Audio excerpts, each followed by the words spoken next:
All right. Welcome, everybody, to episode 20 of Legends of Narthuza.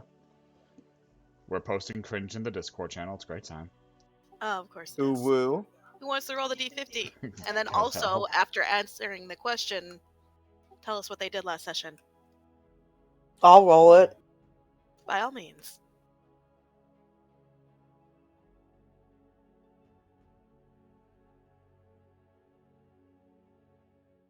Oh, okay, 10. When was the last time Aahana cried? The night before she left Salinsy. Alright. To be fair, the noble deserved it, but I didn't really want to go. Oh, you mean Zixis?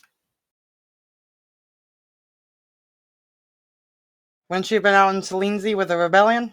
Yes, Lindsay. Oh, wait. Are you talking about when she got kicked out of the city? Or when she went to... Or what were you talking about? She had to leave. Salinsy? There's no nobles Yeah. in Salinsy. No, the noble's hunting her. I thought. Yeah, that's why you had to leave the city. Your parents kind of like pushed you to leave so that they wouldn't fucking make an example of you. Sorry. So when you left Zexus? Yeah, when I left Zexus. Okay, that makes sense. Oswald shouldn't be over there anymore. Go away. Depresso espresso. Delete. What happened last session for you? Let's see. We arrived at the Dwarven City. It was under attack from a Quexalot. From a dragon. Apparently, Charir had her egg. I helped him get it back to her. On the way back, we did argue. I just wanted to explain what happened. But Wilk and Day explained to me why we shouldn't. Charir acted like a whiny little baby about Took it. exception to that. Hey! It's not your turn! Acted Shush! like a whiny little baby about it. Apparently, I'm not allowed to have different morals than him. So...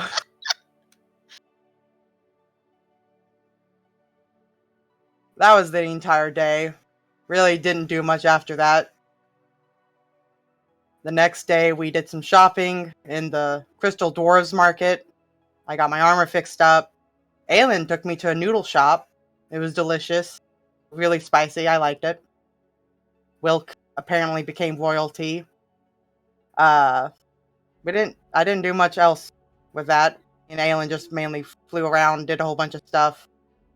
I stopped him from getting into fights. Then he braided my hair. And we started heading out to Rexus City, where we met Oswald.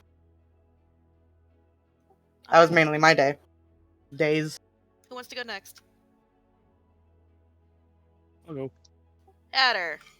When's the last time Aelin cried? Aelin don't cry. Sometimes my eyes just leak a wee watery substance, but I don't cry. Roll Also, I can't deception. remember. Against God, apparently. Where's it? Sure. I got a nat 20. Both sides. Holy shit. You're only one forever. You Glad I got that out of wasted the it. system. What did you accomplish last session, Aelin? When we got back, I wanted to get all stabby, because people said that there was a big battle, but no. We had to send Wee Red and Scaly over there. Big Dog and I made a bet, and he said that Wee Red would live or die. I said he'd live, and I made a little bit of silver for it. There wasn't much else happening after that. Then we all went shopping. I took Scaly to go see my favourite noodle shop, and we ate liquid fire. It was quite nice, and then I wanted to fight, but no. The dwarves are all too weak and scared of a little elf like me. So I rode Scaly through the skies, and we went to go meet the other two. I bought some studded leather armor. I heard a big ping from the sky.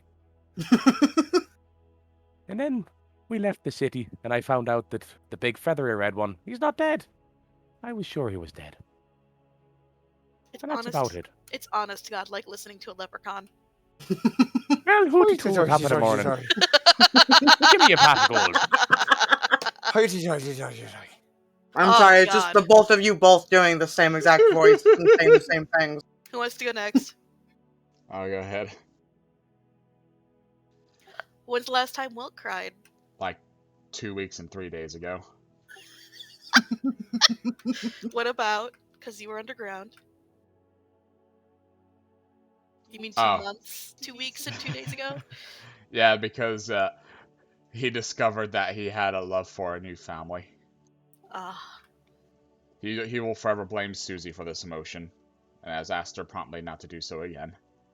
This will happen in the future. so it's just like, nah, it's not me, man. It's all you.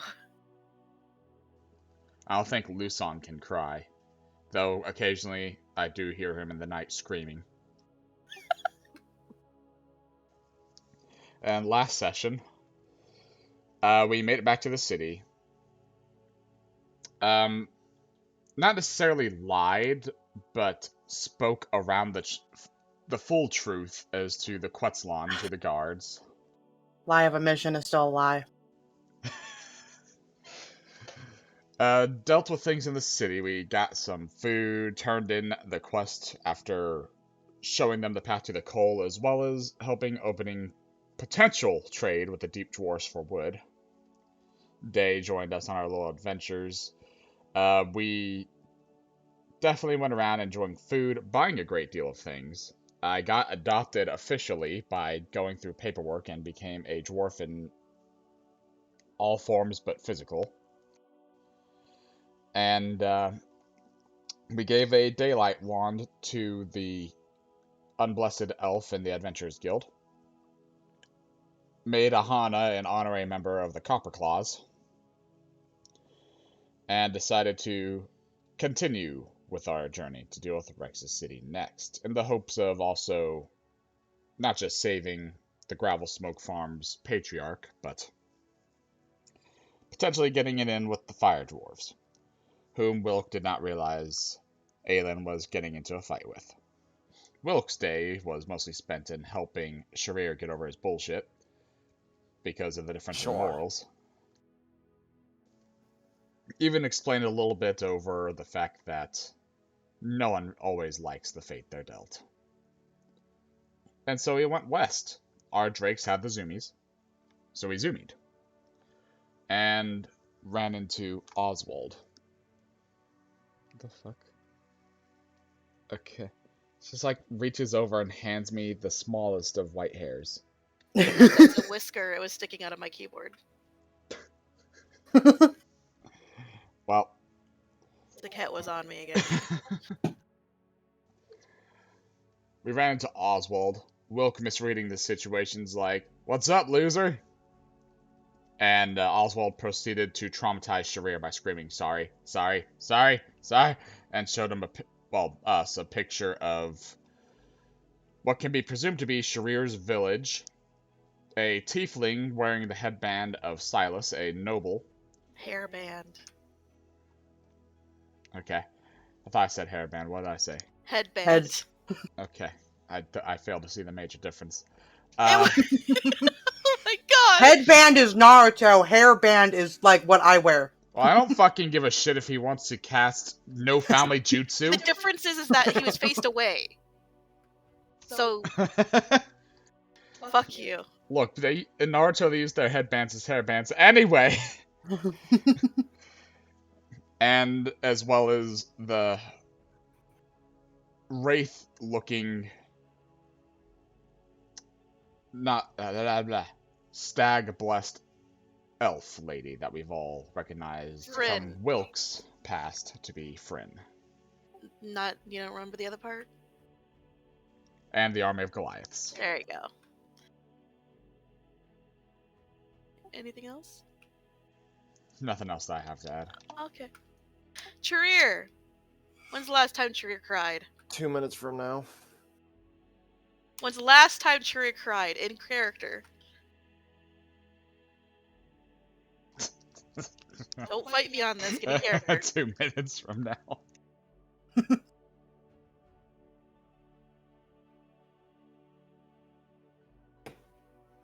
Like,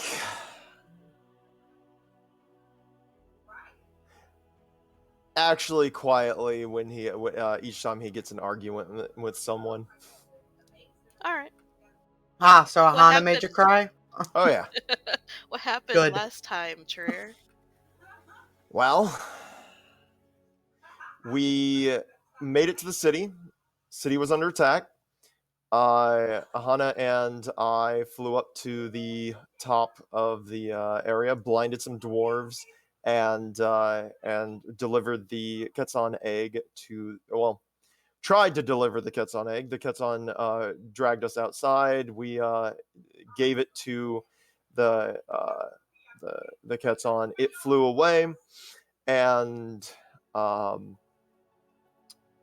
we got in a heated argument about Aahana trying to push her morals onto Charir, in that she wanted him to turn himself in and also wanted to tell everyone. And Charir was like, "No, I don't really want to die," which he took exception to, and she also took exception to his insisting I on didn't on push these shit. things. Both of you. Absolutely not true. This is his turn.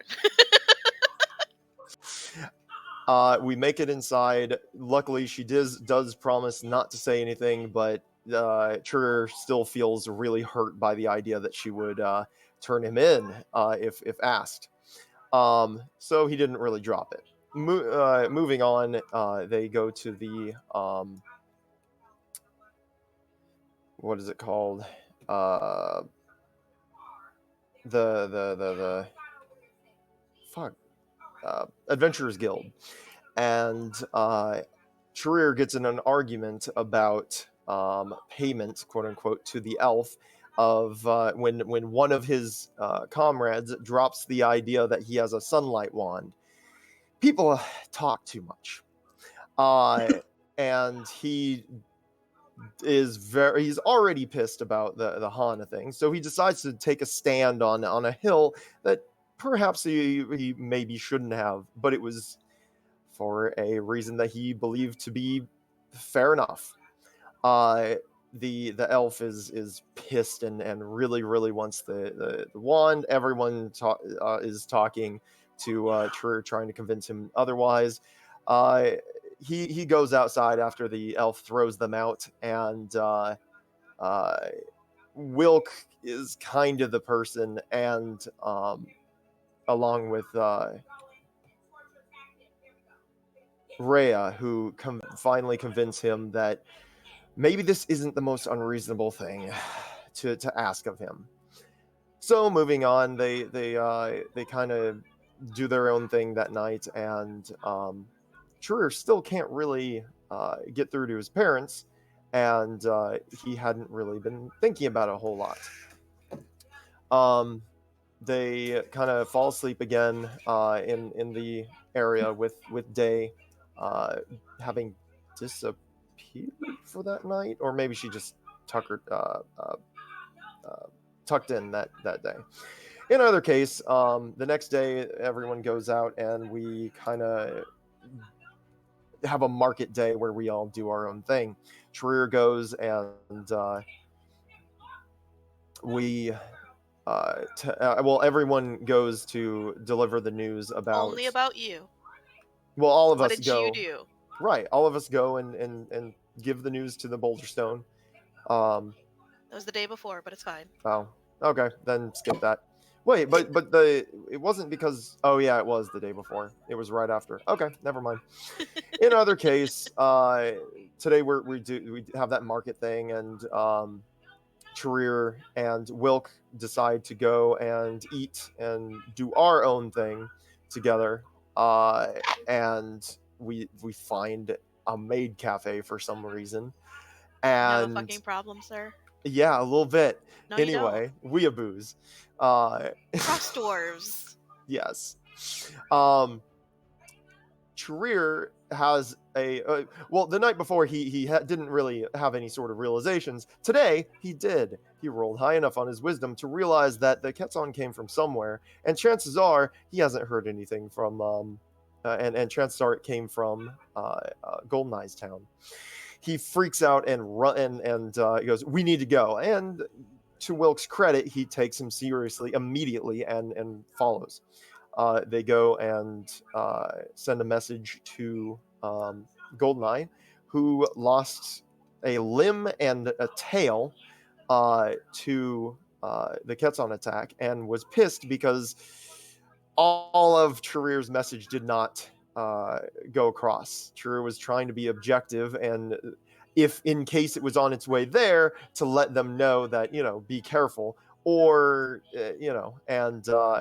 but unfortunately it had already attacked, and she was pissed that he didn't ask how she was as the first thing. So Charir kind of goes back and forth, and that didn't exactly go super well. With that said, he decides to discuss. Well, he talks with the male person about sending an "I'm sorry" to Goldeneye, as well as a couple gifts, and Wilk and I both sell some things to her and get a couple things appraised, and she ended up being like the fifth cousin to the house of the Frost Dwarfs, I think. What are you on about right now, dude? You said she was the Overarching shit. fifth cousin of someone important. Who? The male lady. The magical male lady who we got items Yeah, she's identified part of the main house. Right. For some reason that like she stuck. was the fifth daughter. Fifth daughter, that was it. And it was the fifth merchant. something. Yeah. Anyway, we move on and we go and pick these different items up, which are all different eggs of the creatures of the this area. And just skipping by most of that, we send that off along with I believe it was the White Pearl to Goldeneye, and it cost a bit, but it was kind of worth it because many reasons it was worth it. But we got to find out that Wilk got a discount on a lot of things. Anyway, we get all our stuff together and we kind of head out following that, and we take our lizards underground in a more direct route, and we see Oswald. Charir is like really happy to see him because he felt like they were really good friends, and Oswald surprisingly runs straight for him and gives him a hug, which Charir was like, "Wow, this is great," and Oswald starts apologizing a whole bunch, and then talks about how he really tried to stop something from happening. And he shows Charir a picture of his village under attack by Goliath and two figures in the distance. Charir kind of panics. Well, the news does not set in, and he immediately demands that we leave to go there. By the way, a couple of things to fix for that part specifically. He said he's sorry because he wasn't able to basically get to you in time. He didn't realize what the picture entailed until his own loss had been dealt with. Yeah. So he's sorry that he didn't get to you sooner, that maybe tell you sooner, send a I message. Misunderstood that from last time then. He was already dealing with his own grieving process and it didn't register what he was seeing in that portal. Makes sense. And then for you saw in the foreground of this picture a tiefling with a hairband, long black hair, and Fryn overlooking a Goliath armory, which we're all kneeling to them, but in the background beyond that looked to be your village. Yeah. Good job. Right, 10 minutes is good enough, I guess. Misunderstood a little bit of that, but that I get it now. Between just making you focus on yourself and trying to work with you on getting things done sooner, only 10 minutes is not bad. Not bad. But I am going to continue to keep constraining you until you can get it out a little quicker. You did a good job, though. Thank you. I will do Thank you what I for can. trying. Give yourself inspiration. Aw.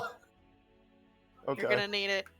We spent a lot of money last session. Yeah, we did. Yeah. We bought like every fucking egg under the sun. Oh god. I am a little proud though. No one else mentioned the elf and the conflict. Well, yeah.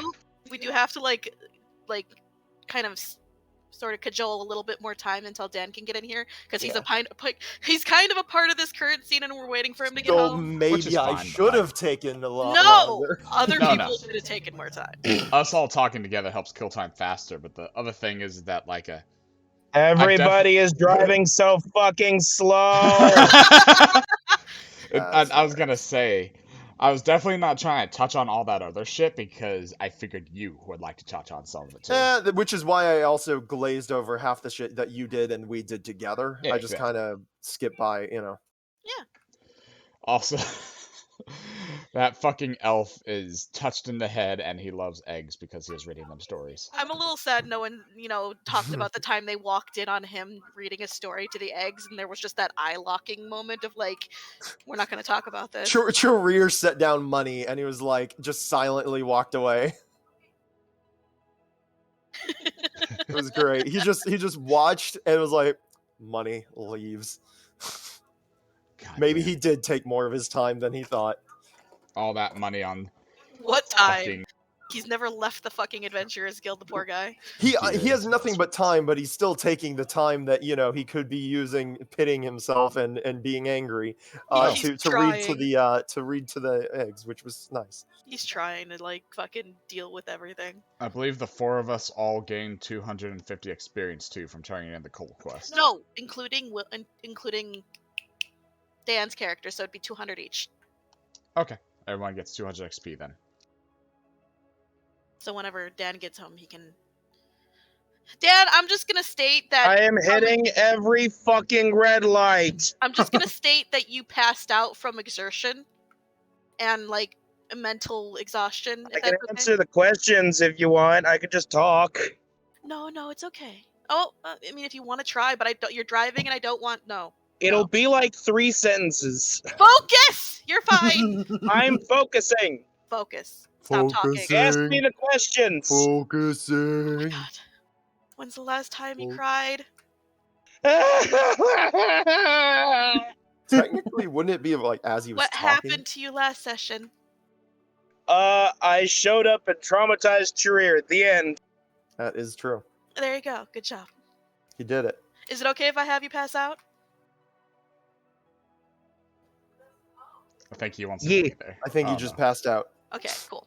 So, Charir, as you're like trying to process this all, he collapses in your arms. I get Completely crushed. unconscious. And as that his weight sort of like engulfs you, you see I'm strong, actually. you see Lufa walk over and pick him up. And sort of just like cradling him like a child, looks down at you and like just like patting him on the head. Lufa also has this like, despite the fact she doesn't have any like expressions, facial muscles. She's giving off an aura of just weariness and sorrow. Don't worry, I'm light. I have bird bones. There you go. So Charir's just kind of standing there, letting his arms kind of rock back and forth, like the actual arms rocking. And you guys are still outside the fucking city. Staring at the floor.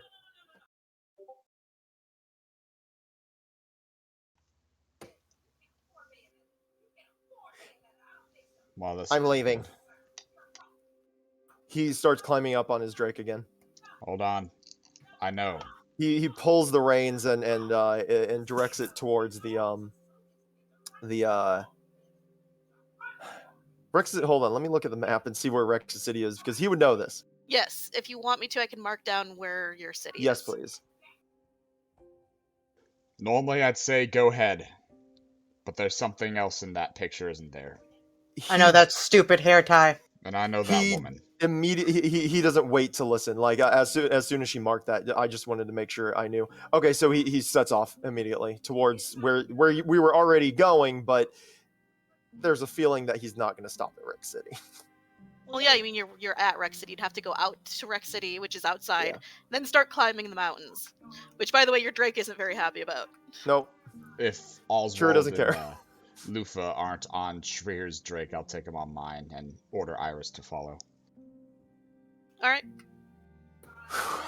Are you all keeping pace with Charir? You can talk while you do this. Sure, silent. Well, yeah, but the rest of you probably... Yeah, the rest of you fucks can probably talk. Aelin's just readying himself for war. You said you knew that headband, Aahana? Looks like we've got a ride. Yeah, that hair tie is, something... is worn by someone who I either need to kill or at least stop. Is that who you're rebelling against? Technically. More like the betrothed of who I'm rebelling against. Though some do say that Silas, the one who's actually pulling the strings, we haven't really been able to figure it out yet. I'll have to get you in contact with some other Lamia. We've got 2 in the city that I think you should want to talk to. They might be able to help with any information. Though if he's trying to influence over here too, I have no idea what's in it for him. It makes sense he's over here. Aelin, what you doing? Just following, making sure his arrows and swords are sharp enough. He is just gearing up for a good fight. Just So while totally wordless. all of you might have really enjoyed seeing the sun for once, as you leave, you note it is dark, so it is nighttime. That's the reason there was no light coming in from the cavern outside. You guys were about to take a long rest, considering you got to Rex's City, but this whole news thing has put a wrench in that. Exhaustion is great. You do know Charir, considering it is your city, that is about 2 days away. Yep. If you were on good, even terrain. There is no road to it from here. Nope. It is harder terrain, it'll take 3 days. Yeah. 2, if you ride through the night, but you will take points of exhaustion, so it'll be up to everyone and how you want to handle situations. It is very cold. Considering it is now autumn, the bite of the wind and the chill in the air is a lot harsher. We need to figure out how Oswald knew about this. He was drawing a portal. Why does that tiefling have to do with her? And why is his village a target? Damn it all. Something's wrong here and I don't like it. This is... We're entering the mountains.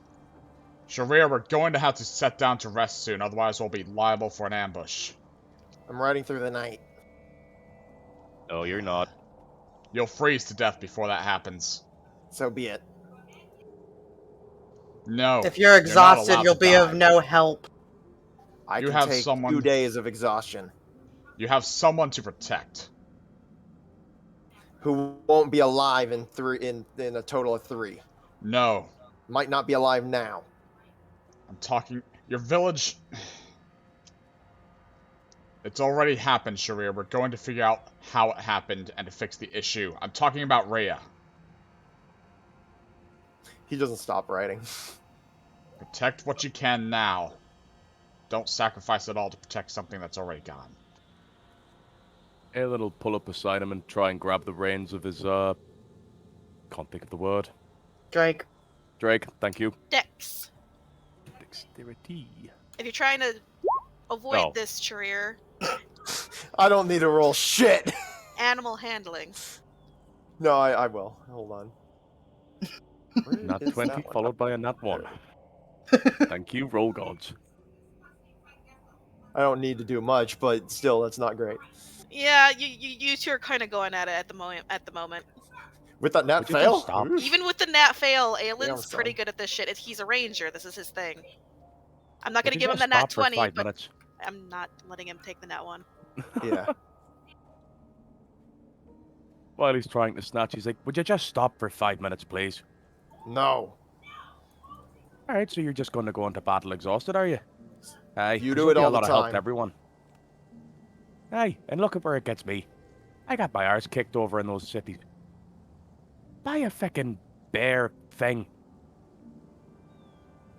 Look, you can either stop, take a rest, and you can go into battle fully rested, or you could go into battle all tired and end up losing your head. If anyone's still alive, time is of the essence. If they're still alive, they'll be dead by the time we get there. Doesn't matter if you ride through the night or not. And if you push that beast too far, it'll just drop dead underneath you. It would be a sacrifice I'd be willing to take. Gonna kind of glance over to Wilk and give him a look to say, could you just hit him? I know that you'd be willing to do anything, Charir. That's not the problem. The problem is that it would all been for naught. Are the sacrifices of everything you're willing to give? Would you do it anyway, even if there's no chance? Yes. You asked me whether I want to be the hero. I don't care. I just want to protect something. Or avenge it. You won't be able to do any of that in 2 days if you're exhausted, the way you are. If that is what I saw in that picture, and if they're still there, and we aren't ready for it, we're going to be dead. And then all of us will be dead, and the world will be thrown into turmoil, because chosen children have been slaughtered. One will remain unsaved, and the creators won't pass on.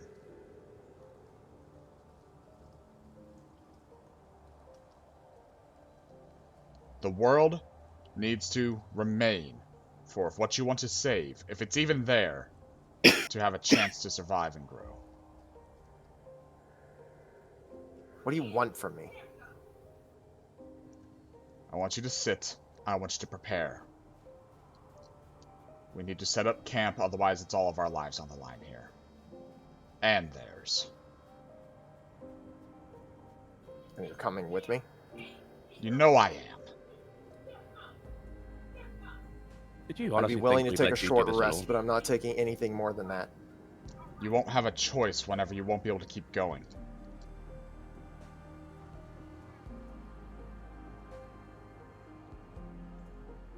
Above game, did you ever finish... I'm sorry to break this up, but I'm curious. Go for it. Did you actually finish getting the supplies required for your drakes for the cold weather? Was that part of the whole thing you bought? I never said I got anything with the fire silk, no. Ah, fuck, alright. I have some fire silk left, and that was going to be one of the things I would try to use here. If we're going to keep pushing, Charir, let us at least push in the morning, and then we can push, okay? Sure, you do feel your drake underneath you is struggling. It's slowing down no matter how much you are urging it forward. These are cold-blooded creatures. He looks down. We leave just before daybreak.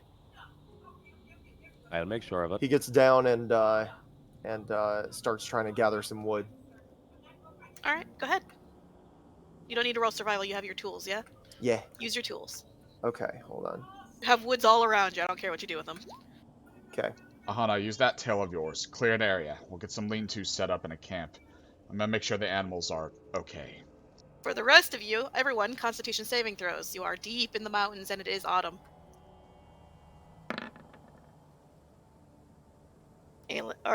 Charir, you have advantage, of course, but that's because of where you live. Because I'm awesome. Not awesome enough, but awesome. I have fire silk armor on. I don't think that's doing much here, Aahana. though. Wait a minute. Oh, if you had it enchanted to resist cold, you're golden. Oh yeah, no, I have my cold resistance No. cloak. I'm good. Mine was to resist fire. Mine's resisting cold. Yeah, you're taking double, honey. Yours is at disadvantage. Yeah. So We with get a plus 8... one because of Aahana.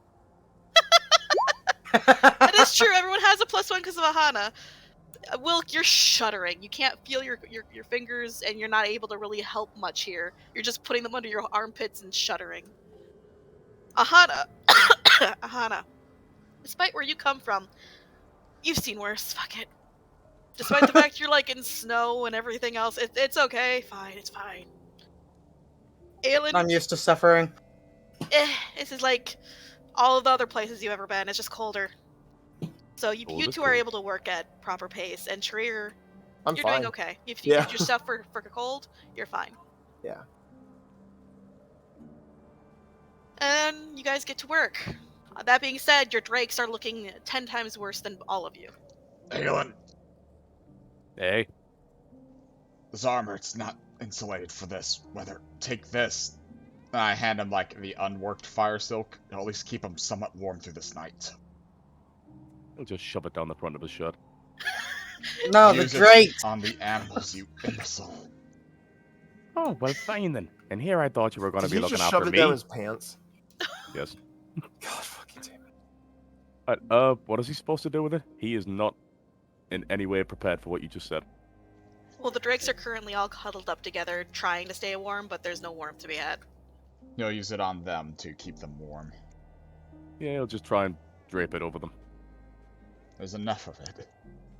He's going to put a little extra on Aahana, which is his green drake. Just sounds of stuff getting wrecked as a giant tail flaps back and forth, trying to clear the path as best as possible. You've cleared a large circular area in the snow that's nice and even and has a little bit of a hill up to keep the wind out. I'm also gonna make sure that they get extra food for the drakes to keep them warm. If you're looking, you do see a very small blue glow in front of the drakes. Shuffle over and the snow drifts. It's Rhea. She looks like she's trying to concentrate on something, but she's bathed in blue flame. She looks sad. Charir didn't even notice that she disappeared. He's so focused. What are you doing, little one? She points at the ground and screams fire. And then she goes back to trying to concentrate. I love it. I pull out my scimitar and stab it where she's aiming to help, because it's a fire weapon. Fire crystal. She jumps a bit at that, but then your entire your sword just bursts into flame. She claps. And the drakes sort of huddle closer to it. Sure, you managed to fell a tree, get it all set up, and you destroy the thing. It's great. It's good. The wood is old, at least the core wood of it. Ooh, that's good wood. So it's nice and dry as well. Very, very, very good for fire. Alright, so then... Welcome here. Carpenter skills to make something out of it. You managed to make a decent lean-to to be able to, like, cut off the wind from hitting you guys as you sleep, but it's gonna be a cold night. Do I have enough wood for... A bonfire? Yes. Fire. Okay, then do I have enough wood to put some next to the drakes as well? Because there's already a fire there, right? Yeah, you can. Okay, so The entire tree that's a big old pine tree. You're golden. I add more to that, and then I also make some one in the middle of the little lean-to. All right. You see that Lufa's wrapping Oswald in his sleeping bag. Lufa actually takes the clothes that she has off, which Oswald's mom helped her seal all the fire silk she had into it, and puts them around him too. It's going to be a long, cold night, though. How do you guys want to do watches? I'm probably gonna have trouble sleeping. We'll see. Okay. So he's silent. He's just gonna be awake. Need to prepare fire for the morning. Prepare Oh, the there's wrong shit fire for going this. right now. Yeah, and there's I sectioned off plenty of wood because that's a whole ass tree. I prepared for and all of the like bark and shit that we yeah. Susie's telling you that you need to take off your armor if you want to survive, honey. Yeah, I'm trying. The clasps are a little hard right now. My hands are shaking. Do you need help? Yeah. I got some regular clothes with me. Just quickly unclasps everything. Uses wings to try and, like, block out wind while you're changing. My wings are getting stiff, too. Alright, I got another little thing here. How are the creatures looking? They look okay. Alright, that's good then. I'm going to make sure that they're covered up, and... Your spider, by the way, is fine. Oh, my spider was in the city, I thought, still. I thought you brought it with. No, I asked what would have happened, and he said it would have stayed stable and taken care of. Oh, okay. Sorry, my bad. Oh yeah, that is what. I thought No, our about that. portable fire silk factory. Yeah. Fact. Well, we didn't know we were coming out here. Since the cold's hitting you so hard, I'll take second watch after Charir, and Aelin can take third. Hey. I'll need to wake you all up eventually anyway. Alright. Sure, you take first watch. Charir, whenever you're finished with your watch, wake me up, and she's just gonna slither in with the drakes. It's all sheer body heat. He stands watch, like, right at the entrance. You get a lot of gruff looks from these basically pseudo-dragons, but they kind of put up with you because you're warm. Yeah, she knows what she's doing. The frost drake, by the way, that you were riding is completely fine. Yeah. It's actually, like, buried in the snow right now. Like, as soon He's as you got happy. off of it, it just vanished. It's in a He's good having place. fun. Alright, so first watch, roll me that D1, roll me perception, constitution save, see if you stay awake. Because a lot hitting you at once can definitely drain You a said person. perception first, right? Perception, then constitution save. Perception. Come on, button. Come on, button. There we go. Alright, you'll stay awake. And Roll me that D100. D100. 67. You're fine. Your watch passes 2 away without a from problem. something nice. Can I mention something Lufa would be doing during this? Sure. Nice. During your watch, she actually pulls out you notice a bag on her back. She pulls out what seems to be like basically a collapsible cooking pot to hang over a fire, and she starts adding some stuff from the bag and some snow into the pot, and by the end of your watch she hands you a nice warm bowl of soup with a spoon. He kind of mumbles, not hungry. She bonks you on the head. Did you just roll attack with cooking No. tools? That's for her soup. Okay. Okay. Trier, that would've smells been better. really good. After his initial denial, he does take it. Because you are starting to feel the cold. It bites, and you're in metal, so... Yeah. She He is thankful that he got that thing enchanted, though. Yeah. He's still in metal. Well, I also he has a cold resistance cloak over it, so yeah. Yeah. And Lufa, underclothes. when underneath. handing you the soup, points at the metal and makes the gesture of taking off. He shakes his head. It's what's keeping me going. She puts her hands on her hips, reaches into another bag and pulls out a sketchbook and starts flipping it. And then she shows you a very peculiar sketch. She shows you a sketch of a female vulture kindred. And the best way I can describe it, you know that one picture of Terry Crews looking really fucking disappointed? Yes. It's that on what you guess is Oswald's mom. Is he mom there? Is she being mom there? Yes, she can't make the face, so she had the most mom that she knows make the amazing. face for her. So she holds it up in front of her face with one hand on her hip. That's awesome. I'm cold. He finally kind of speaks more than a sentence. I'm cold-blooded. This actually keeps me a little less cold than if I were to strip down. She tilts her head. She reaches forward, making sure you know what she's talking about, and taps the metal specifically. He nods. It stops the wind. It takes most of the cold. Trust me. Puts book in bag, throws up hands, goes back to tending the pot. I love Lufa's change. I do. I love how she's connected with Oswald. You think they've connected? Oh. I know they've connected. Oh god. Not recently. Alright, so who are you Oof. waking up, Trier? I'm waking up Aahana. Aahana. And then he goes back to standing in the front of the lean-to. Wiggles out of Drake's. Perception. And Charir, Constitution saving throw. I won't roll perception, but I'll Thank roll. God. That would have been painful. Hey, something. Roll me that D100, Aahana. Oh, no. 2 L's, not 2 O's. But rule.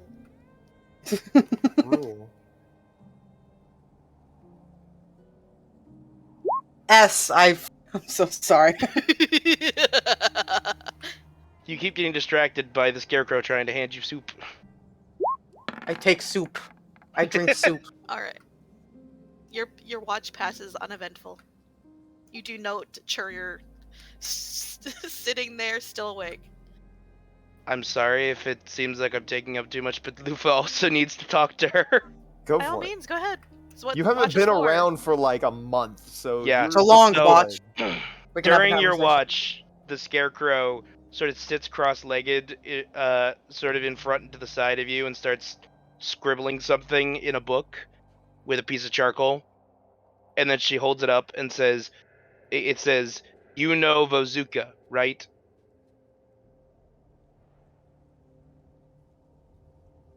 Yes. Why? Flips, scribbles. "We met her, she's fine." Holds up finger as if stop, wait. Flips again. Scribble, scribble, scribble. "Anaku is hurt, but healing." What happened to Anaku? She flips, goes to start writing, and then stops, pulls out of her bag Oswald's sketchbook, flips to the portal view, and taps the two in the foreground. And then specifically taps on the, like where the mouth would be of the tiefling. Oh. Venom. Just another reason to kill Silas. Thank you. Taps the tiefling harder. Yeah, that's Silas. Thumbs up. Yeah. Tell because the stupid noble can't let go of that hair tie. Despite having no face, she looks like she's mulling over saying something else, but it's like she's not sure if she should say it. If there's anything you want to say, you can say it. I won't react badly. Closes book. She shrugs and points to Oswald with a head shake of like, he might. And writes down in her book, Oswald's father hurt while protecting Anaku.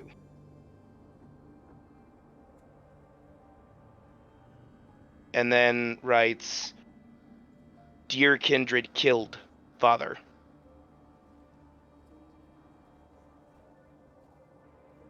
Sorry that happened. I don't really have anything I can tell you. Shrugs. Scribbles. Wanted you to know. Thank you. I know Oswald's father was a very good person. Nods solemnly, which is the only way she can nod because she is pumpkin face. You've seen pictures of them, right? Yeah, I don't know if you've seen a picture of the Harvest Watcher, have you? I can kind of just assume what they look like, but if you want to show me a picture, you can. Go ahead. Unless you want me to do it, sorry. Yeah, I don't know how to do it.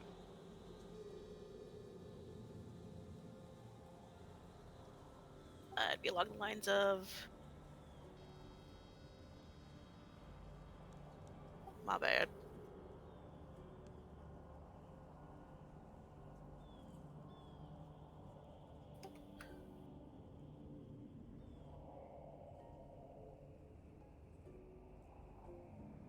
I could do that, but I don't think it works for you guys, does it? Do what? Is it Alt-Z, Control-Z? Shift Z. While targeting the token. There. There we go. Yeah. That's what she looks like. She is not currently glowing. Glowing. Does she have the sharp teeth, or is it just the normal mouth? No, she's got sharp teeth. She's a bit scary. And that's very accurate to how she looks now, too, because, like I said, she took all her clothes off and wrapped them around Oswald. Aahana's not easily spooked, so she's just accepting of how she looks. No questions asked. Very impressive that she can so accurately scribble with those giant fucking somehow meaty wicker hands. Big meaty claws.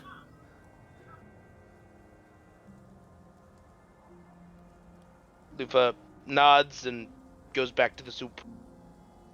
Oh, thank you for the soup, by the way. She thumbs up and then, like, holds up a bowl, like, do you want another?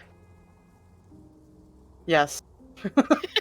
She fills another bowl, brings it over to you, takes your old bowl. Just gonna sit there sipping on soup. Good You soup. finish your soup eventually, and you know it is time to pass on the watch.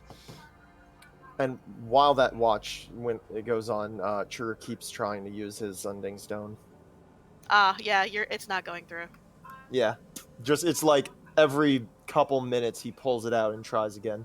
Well, eventually, as you pull it out, Just nothing happens. There's a girl. There's Rhea attached to it, and she's just gonna she has her arms up, shaking her head, just like stop.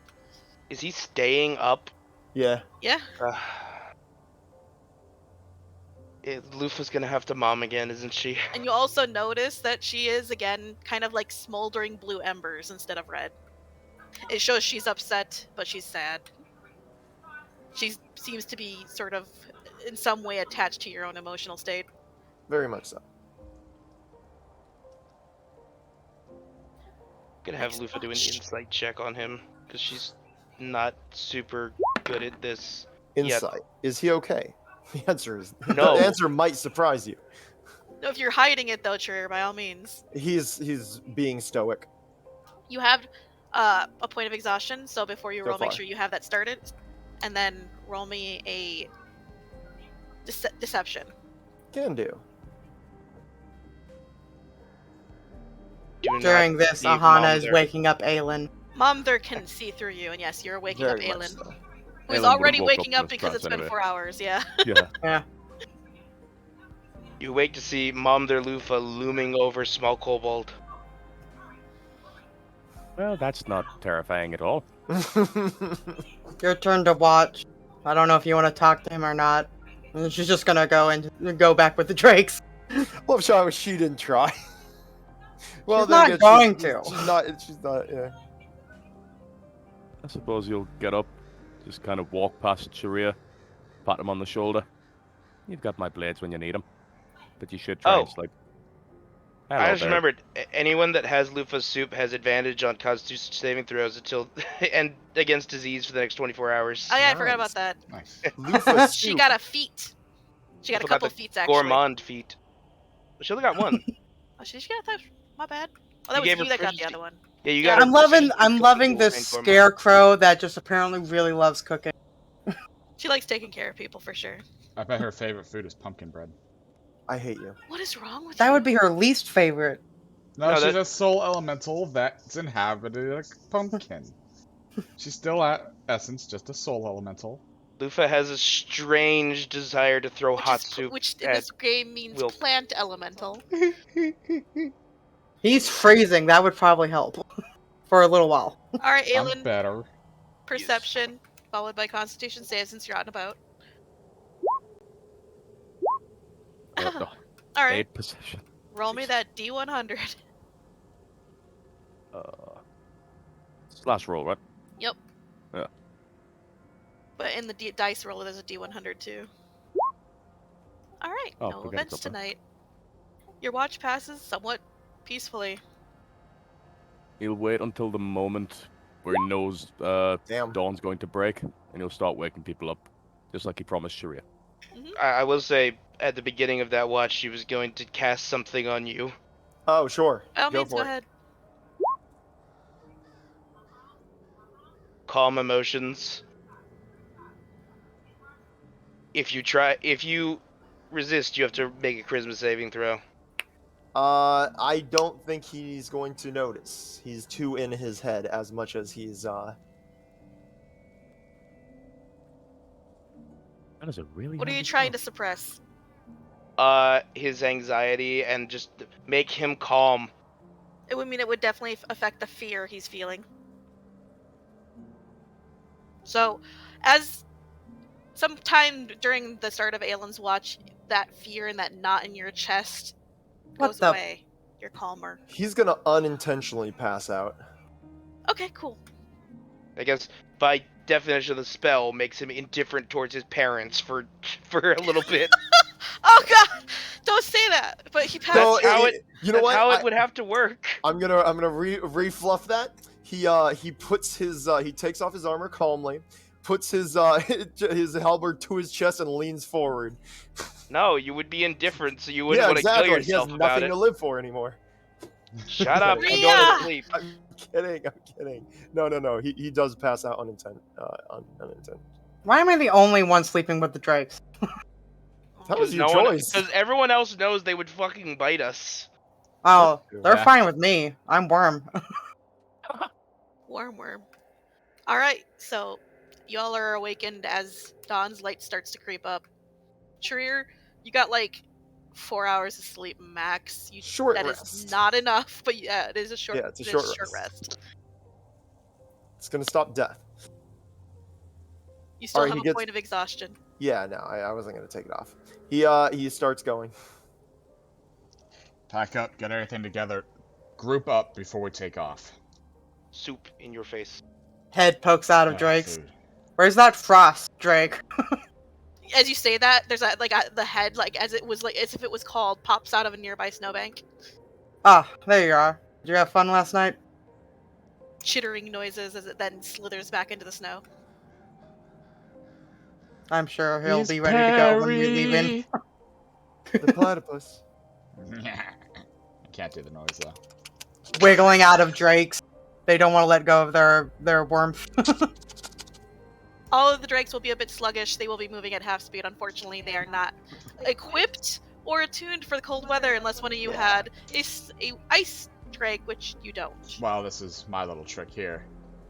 Since we're getting a fresh start and have the entire day ahead of us instead of just maybe half a day at most since we started at night, I'll be using my Scroll of Endure Elements to give us basically immunity to checks revolving around extreme heat or extreme cold. Alright, that lasts 24 hours. Cool. It lasts for a whole 8. Oh, that'll give us a good start. That is a very good start. They can move at full speed for the first 8 hours then. Let me just get rid of that. It also affects us, making us feel better. Yep. What kind of biome are we traveling in? Would it be classed as Tundra. mountainous? Yeah, it'd be like like a tundra forest. Yeah. Oh, so Mountainy tundra forest? Yeah.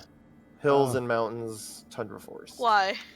my Ranger. natural explorers for forest, but it would be different. I mean, I since you suppose. didn't specify, forest still would work for this part. Cool. Oh. Okay, we don't get slowed down by difficult terrain and can't get lost. Awesome. Yay. So it'll only take you 2 days after And this next technically, thing. the green green drake is good for against forests. Forest, but it is snow. It's very cold too. It is very Yeah. cold, and none of you chose a white drake. No, I have a swimmy swimmer, but they swim in humid environments. it's true.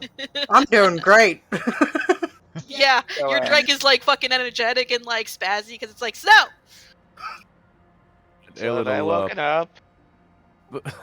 No, Lufa does not want to wake you up. She wants to just, thing. He starts stirring and she just puts a pillow over his face. Shh.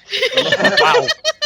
she calmly pulls out a little vial and then gets a cloth and just puts it together and then puts it over his face. I mean, Lufa, if anyone could give her sleeping pills, it would be Oswald's mom.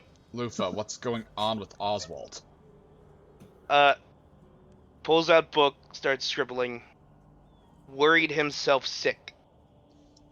So he's just worn out. Nods. We'll give him another day or night's rest, but we need answers from him so we know what to prepare for. Hopefully this scroll will get us through the worst of it, because I doubt that they made a village in the worst environment possible. Scribble, scribble, scribble, scribble. I was there too. Then what happened? What? How did he see them? Is that a Scribble, portal? scribble, scribble, scribble, scribble, scribble, scribble, scribble, scribble, scribble, scribble, scribble, scribble. Opens other page, double page spread. Scribble, scribble, scribble, scribble, scribble, scribble. Brent flips back to previous pages to show, like, Oswald's father injured while protecting Anaku. Friend killed father. Scribbles to new pages. Friend left through portal before anyone could stop her. Through portal, we saw that the tiefling is Verthicha's brother. No one knows why he attacked. There's a link. I don't know what it is yet, but there's a link between it all. Why would they be targeting us directly in such a way? Scribble, scribble, scribble. Maybe it's fate. Then tell fate to fuck off with these games. Scribble, scribble. No, you. After. I don't feel like invoking its wrath right now. So who's Oswald riding with? Well, if Charir wasn't picking him up, I did say I would pick him up last time, so I'm assuming I'm keeping up to that. Alright. Iris is upsetty. You do have the biggest Drake. To make up for it, Lufa feeds the last bowl of soup to Iris. Alright.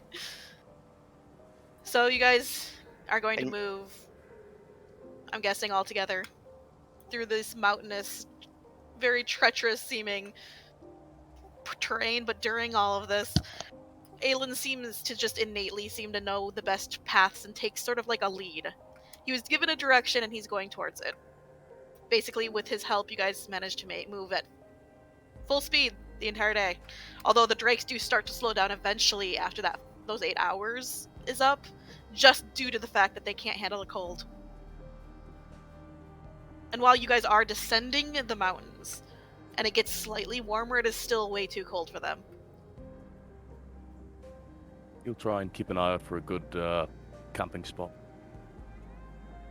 And that is where the end of that day is with you guys finding a little alcove to basically hole in. It's like a shallow indent that might become a cave in a few thousand years.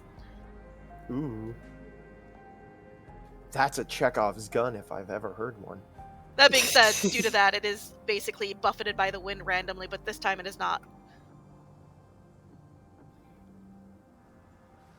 Seems like a good place to rest. I'm assuming we're getting close. Charir, it is very hard for you to stop here, considering the fact that you know that you're so close. We're really close. If we just rode through... You would be able to see it by dawn if you rode through. See it, but not be there. We could see that by dawn. We would know. Drakes probably wouldn't make it. That would be the problem we're facing. They would just get slower. If they were going full pace, we might have been able to make it. He jumps off then and begins. Okay.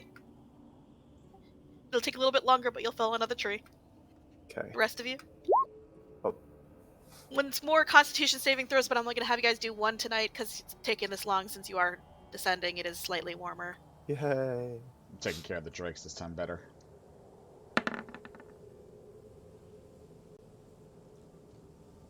Nice. Does Lufa need to... Does Lufa She's feel fine. the cold? She's fine. Yeah, she doesn't feel the cold. Yeah, she's She is fine. woody. Howdy, howdy, howdy. Wilk, you still having a little bit of issues there, but you're okay. Well, at least now Damn, I that can... deep pull.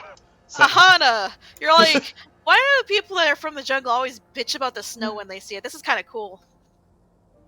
Her and her Drake are just having a grand old time. Just Turns out occasionally... Aahana has like some fucking rare disorder where she's like 5 degrees hotter than she should be at all times. Or I she mean, doesn't... she is warm. I mean, she's chubby. Well, that, and I'm sure that Sahara's flame could be inside of her. She does have the feather. I just occasionally press to digitate my regular clothes warmer. It's like, Brr. It'll stave off the frostbite for 5 minutes. The drakes have taken up the alcove in the cave. They refuse to be moved. Blanket. Aelin will just go hunt, see if he can find anything fresh to kill. Survival. With advantage, because Lusan will assist you in that regard. You managed to find a hare.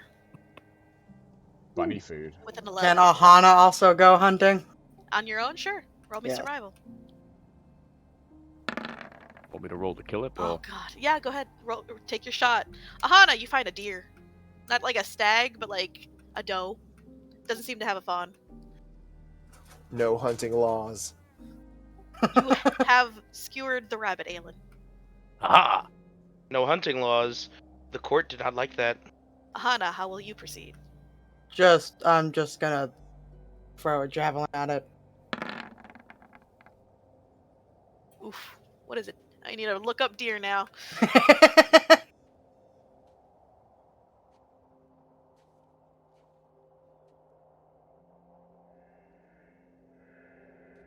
You do not hit it. Damn it. You can try again if you wish. You have multi-attack. Oh yeah, I have multi-attack. Oh! What the crap? Woman? The deer starts as 2 javelins pierce the snow beside it. It starts to run. It is your turn. Whoosh, whoosh. I have 3 more. By all means. Just freaking hit the thing already. That matches, so it hits. Let's see, is that enough? Yes, that is. Okay. The deer goes down. Can I grab my javelins? Yes, you can. Okay. Brings back deer. Aelin walks out of one side of the forest with a fucking, rabbit in one hand. Then you walk us out of the other side of the fucking forest dragging a deer. Aelin, how do you feel? You just had to one-up me, didn't you? This is day all over again. Why did you only get a rabbit? Because I'm just feeding myself and Lila. Shut up. Is that all you could find? Yes. Just pats him. How was I louder? How was I quieter than you? I'm having a few off days, alright? A man's allowed a few. That's alright. Hopefully there'll be someone for you to stab once we get to our destination. Oh, I've been praying on it. It's a good thing you didn't pray to Adrian when you killed the rabbit. Right? He's like, yes, thank you, Adrian. It just burns up. He's like, shit. Guys, I found ash. Charir, you've managed to basically set up a little hut. You've had enough time. You've basically set up a hut. That basically its back end is up against that cleft in the fucking. It's not pretty stone. Though, at all. It's not pretty, but it'll keep everyone warm for the night, maybe especially a night, the drakes. one night. Yeah, and then it gets blown over eventually. Yeah. But it'll work. That for wasn't the night. a good. That wasn't a good roll. No, so, that was for yes, felling the tree. If you want to roll again, we can see how sturdy. I rolled the carpenter skills. 9. Yeah, but you. Oh, did you do it twice? Yeah. Oh, you did. Shit. It wasn't great. It is a hut. Yeah. It will. There's not even a door. You actually have to remove a wall to get in. What'll it be to skin and gut the rabbit? Survival. And he has a dagger now. Yay. You skinned and got the rabbit. Just Aahana shoving the deer at you. Oh, so you can kill it, but you can't prepare it. Does it look like I have something to prepare it with? They go to 7. Can Lufa slap his hand before he butchers the fucking thing? If you see him starting to just stab at it like he's angry, yeah.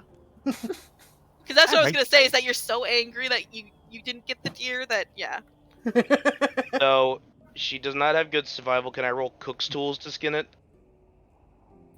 I guess it would work.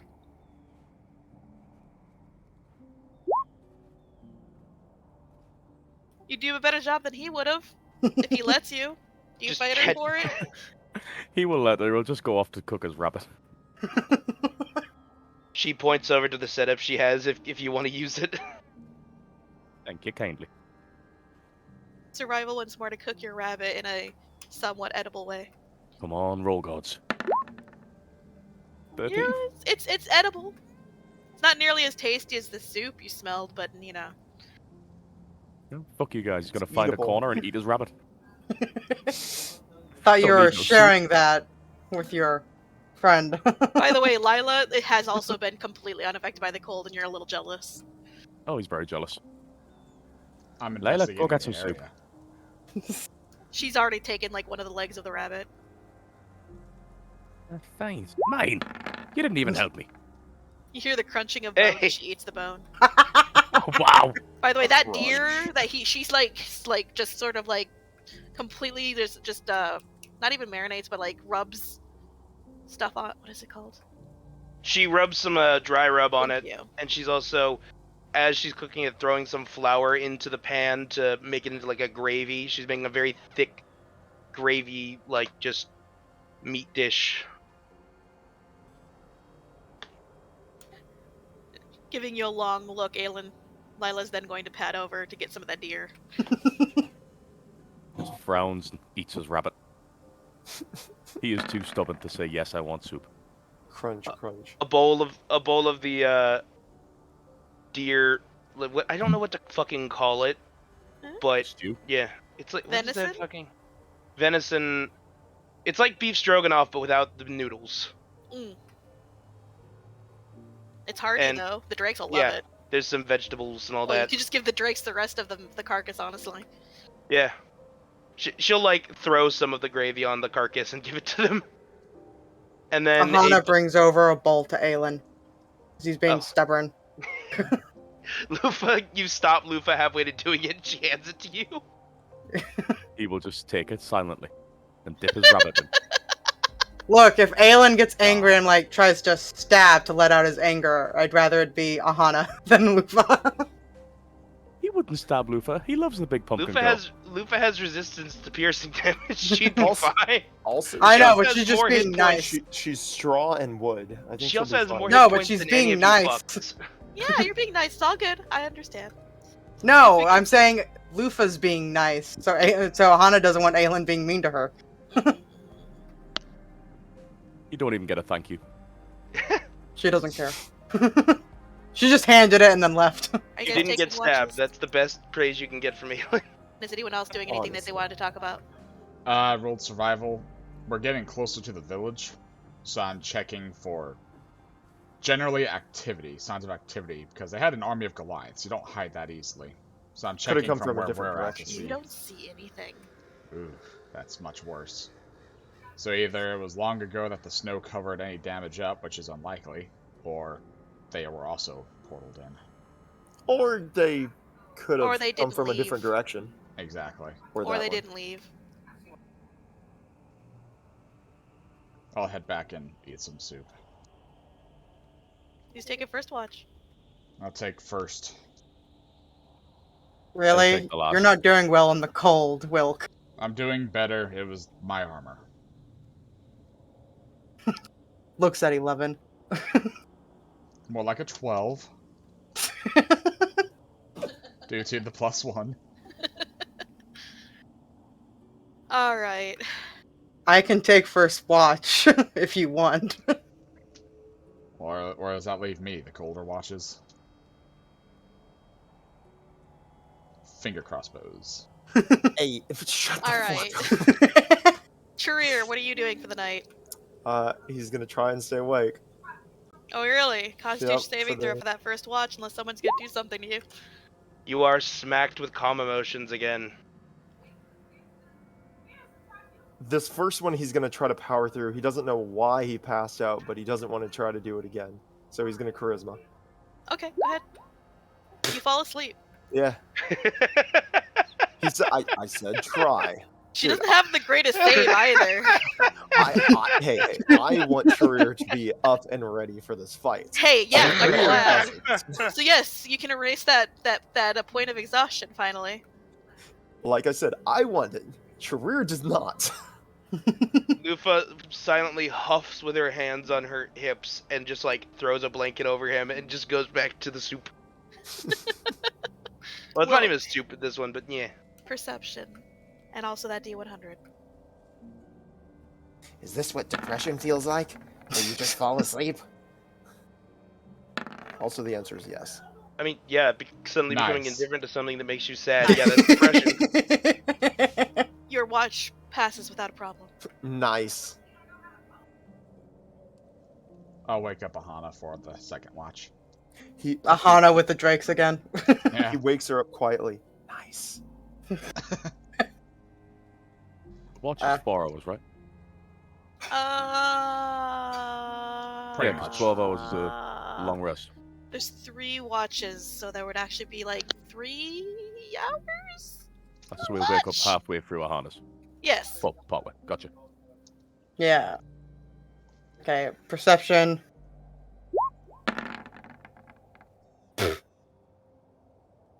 That being said, though, mister, you are having some weird flashback dreams you've already had about your mom, considering the flavor of the current events happening to Charir. Yes. So you're having a restless fucking thing anyway.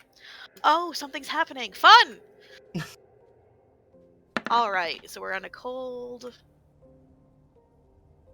Mountains or forest? I guess we're closer to forest now. No. Moving out of the forest today. Just mountains, I guess. I really hope Moon doesn't show up, because this would be a terrible time for her to show up. I love her so much, but this would not be a positive time.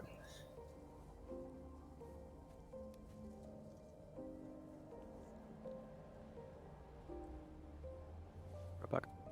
Roll me a d25.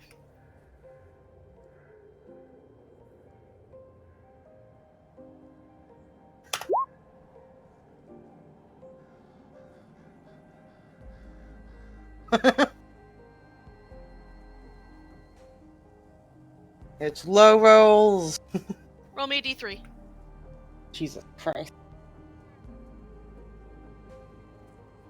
No, that was a 2. Sorry.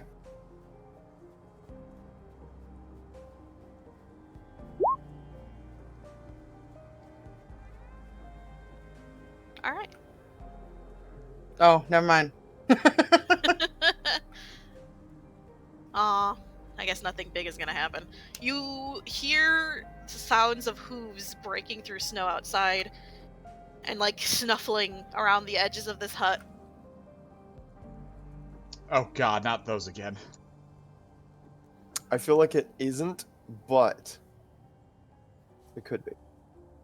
I'm gonna What do you do, Aahana?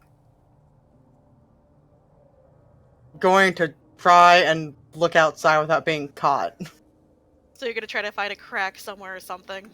Yeah. Luckily, the construction by Charir leaves plenty. It's a feature. It's not a bug. First thing you note is some magnificent sort of blue-white like antlers, but like moose-like antlers, and then you see the rest of the creature as it turns after sniffling the edge of the thing. You see a majestic white and silver and blue elk. These things won't fucking leave us alone. No, it's an entirely different thing. Oh, okay. I wasn't 100%. Yeah, it's not the. I'm gonna it's not watch the it deer to that go, see what it does. It seems to just like it seemed to have been curious about your thing, but now that it doesn't smell any food that it would eat specifically, it's just sort of like you watch it sort of trudge through the snow towards a tree, strip off some bark, and then start chewing on it as it walks back into the forest. Okay, I didn't cross my frost drake, so frost drake sleeping out in snow. What is that? Right. It's just an elk. Hana's just gonna leave it be. All right. That's when around the time Aelin would wake up or untrance. You just see her staring through the cracks. I was gonna say he's gonna try and sneak out, but there was a big old wall he has to move. That would be difficult. Yeah, wow. There is no sneaking. I just walk up behind her. You gotta take a leak. Would you move? Time to make pits. Oh. Sorry, there's a giant elk out there. I'll be quiet. Moves aside. Tot, tot, tot. I keep an eye out for my frost drake. Don't pee on the frost drake. Got him. He'll slide out and you'd be able to see the elk thing, right? You see Or if it's walking away. glowing from the tree line. And you see what it could be the tail end of it. And you're not sure Turn why and it's start heading in glowing. the other direction. You're gonna what? Turn and start heading in the other direction. You'll only go like, I don't know, 15, 20 meters outside of camp. Okay. And then start praying to Adrian. Oh shit, okay. Adrian, you big bastard. Are you listening? Any sort of Knocked sign onto would be his nice. ass. Roll religion. I'm not giving you advantage or disadvantage because he's used to that, but also it's not at all a good way to try to talk to him. Right. No, You, it's you not. get the sense that he's paying attention. I don't ask you for much. Although I have actually in the past few weeks, but forget that. Could you just give us any kind of idea of what we're actually going to walk into here? Because if I'm going to have to tell Charir that everyone he loves is dead, I'd rather do it now than have him find them all mutilated, and you get the gist. We'll just stand silently, That's awaiting a response. kind. Who are you? You sense like a huff, as well as like, it's not that he doesn't want to do anything, it's the fact that there's nothing for him to do here. And you get that in that way it is sort of your answer, but also that's very hard for you to understand if that what that actually means, which is, I mean, what do you want from me? It's fair. You get the sense that if there was going to be a fight, you would have known. He'll just nod to himself, throw up a quick two-finger salute as a thank you, and start heading back to camp. Give yourself inspiration. Oh, Nice. yay. That was actually the most positive interaction with Adrian that you may have ever actually had. And that was the kindest I've seen you be in a long time. Right. Holy shit. He understands dead parents. It's true. that is one thing. I think most of us do at this point. You're right. He'll just slip back into the Except for Wilk. makeshift hut. Aahana, your watch is now coming to a close. Shit.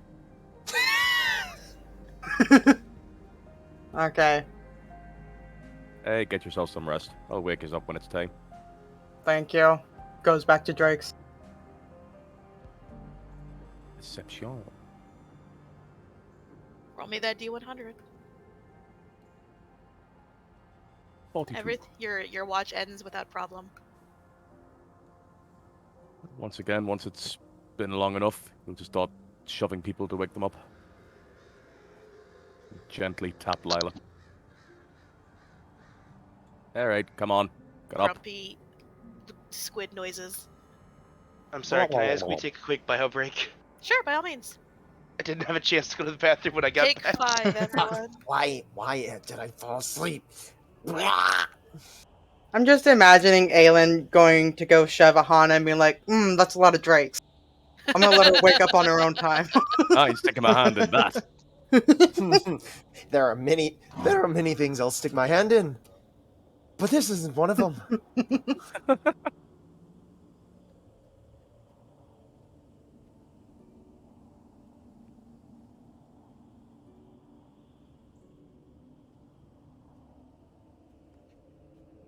I'm just imagining the drakes have gone like, big scaly thing. She's basically one of us. She can sleep in this pile. Cushion. Looks at other big, tiny scaly thing. He hasn't tried. He honestly has not. That is a fair point. They haven't been like that angry to him, but he definitely has not tried. Other things on his mind at the moment. I'm just headcaning that Ahana's used to it because sometimes you'd great. have to shove everyone into one spot so they wouldn't get caught. Hey, makes sense. It's good.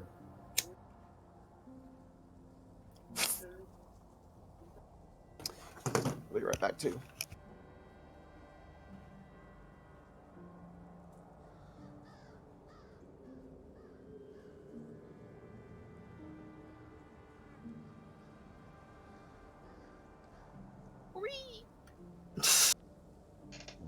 Read. I am ready to ruin everyone's day. Let's do this.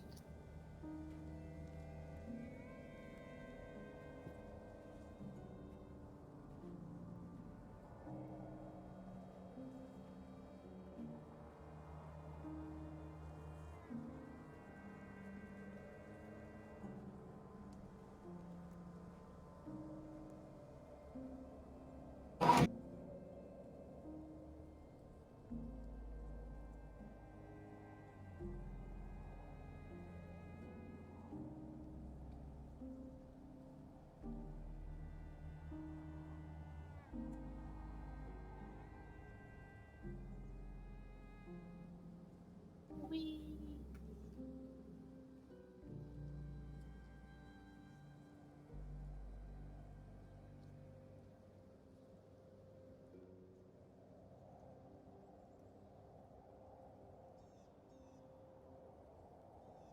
Also, what happened today? Oh, she stayed behind. They didn't want to go to Rex's city. That's not her job. She's on vacation, sorta. She wants to go home, honestly. Plus, Rix's city is outside, and she's like, I'm not going out there unless I absolutely have to.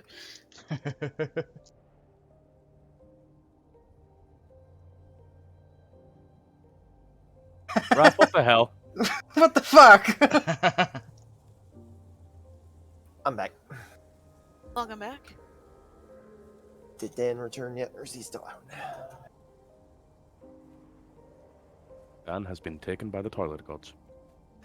He has been toilet to the toilet gods. He's been turbo flushed. Not super toilet. Left the seat up and sat down. Much. Folded him like flushing. a deck chair. Alright, I'm back. Welcome Yay. back. The toilet gods let you go. Alright, so everyone is slowly rousing. Aelin will kind of Everyone, crouch down Including next you. to You finally got your enough Maria. sleep to get rid of your own exhaustion. But you still feel like trash because you have a cold. Hey, buddy. Charir quickly. Oh, you first. Oh, he's talking to Charir anyway. Oh. He Yeah. just kind of came up and crouched down beside him. Oh. His eyes snap open. He sits up. I'm gonna fill in Oswald on the situation. I was gonna wait for other people to RP Yeah. before I RP'd Oswald He gets waking you up. too. Oh, okay. I'm not gonna pretend that things are gonna be pretty by the time we get down there, but don't go just dashing in, eh? I don't think we're gonna get as much of a fight as you're expecting. Just prepare for the worst, eh? And you know we're all here, ready to kill for you. He nods at that last bit. Just promise me whatever is there is not going to survive. Oh, come on. You've got me. Nothing is gonna survive anyway. He puts his claw on his shoulder quietly, stands up, and then, solemnly starts packing everything up that he had. Attaboy. You'll just get to packing too. And this time he actually takes a little bit of the wood, just to, Okay. in case we need a fire. Yeah, unfortunately, around your city or town, it's on a plains, so you don't have a lot of trees. What's great is that I didn't immediately know that, or at least if you did say that, it was a long time ago. And Charir would have absolutely known that. And yet I said to collect that wood. That's awesome. Okay. I can explain a little better if you want. You guys, Sure. your village is basically on the shore of that lake down there, Mhm. which it's most of the year covered in snow. And around the midst of summer, it defrosts enough to actually do anything. But you're kind of sort of cradled in a cleft of mountainous terrain. One of the up valleys. against that. Yeah, If basically you like zoom that. in enough, you can even see just the smallest of lake dots with the trees in there. Even So, in yeah. cold climates, valleys tend to be warmer than the rest of the area. It's pretty cool. Okay, then he And the collects a little bit more than he, just as much as he can in a short amount of time. By all means. The winter court is also pretty chill, no pun intended. Ha. Well, it's autumn court right now, which means beetles, which are the Typically. worst. Yeah, they're the assholes. But we're at least in a cold climate, so they're in that whole, it's that mixture of bullshit going on. I feel like. All right. So, you guys kind of get ready to continue on. Your drakes are going to be slow, but you're on the final stretch. I have a fix for that I was prepared to do. Oh, really? I'm going to use 5 out of the 8 remaining charges of my Talisman of Stag on the drakes. Okay. To bring them up to normal speed instead of double. Nice. They'll be at normal speed, but they're definitely not going to be feeling great about it. If they eat the cooking, I think that'll help. So. Oh, yeah. And I feed them every day. Charir Oswald's doesn't push. Lufa's cooking. Push past that. And by the way, Oswald and Wilk wanted to do a thing, right? Before leaving? Yeah, I was feeling... I mean, as everyone is getting ready, like, about to mount up, that's when Oswald, being put on Wilk's Drake, finally wakes up and immediately freaks the fuck out. What's going on? Slap. Ow. Ow. Calm down. That's safe. not a good way to calm someone down. Noted. Where are we?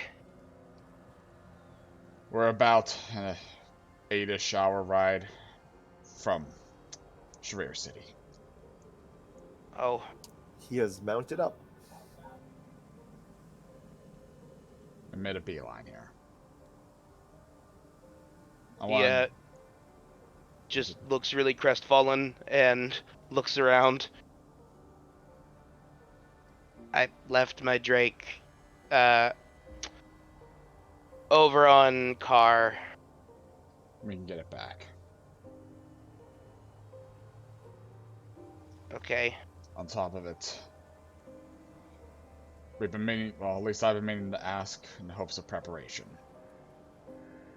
How exactly through the portal?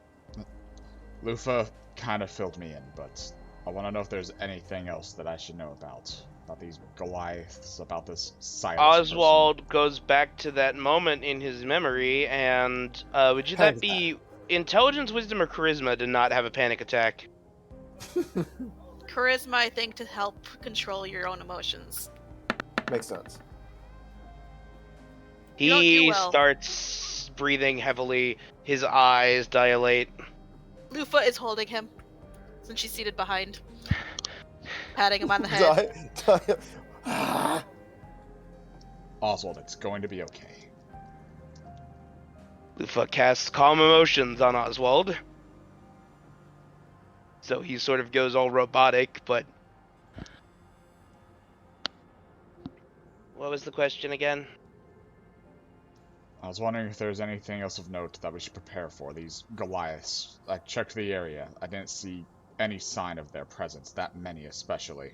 This Silas person or even there was friend. Just a lot. And that portal, that picture is what I drew right before it closed. I didn't see anything else. Some of them were armored. I think Bazooka said something like a warband. Bazooka? Yeah. That's where I was. My father, and like almost getting through the fucking spell. My father was killed protecting Anaku. I'm sorry. I am, really. We should get going. We're on the move. Lufa, take your clothes back. And he hands the clothes back to Lufa. And by the way, I just want to say, I'm fucking mad because I have resistance to so many fucking things. But guess what I don't have resistance to? Cold. Do not have cold resistance yet. I have fire resistance. Are we past extreme weather temperatures, by the way? Extreme, no. Your drakes are still going to suffer, but the rest of you are okay. You are on the same page as your drakes if you were wearing your armor. That's what I was asking for. Basically, the drakes and you, if you're in your armor, it's not okay. But for everyone else, they're okay. Yeah. It's just like one of those, like, it's like cold. You can deal with it, but it's you feel it in your bones. Yeah. It's like, I won't wear the armor then. Okay. I'll go bare. Well, clothes, but yeah. Ugh. We're making our way there now, Oswald. It's time to settle in. We might be in for a fight. If there's a portal that took Friend there, there may have been a portal that took the Goliath there. Even worse, in or out. Yeah. What I'm trying to figure out is the link between this Silas and the revolution going on over there. I'm guessing you guys are going to be talking while riding? I would hope so, because Okay, if cool. not, They Charir are. is already It's okay. gone. It's all good. That's why I asked. Thank you for asking. So you can continue talking, hon. Just trying to put the pieces together. Do you know any reason as to why he'd be over here? And No. let alone why he'd have anything to do with Friend. No. I think Friend was probably just because she's a powerful pawn. Friend is tied in with a noble in Emerald City. Yeah, that's the noble. He can shapeshift. Yeah, that's what I was starting to think and suspect.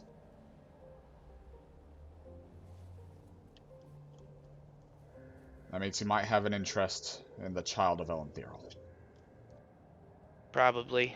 That might be a part as to why he's so powerful. I will say, Verthicha did say that his plans usually take a long time to happen, so we probably have time with that.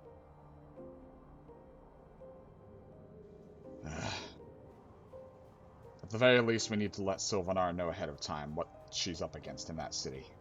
Yeah, I told her roughly about the fact that we have an ally in there. I didn't say anything because I know Aelin can get away with spilling the secret, but pretty sure Adrian would just stab me. Yeah.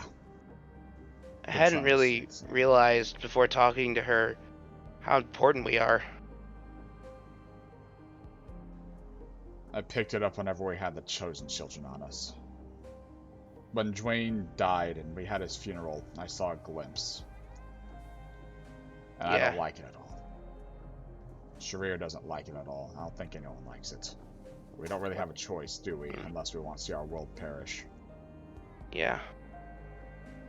It's hard. Keep your eyes open. Yeah. I think we're falling a bit behind. Iris just is not used to the cold. Easy, girl. So, is anyone else doing anything before I have us be there? Aelin will tell them about a half hour before they get there to stop, and he'll ride ahead to try and scout. Is Charir gonna listen to you? That's what up to was him. the question? Aelin's basically going to tell you all to stop so that he can scout ahead. Whether or not you stop is up to you. Be fast. If I don't hear anything and he looks at the sky, 10-15 minutes, I'm going in. Do you want to trade out Drake's since mine is having fun in the cold? Hey, that would be helpful. Slithers off. Animal handling so that the Drake doesn't immediately try to kill me. I'm helping as best I can by just like patting it and going, it's alright. Alright, if you're heading off, right? Yeah. Alright. As he climbs on, Lufa climbs on behind him. Ah, your commentary. She wants to help. I want her back when you're finished. I'll make sure she doesn't die. What? Leaves. This character has died. That was perfect timing.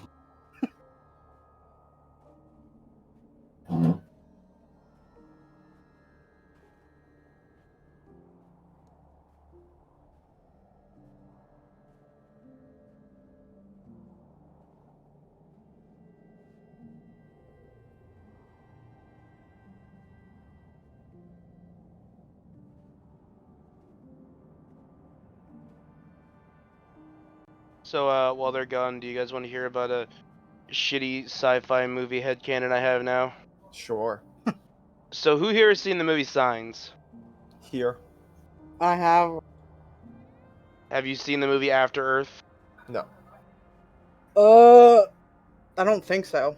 But I'm also So terrible with names. They are both shitty sci-fi movies directed by M. Night Shyamalan, and they both have the dumbest fucking aliens in them ever. So, the aliens from Signs, they came to Earth on ships that could cross the stellar void, and that are fucking, stealth fielded. They are able to be invisible while being in fucking orbit. They came down onto Earth, a planet made of like 80-90% water, which is toxic and like a solvent to them, with no armor and no weapons and not even fucking clothes. In the movie, it's like, yeah, they were a problem for like 3 days and then we killed them all. I do remember that part of Signs. It was a fucking great. preacher's son beats one to death with a baseball bat. I do remember that too. So they're that stupid. In After Earth, humanity gets attacked by these monsters that are genetically engineered by aliens that are able to sense human fear. And they're these giant, like, hulking monstrosities. Problem is they can't fucking see, because they only have the sense for human fear. Alright.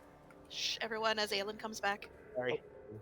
He's coming back and he's kind of frowning, but also trying to hide the fact that he is not comfortable with what he just seen. How many things are up there, and is anything left? I saw nothing moving. So either they're lying in wait, or everything is dead. Alright. There was a huge crater, a lot of smoke, embers. It's not pretty, so just prepare yourself for that, aye? He reins in his Drake and gets going. Alright. Not like faster than he was, but, he just gets going. You guys move on for another 5 minutes before finally, as the trees start to thin out, and you guys come across a plain that sort of swoops down into a valley with various cliffs and shit along the edges of what looks to be a town. Allow me to show you what you see. Oh, and he would have swapped Drakes with Aahana gun. Yeah.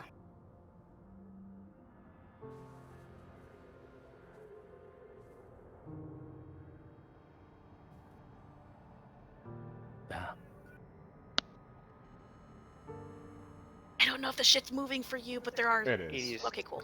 It is.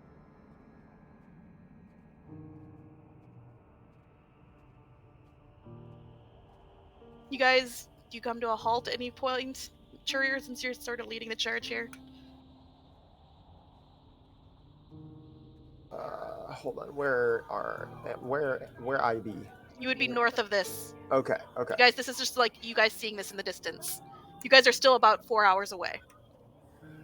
Not before, like, basically coming up to here.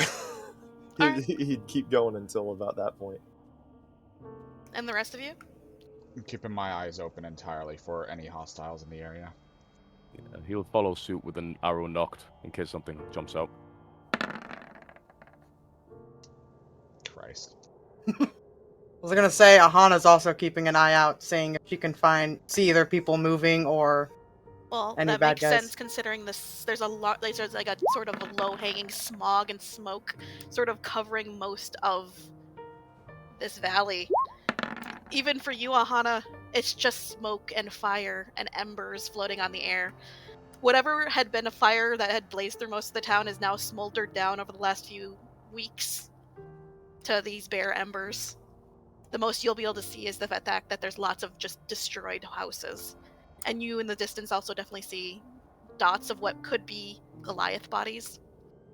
Because you're so far away, you wouldn't be able to see the kobolds.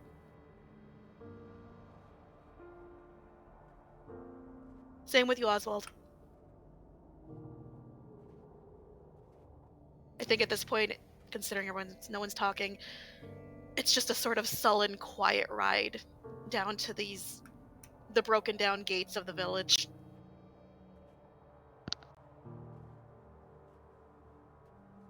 Aelin's going to be keeping an eye on Charir in case he does end up bolting forward so that he can follow. As you guys do sort of venture down towards the gates and things like that, you do pass bodies, both Goliath and Kobold, scattered outside the gates and more once you get to the gates. In fact, it looks as though both sides are massacred. Are there any goat kindred bodies? No. At least not here. All right. You have now reached the gates.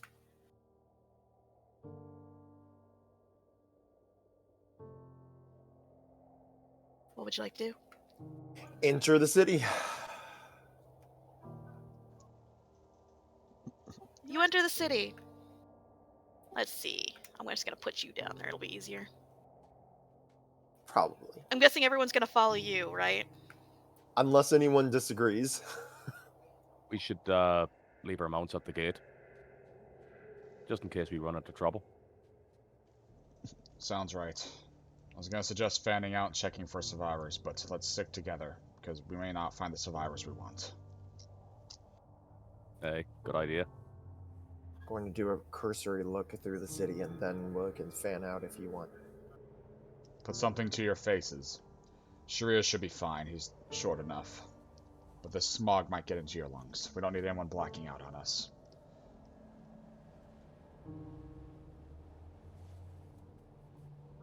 Oswald pulls some cloth out of the bag at his side and ties it around his face. It's very quiet and very weird walk. This town that was once so full of life is just silent, aside from the crackling of flames in the distance and the howling of the wind overhead.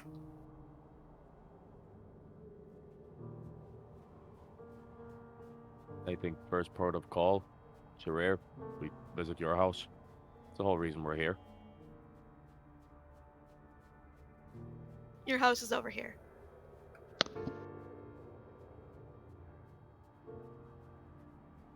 Oh, good. It's one of the ones on fire.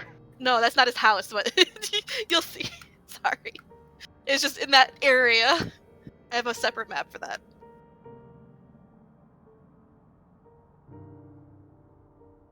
Are you walking or running?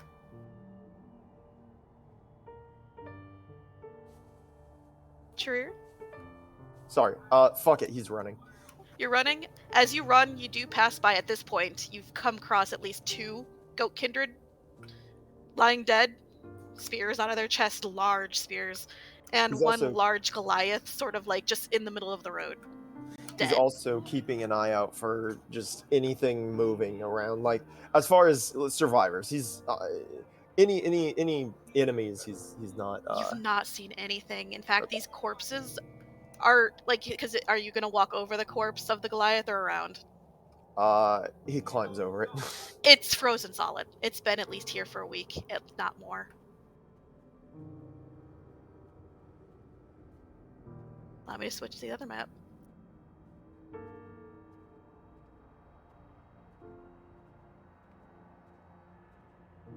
And I'll drag you guys in. This is your house, though. Oh, wow. I can get everyone in now, I believe. Drag yourselves in if I don't get you fast enough. And big.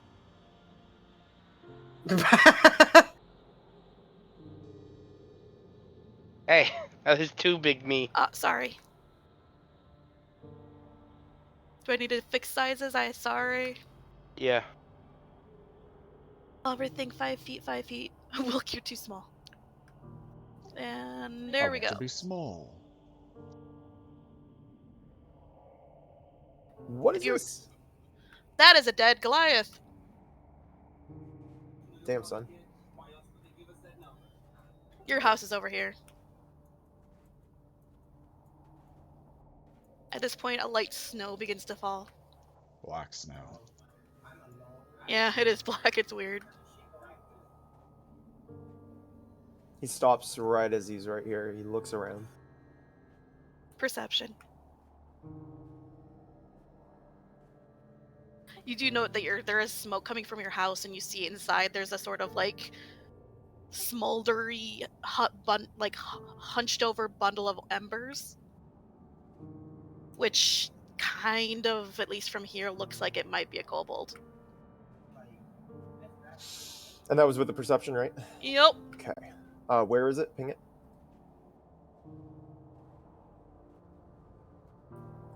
He runs over. What do you do? He reaches out and tries to look in its face. You pull over this charred ember, glowing embered body. It sort of falls apart in your hands. It is completely charred through. But as it rolls over and sort of breaks apart, you see within the embers a blackened and charred amulet of your mother, and an egg rolls towards you. No. Still warm. No. He screams out, "Dad! Dad!" There's no answer. He looks around again. The remnants of your house are black, charred, filled with snow, black snow. There is nothing aside from that charred body of what could have been your mom, and that egg. He walks back and reaches down and picks it up. You feel movement. Mom. No, please, no. Mom, no. He holds the egg closer to his chest. No. He sits down and rocks a little bit. No words, just hand on shoulder. Don't touch me. Don't touch me.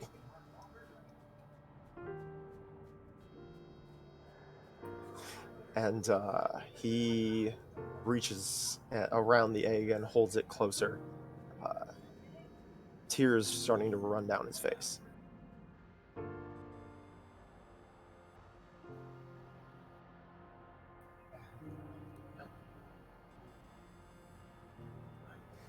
Suddenly he just screams at the sky. No!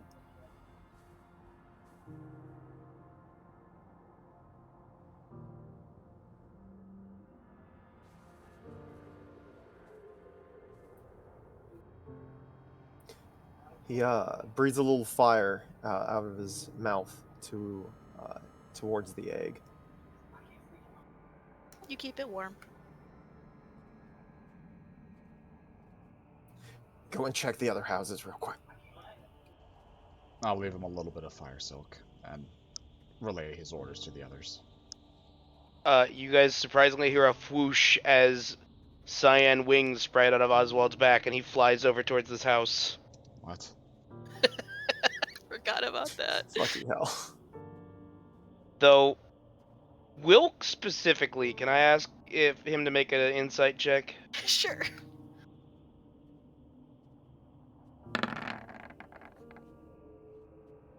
That color is a lot duller than his magic has ever been. It's almost pastel at this point, almost gray tone. Yeah. No one else really knows because of the snow, but yeah.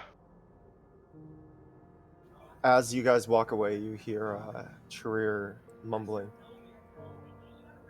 I'll keep you safe. I'll make sure everything's okay. I'll keep you safe. Do you take the locket? He does, yeah. He snatches it up in one hand, and the chain is dangling through his claws as he holds the It's egg. definitely damaged and charred, but it's still whole. So add one locket of your mother's, which you know if you were to open it, maybe still has the picture of your family in it. He's not opening it yet. Yeah, I figured. And one kobold egg, about 3 months in. It's got about 4 months to go. Yes? Can Aahana, start flying through the town, trying to see if she can't find anyone? Yep. Yeah. You all can do that. It's fine. I'm not going to go to the other map, but... Yeah. I'm we'll just saying that's what here she's now. doing. She's Yeah. just I will state that no one finds any living creatures. You do find more corpses. There are a lot less goat kindred, but because this wasn't their town, but they were here. There's a few goat kindred a little more towards the west. But there's just dead bodies, all colors of kobold, mostly red, but other colors as well, and the Goliaths. All of them. It doesn't look like anyone survived. Because Charir's house is all broken, would he have like a line of sight to him from where Yep. he is? He's just leaning against the wall, just watching. You would see him like struggling to pull. He actually pulls off his cape and wraps the egg in it, and is just continuing to mutter things. Hey, Dad might be alive. We'll be okay. I'll keep you safe in the meantime. Don't worry. Dad'll be here. I'm investigating the fissure and crater in the town.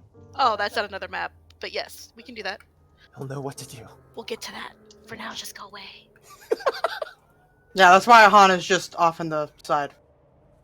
Both Oswald and Lufa are investigating around, and does it look like the people that attacked just rushed through and killed everything, or does it look like they actually raided and pillaged? It's hard to tell. It definitely looks like whatever happened quickly. But there was a lot of damage on both sides. The final blow... investigation. Yeah.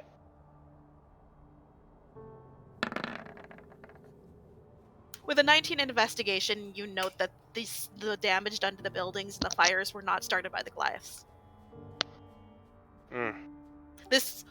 All of the damage is coming from the same direction. Center of town. The crater you saw from a distance. Probably Silas. Some sort of shockwave, something happening. In fact, this is pulling... You were one of the ones that you stayed awake whenever that happened when you guys first made characters and met each other, right? Were you the one that stayed awake? Think so? I think it was Fenris, actually. You saw Fryn? No, yeah, he saw that. No, that was Yeah. the one who didn't get knocked out was Fenris. Alright, then never mind. Yeah, so are there valuables and stuff scattered around, or did they pick through and take everything? No, there's nothing. It looks like nothing was even touched aside from that. Oswald's not like grabbing valuables or anything, but if he sees any like medicine supplies, or anything like that, he's picking it up. By the way, Lufa finds something. Oh. I don't have it here because I thought it was too gory, but over here there is a Goliath corpse with a spear, a glaive out of its back. Next to it, a smaller red corpse. Looks like an older red kobold. While this is happening, Charir set down the egg closest to the coals and stuff. Fire silk too. And right, and he reaches into his off of his belt and just pours out. Let's see here. The rest of one of his the original spices he had, okay. And starts putting just pieces of his the ash that his mother is basically into that. All right, you now have a vial of your mother's ashes. Okay, Lufa now has a decision to make. And now he's looking around the house, like moving things and seeing if anything survived, or he's basically looting his house. Yeah, you'll find old knickknacks here and there, like family photos that aren't completely charred, at least in the less broken side of your house. He grabs them. And add like different pictures of different family pictures. You also see like just kobold things, man. What are you looking for? I'm trying. I'm sorry. Any family heirlooms? Yeah. There is your grandfather's spear, basically, which is basically hung over the mantle, because the mantle's back here. He was never allowed to touch that as a kid. Oh, fuck no, it was like a fucking trophy. Like, your dad didn't even use it. He doesn't take that right now. He just... It's he definitely notices blackened it's from the there. smoke, but it doesn't look like it was touched at all. He moves on and checks... let's see here. How about his... I guess would there be like an area with his family's money or anything like that in it? Yeah, there's that, but that's over her. You kind of trudged over it. If you want to dig, you could probably find He'll dig. the remnants of like your dad's vault, quote unquote, the little small one. He'll grab it. The vault. Oh well, no. He'll try to crack it open. How are you gonna open this motherfucker? Do you know the pin? Let's roll. Do I? Intelligence? Sure. He does not. You have no fucking idea. That was a Oh save. wait, that was a save. Hold on. Oh. It's gotta be like your parents' birthdays, anniversary. Tries it. Then you put in your birthday. He does. It opens. He reaches in. You have about 3 copper bars in there. Your family's life savings. He grabs it and holds it against his chest and just starts crying again. No, this was supposed to be for us. This was supposed to be for us together. What's Lufa doing? Oswald? Through her mental connection, I know she can't talk to Oswald. Can she send like a ping of distress? Yeah, you get that. That's easy enough. Whoosh. Oh. Whoosh up and try and find Aahana and Wilk, the responsible adults. You see Aahana in the distance checking the other side of the town, and you see Wilk hovering towards the center. He flies towards Wilk first because, know him longer, and just pokes him on the shoulder. Wilk, you were about to like head closer down, you were surveying the area, and then you were about to head down when Oswald appeared. Yeah, I was actually going to cast Detect Magic on my way over just to see if there's anything. Well, that's the funny thing. If you cast Detect Magic on your way over, this whole area is devoid of soul. Yeah, that's what he was looking for. Wilk. Oswald. Eyes glowing. I think Lufa found Charir's dad. Nod once, look towards the crater, and back to him. Should we tell him? We're gonna have to. We might be here a while burying. This is what happened to Rivers Deep, isn't it? Oswald, now that he brings that up, this does sort of remind you of that. This is what happened. A little less fire, but... We know Friend grabbed something there. Would you like to make a perception check to look at the center crater? Yeah.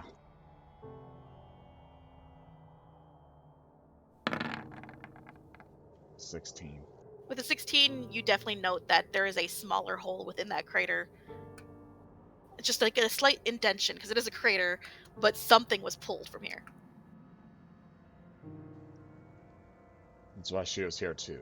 That's why Silas sent her here. That's why they attacked. There was something powerful here. An orb of power again. Or an artifact of some kind. But so we know that later. We know that this isn't personal then. It's just coincidence. And that's what I think is worse. They didn't go after my father, they went after Anaku, and my father just happened to be there. They didn't go after his family, they went after that. But now it knows that we're a thing. I think what's worse is we're just inconsequential to him. Take me to the body. Okay. Charir. Should I get Aahana? Check on her, make sure she hasn't found anything, and tell her what's going on. I do so. We pass over the body. I point it out. I fly off to Aahana. Repeat of conversation. Charir. I land. The last thing you find before everything else is either broken, destroyed, or charred is your mother's jewelry box. She always talked about wanting a daughter. And that she was going to pass on all her... Because you know your mother. She loved her little glitter glam, and she had like a horn decoration out the ass. Yeah. And this is where she kept them. Horn rings, horn caps, little chains that dangle between them. Really intricate shit. He takes that and puts it in his he just kind of stares at it for a long moment, just looking it over, and he puts it into, just ties it to his belt. All right. Yeah, it's a small little thing. It's all good. And go ahead, Adrian. Or Aelin. Why am I calling you Adrian? Because he is the incarnate of rap. He's just gonna enter the house, kind of keep his distance from Charir, but still just watch. Air of sadness about him. He understands, but he also knows he doesn't want to be touched. And he isn't good with people's feelings.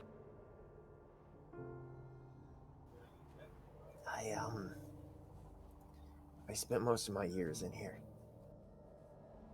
Early on. I can get that. You know they're all going to die, don't you? You know, considering that's a really heartless bastard of a thing to say. No, not you. I mean the ones responsible. They're going to die, and it's going to be slow, painful, and without mercy. That much I can promise you. Good. Because that's, Gives him a nod. It won't fix anything, but I want them to suffer. Hey, and they will. Don't know why they were here or what they needed with my family. Their reasons don't matter. The fact is, they were here, they fucked up, and now they've got to die for it. The rest is just details. I want to feel their life force running through my fingers. I'm sure Maybe they'll know happen. A portion of what I'm feeling right now. Just nods. Promise me one thing. Aye. Don't call out to Adrian when we fight this one. Gotcha. I want their last moments to be the most painful things. I'd imagine their souls being trapped with Adrian to be rather painful, but if that's what you want, I'll go with that. Thank you. He wipes away his tears. Let's go find my dad. He might have, he was definitely the kind of person to try to protect everything, so he might be around the front or something. That's when you'll be there, hon. He might have crawled into one of the other houses. He's probably injured. Aahana, this is when you are reached by Oswald. Dying Oswald. I found Charir's dad.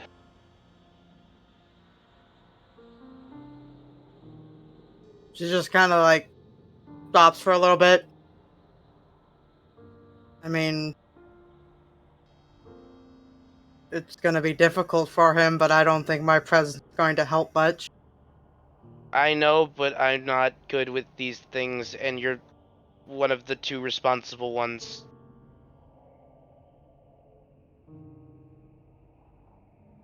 I don't think I'll help much, but I'll show me where it is. He starts flying back. While you were surveying the area, Aahana, you literally, it was just dead bodies. Broken houses. Did I sense anything through my divine detection? Absolutely fucking nothing. Yeah. Which is weird, because there should be some sort of life in this area, even if it's just animals. There's no chaos, there's no law. Fucking nothing. The most of a ping you get is when you get closer to your friends. And that's because it's your friends. And that's when you guys get back. Yes, Wilk, you guys can do your thing now. With my eye still on, he definitely has no soul left in him, but I'm checking him. Does he look drained, or did he die long before the draining happened? Investigation. Or medicine, I guess. I don't know. That's a little...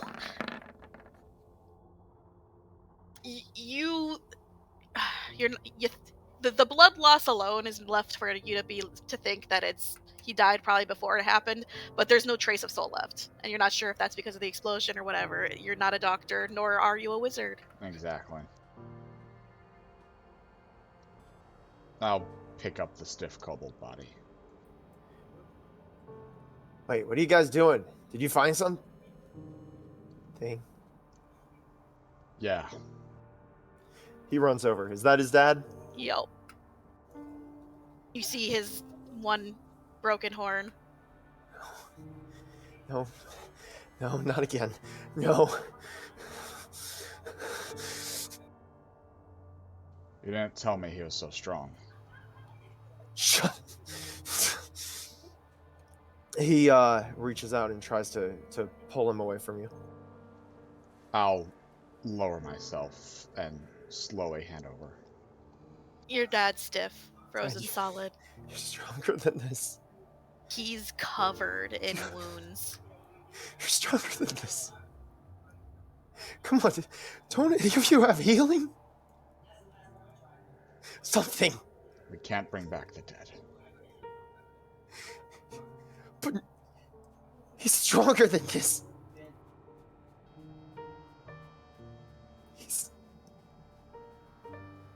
He's stronger than the glass Charir, but he's not stronger than what happened to this village.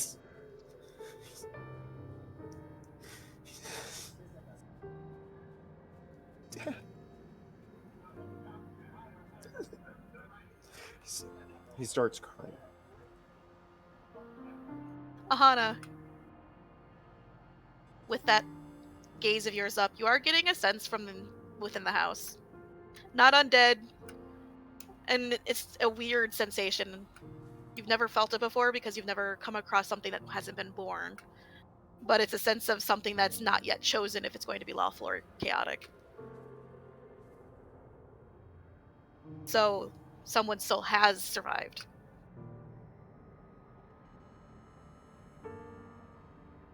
I know you're,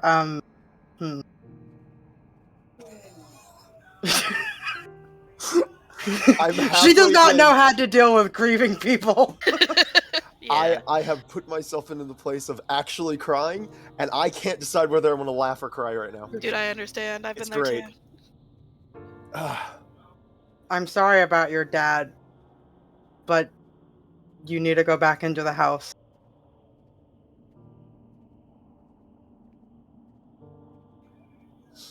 He silently just brings the body back in.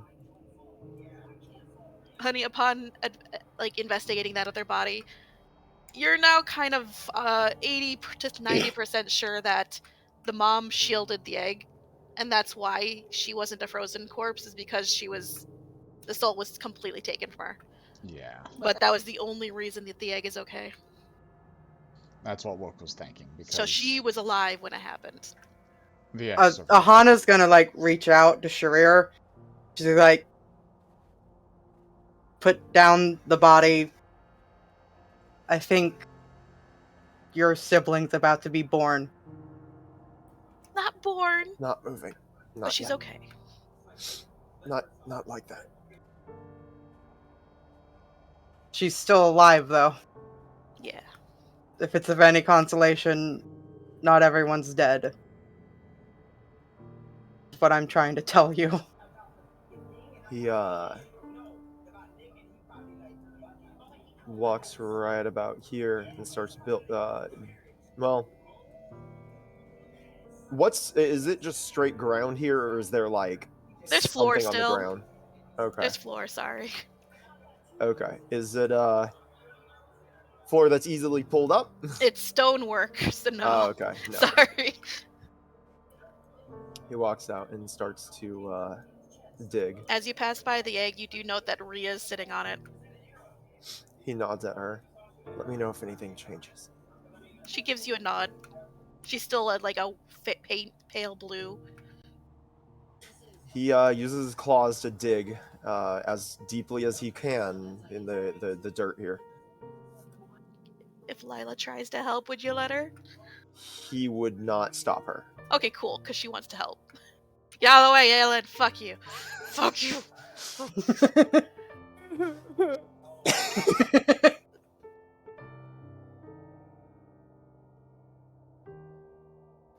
Aahana is gonna empty out her pack. And she's going to start putting all of she's gonna start gathering the ashes in it so they don't blow away or anything. Alright. There are probably some ashes left, yeah. Yeah, there's quite a few. Well, I'm not trying to be rude, but your mother's a charred corpse, so she's turning into ash. Quite literally. And also, since he now disturbed it, it's breaking down. Yeah, that's why she's like, structure. Empty pack. Starts gathering ashes. Bring her up. Oswald and Wilk, what you doing? Oswald really can't. He knows he can't look Charir in the eye right now, so he flew off and is just investigating the city more. Alright. Anything specific you're looking for? Any signs of life, and if not that, just medical supplies. Oh, that you can find some of that. What are you looking for that? Because, like I said, the houses are untouched. They didn't take anything.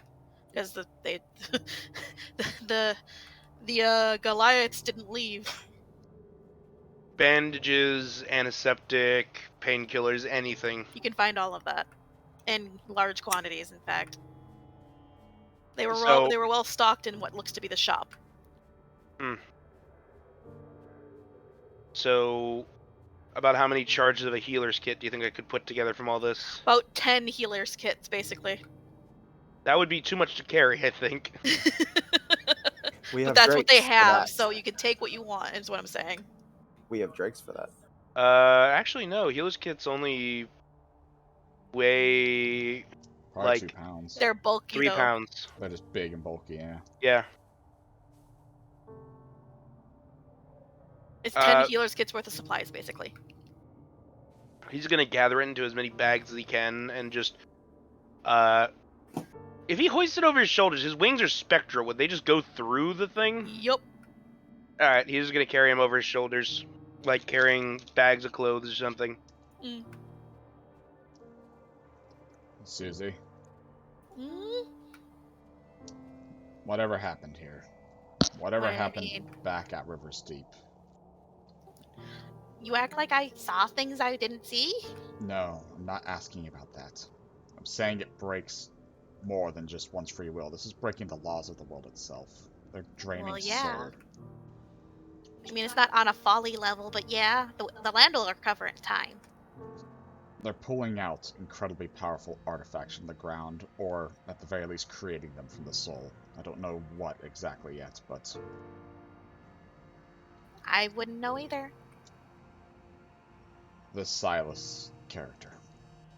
I want you to let Sahara know everything that we are learning about him. Oh, she knows. Good. This is turning into a threat. A great, great threat. I mean, it's been a threat since day one. Why do you think she's asked you to help?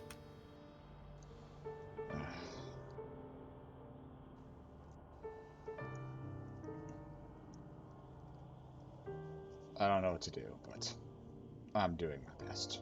Just thought you should know that. You're doing fine.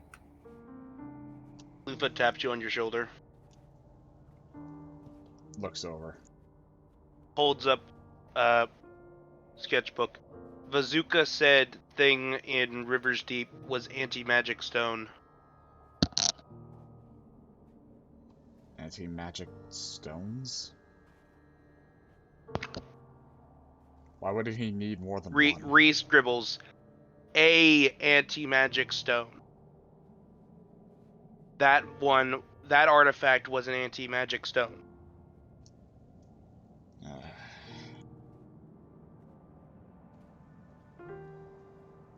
much worse. Not sure of details, heard Oswald rambling one night. And many of these stones are just scattered around the world. Shrug.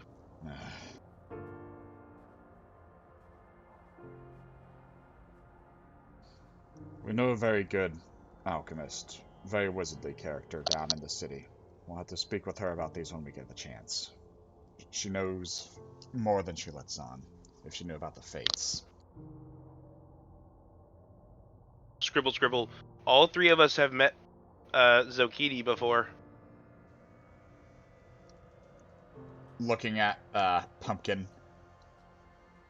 I didn't know if you remembered. You're younger then. Hazy, embarrassing. Yeah, a lot of biting nobles.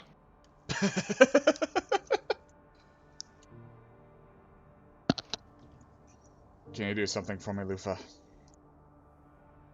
Nod.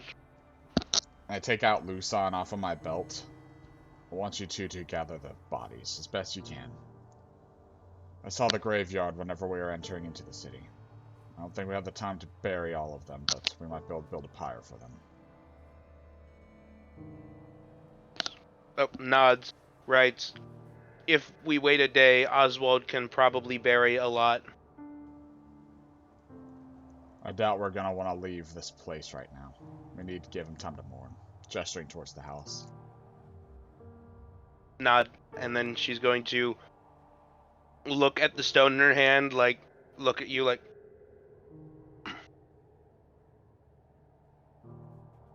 She can't command him to unstone. No, I took Lusan off my belt and, like, took him out. Okay. Unstoned. I thought you handed her, like, here, have this stone. All of the flowers that were on him immediately wilt. It's too cold. And too sad. I'm going to go investigate where the artifact was. I don't know, not that smart, but if there's anything I can find, maybe even a soil sample, I might get traces of something from it that someone smarter than me can figure out. Nods. Walks off to go find corpses. And that's where I'll go.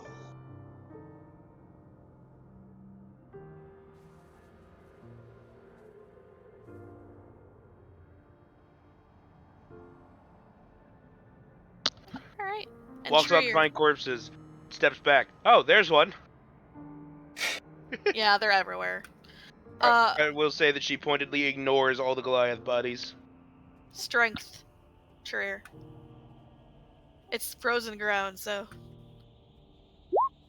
Yep. You managed to make through, but you're gonna be, like, bloodied hands after. I think he's not thinking about that right now. Lila's helping to the best of her ability. He does put out a claw after making it through, a little bit of it, and puts out a claw to tell her to step back. She'll step back, I guess. It's your family. And he directs that downwards into the dirt. Mm-hmm.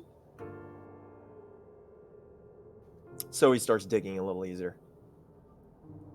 What are you trying to do? I'm sorry. He's just trying to make enough room so that he can bury that particular body and his mother's ashes.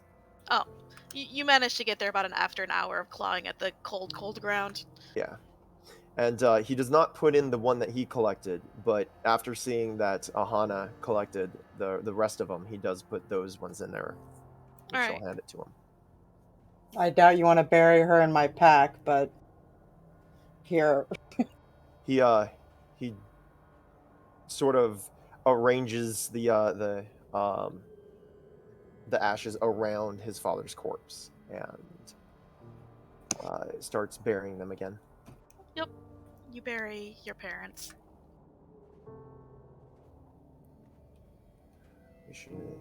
I'm going to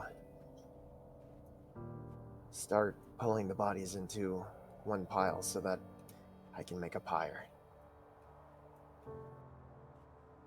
Well, I don't know if you heard, but I think that's what Wilk is having Lufa and Lusan do.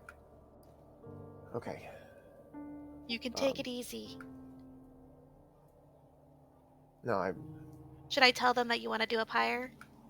Yeah. She's just sort of like hurries off. Screw her and her hearing.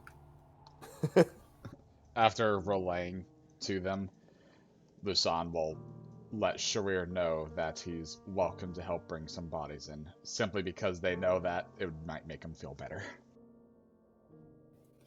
So, what are the first few bodies he comes in contact with? Over here, I mean, I think in this zone specifically, there's probably about 5 to 6 Goliath bodies, 20 Kobold, and about 4 goat. After dragging a couple of the Kobold, he looks over the one of the goat kindred. The first one he kind of sees, he kind of reaches out as if to pick it up, and his face kind of twists into like a snarl and just starts punching the goat kindred. You didn't protect them. You couldn't protect them. And he starts breaking down into tears again. Constitution saving throw, because that's a cold body. It's very, very frozen solid. I need to see if you break a finger or something. Okay, you're good. You hurt yourself, though. It hurts. He throttles the body for a few minutes and just kind of grabs its clothes in the front and just puts his head down before kind of crying again and starting to drag that body in a hand. They died protecting them. Well, they didn't do good enough. They couldn't protect themselves either. Most people can't. He drags it to wherever else they're dragging everything. He's making 2 separate pyres.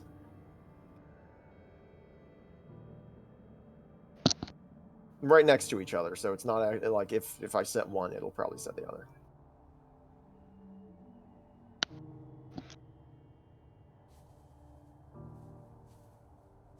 At one point, while gathering the bodies together, Lufa does bring up through the writing, "We can bury if wait a day." She brings that up to Charir? Yeah.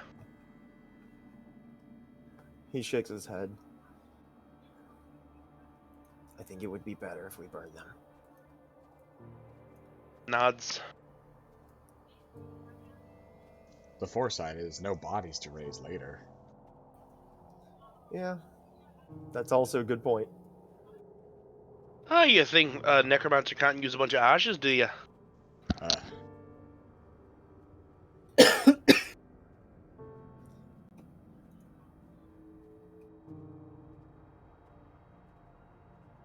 So once he is able to clear out as much as he can, how long can he work? You're pretty fucking exhausted, so around the time that the sun sets, you collapse. You don't want to pass out, but you can't physically or mentally handle it anymore. You pass out. He heads out. Okay, can he at least make it back to his house? Sure, you can stumble in, but you don't remember doing it in the morning. He curls around the egg. All right.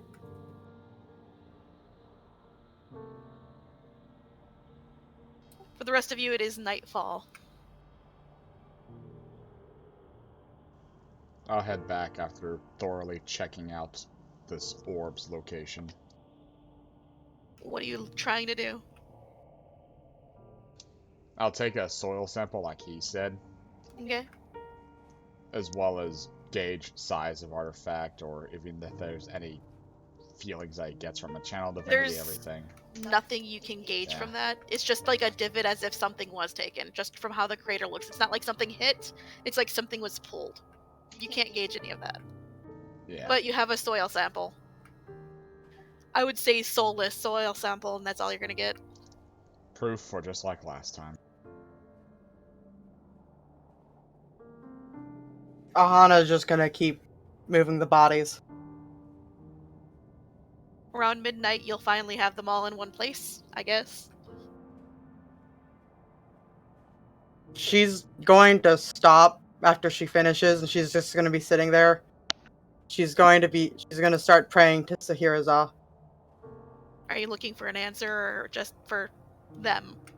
She's going to ask Sahira if she should tell the group what Silas is doing.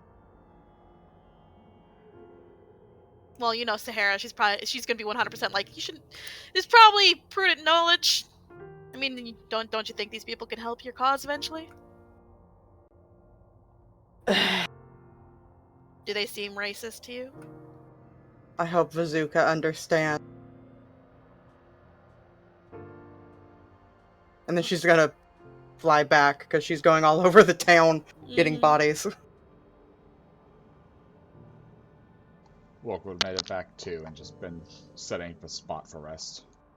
That being said, you did leave the drakes outside the town. While it is warmer, they probably still need tended to. Oh, fuck. I would have remembered then. I'll let them be in a warmer location in the town then. Just put them inside one of the houses. Yeah. Well, there's a nearby One of burning the house currently right here. burning houses. Exactly. Fire.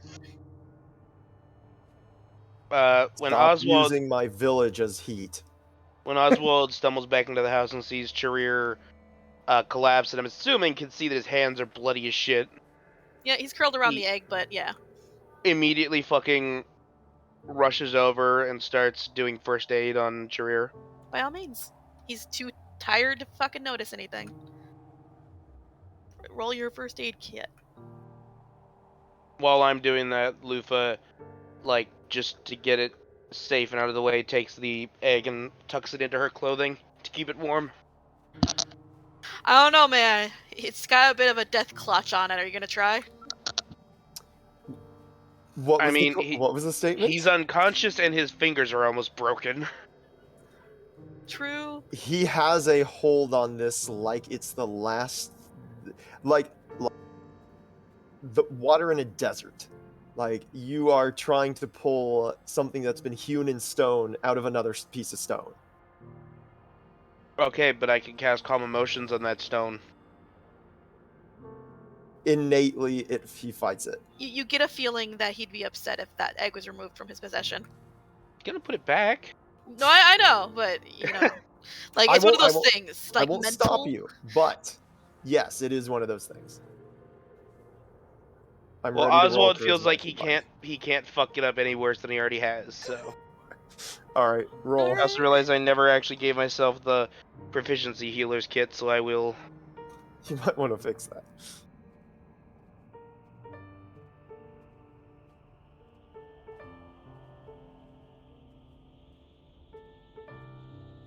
And it uses wisdom? It should.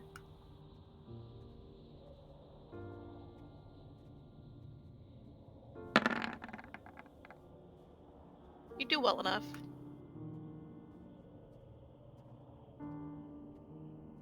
Yep.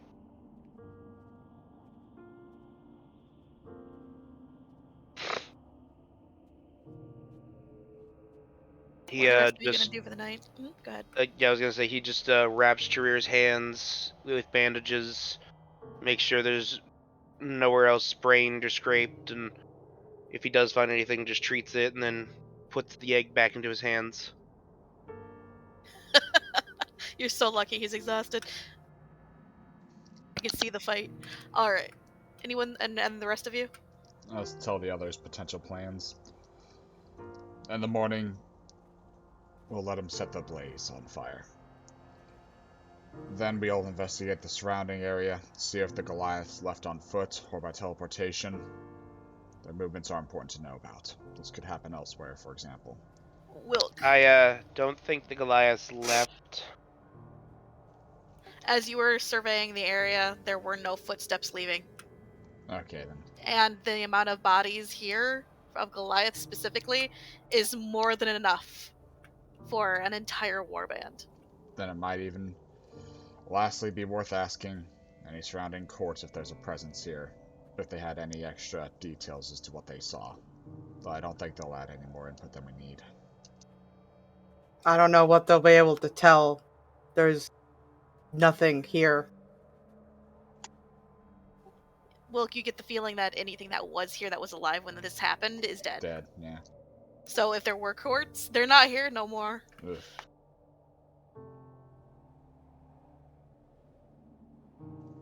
Then after the fire, we should just head out. Though keep an eye out. Charir's mother had a speaking stone with him. Probably got drained in the process, though, but might be something he'd like. Would you like to look? Sure. Perception or investigation? You don't find shit. You also don't find shit, Oswald. Aahana. You sort of manage to squirm your way through this much smaller than normal for you house, because it's sized for a kobold. And you do find what would have been their back bedroom. You see that he's already been in here, but the collapsed bed, you kind of like lift it, just curious, and you do see what looks to be a sort of like sending stone, though it's completely drained, so it's instead of a cyan, it's a sort of just a rock with a carving on it. I'm just gonna keep a hold of it, and I'll wait until Charir wakes up. Alright. Keep a hold of what? Sorry, I missed that. Don't worry about it. How No, do you you're keep not missing taking my egg. everything? It's not the egg. I know. Alright, what are you guys doing for the evening? Are you doing watches, or are you just sleeping? Aahana's gonna, motion to everyone. I think I need to tell you guys what Silas is doing. Looks over to Charir.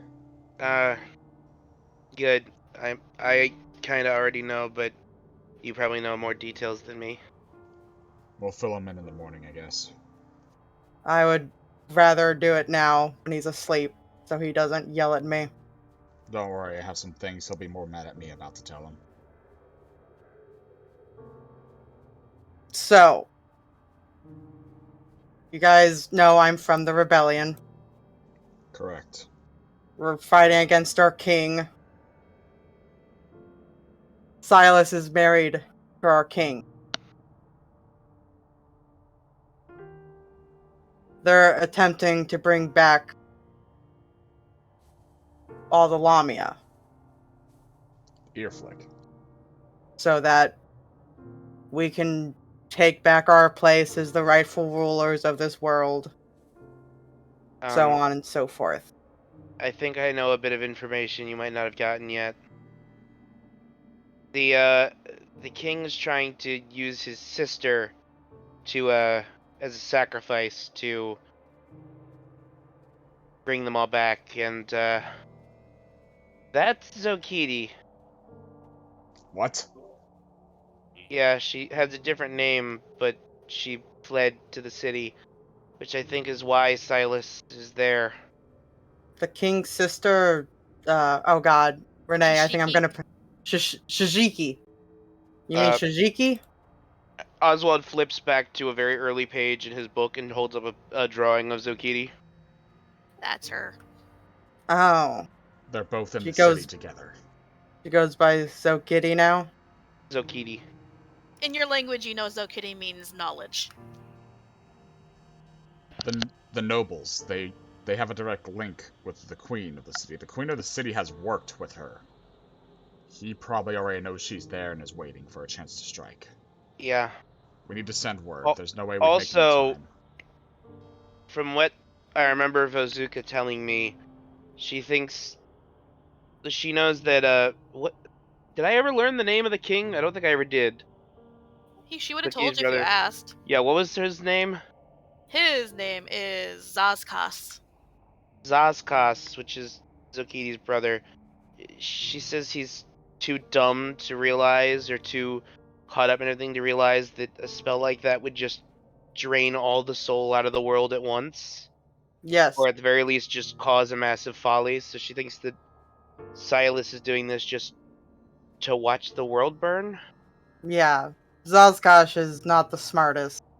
He's really pretty, but god is he dumb. We've known for a while it's Silas behind all of it. I mean, Zazkash really didn't do anything before they got married. So we got the child of Aelin held away. We have a mad Lamia ruler puppet master, and we have the Unthulzul losing his shit in the ocean. What's next? About that, I told Verthicha about that, right? I'm pretty sure I did. About Dunthul going mad.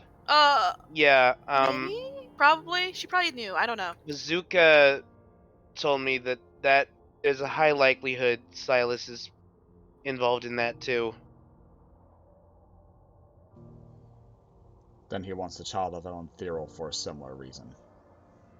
He's throwing this world into pure chaos. He's destroying it. It's like whatever breaks first is gonna be fun. Let's do this. He's always been sadistic and awful. So even if we manage to stop one, he's got 3 or 4 other plans going. The best way to stop him is with a spear through the heart. Why is he doing this? Not just for a sadistic spree, but why?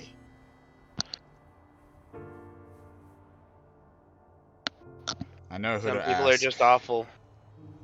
but we're not going to get an answer from them. Sometimes you just want to wonder what another person's fate might have been.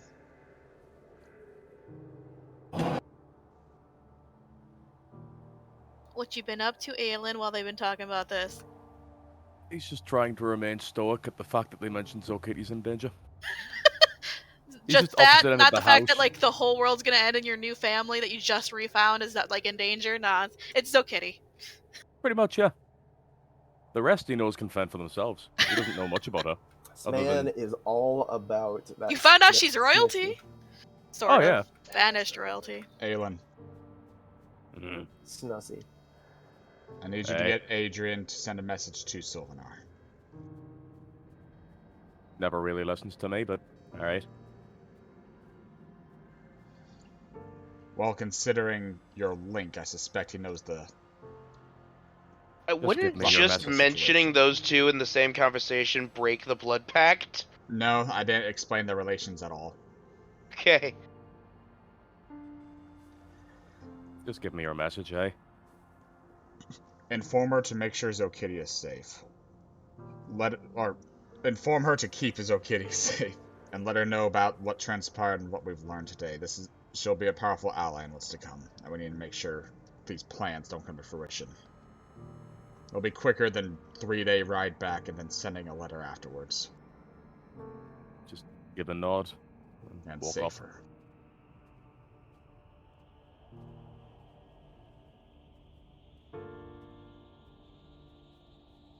And he will pray to Adrian and relay that message. You get the immediate sensation Adrian already knows. Man, these guys love having me waste me time. He's gonna linger outside for a while before heading back. Kick the house a couple times. Fucking asshole. Yeah, okay. Fuck that house too. We need to get some rest then. Aahana, whenever you make it back, let Verthicha know. We'll do our best to stop him from this side.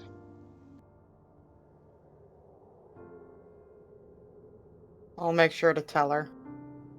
Your people aren't the only ones needed to fight this at this point. We all need to. This isn't something we really need to be going around telling, though. Many people still harbor a great hatred for Lamia. I understand that. This is a world leader problem. Luckily, we've met our fair share of them lately, or at least those with ears to them. We have a chance. Let's not waste it. When he comes back in, he'll kind of look up at a Wilk. So what is our plan for the next few days anyway? Are we heading back to Emelroth, or...? We're gonna take care of Rex's city. I trust Adrian and friends with Zokitty any day of the week at this point compared to this Silas person. But if we can handle what's going on in Rex's city and things go well, we might be able to get closer to getting the dwarves on our side. Whatever chaos Silas is bringing, it's best to fight it by stopping chaos. Well, what's More like chaotic putting than... out small fires when there's a forest burning, but still, as long as you stop the fire from spreading.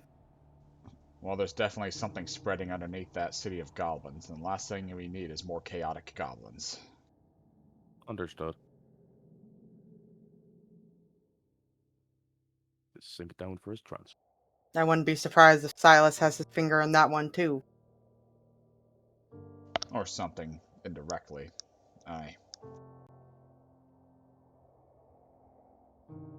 I guess I'll try and sleep. All the bodies are at the pyres. Right. Lusan, you and Lufa keep an eye on the perimeter. I don't think you'll have anything to worry about, though. Nothing would want to be here. Settling in.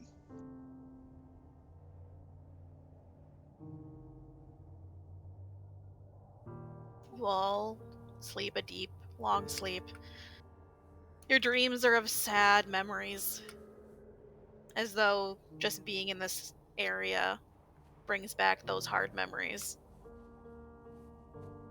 Aelin, you get a vision during your meditation. You see from what you can only assume is your sister's eyes, because she's looking up at, Adrian. But she then turns away from Adrian. You see Zokitty. They're in her shop. They seem to be talking. There's no sound, but you see her mouthing words, and you see your sister's hands appear ever so often. Concern flickers across the kitty's face, and then an unfamiliar emotion you've seen that you've never really seen before. It's sort of like stoic blankness, as though expectant. There's a flicker, and then you see her walking arm in arm with Sylvanar as they seem to be moving to a carriage. There's another flicker, and then you see her coiled up on in that like couch area outside of where you guys were staying, reading a book. You see, you're still once again in your sister's eyes on the couch across from that. She's drinking a mug of water and seems to be reading her own book. From this alone, you have a restful sleep, knowing that at least in one way someone's safe. He's taking comfort in that, yes. But the rest of you, it's not fun. You do not have nice dreams. And Night Charir, terrors. you sleep a dead sleep of a man who's exhausted himself. There are no dreams. Who? You. Me? Oh. Yes. For as if like just the world itself knows you've been through enough.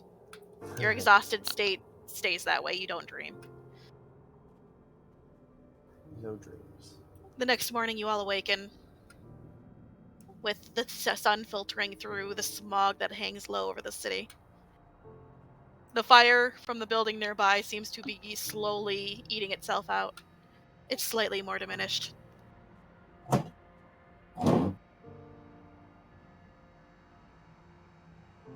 We'll eat when we leave. Let's take care of anything left here.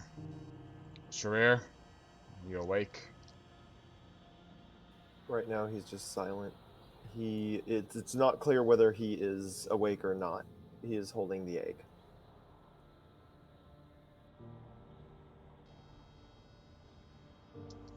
Take your time. Let us know when you're ready.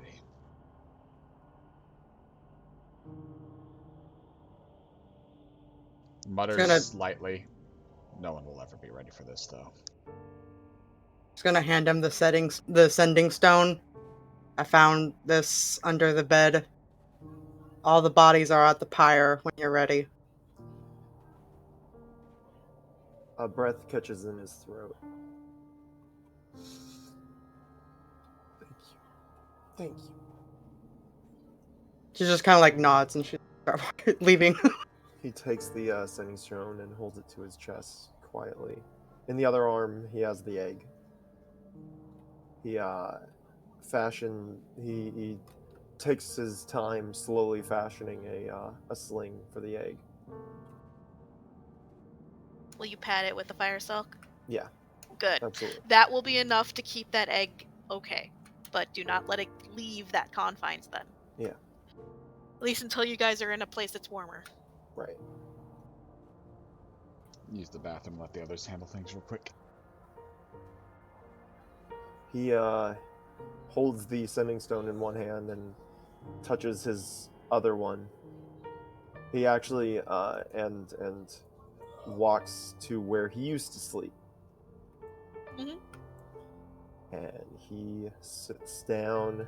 If there's a bed there, he... It's there. It's a little fucked up right now. Like, the legs got blasted off and it's, like, on the ground, but it's there. He sits on it and touches his sending stone and wills it to send a message. Sorry I wasn't here to protect you. I miss you. And all I wanted was for you to be proud of me. I'm sorry I always didn't make that happen, but I'm trying.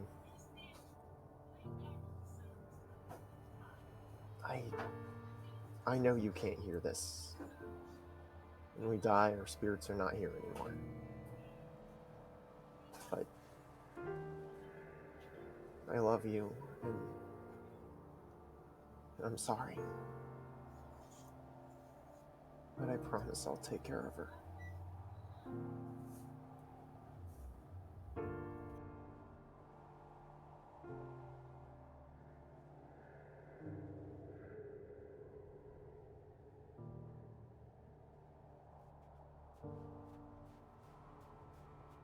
I promise.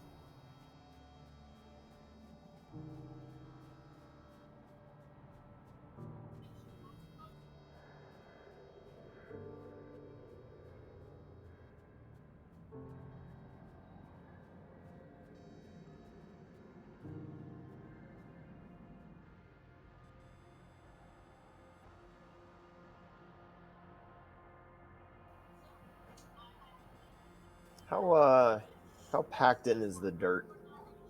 Pretty packed in. You're very Thorough. angry and sad. It's very packed in. In fact, there's now a new layer of black snow on it. Could he dig, like, let's say, a couple inches down? Probably. He will put one of the sending stones in there. The glowing one or the non-glowing one? Which one's which? Was there one glowing? Yeah, the other one doesn't work. The soul, the magic was gone. Oh. That's your mom's stone. Yeah. He puts the glowing one in there. Oh, really? Okay. Yeah. So you put yours in there and you keep your mother's? And he kind of whispers, in case you ever need to hear from me. You're not sure, but maybe you can get that one re-enchanted. For now, he's just holding on to it.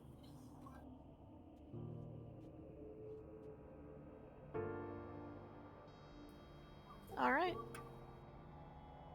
Are you guys good to go? I think we're going to head to the other part of the city. Yup. Oh, we're not lighting the pyre off first? The pyre is in the fucking thing, I thought. Oh, the graveyard. Okay, I thought he made the pyre elsewhere. No, you had mentioned that you wanted to start dragging the bodies over to the it's cemetery. Over her. Yes, the graveyard. Actually, they would have gone a lot slower, but still. They're plants, they can work.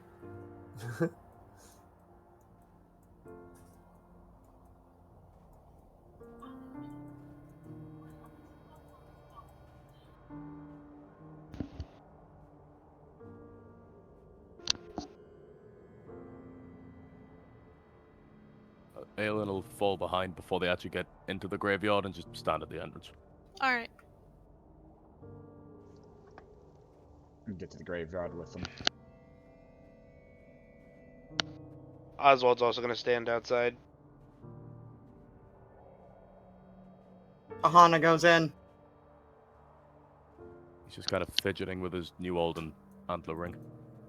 And along the way from the front, he would have gotten the wood from the drakes. All right. And he would have put it with the rest of the with the rest of the bodies just interspersed, so that it would potentially catch, and then a larger pile in the kind of center. He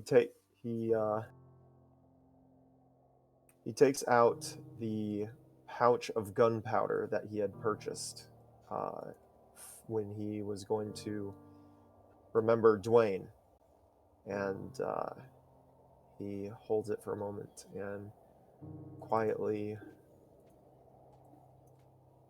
offers a little prayer to Grak,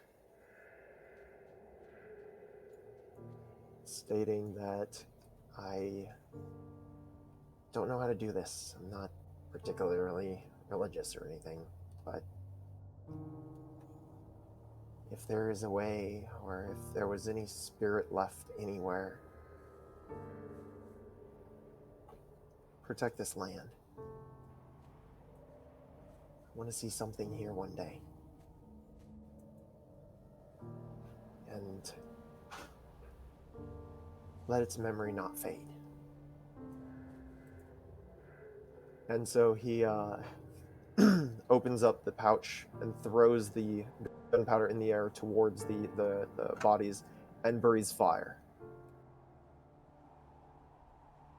igniting all of the gunpowder in the air and the tinder and the tinder and the wood.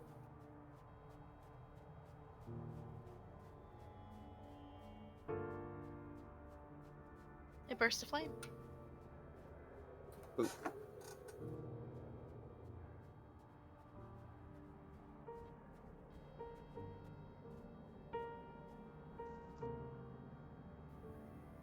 He sits down and watches it burn, holding the egg close, stroking the top of it. He looks for Rhea. Rhea's there. She's kind of decided that the egg is her new home, so... He kind of quietly says, "Thank you." She just pats the egg and nods. I'll protect both of you. I promise.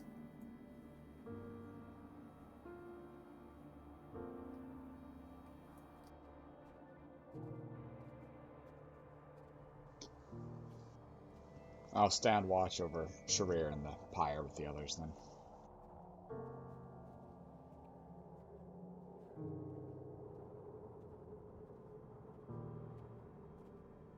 The fire rages, but it's going to take a few days for it to actually burn through the frozen corpses, unfortunately. Yeah, no, he's not going to stay here for the entire duration. He's just staying to watch it burn for a little while. Mm. Finally, unless someone else wants to do something in the meantime. Anyone? Just avoiding the funeral. Will Aelin say anything, seeing Oswald stand out there with him? Well, I mean, he heard about his father, did he? Yeah, you were they there. were traveling together. Mm-hmm. You just kind of give him a look.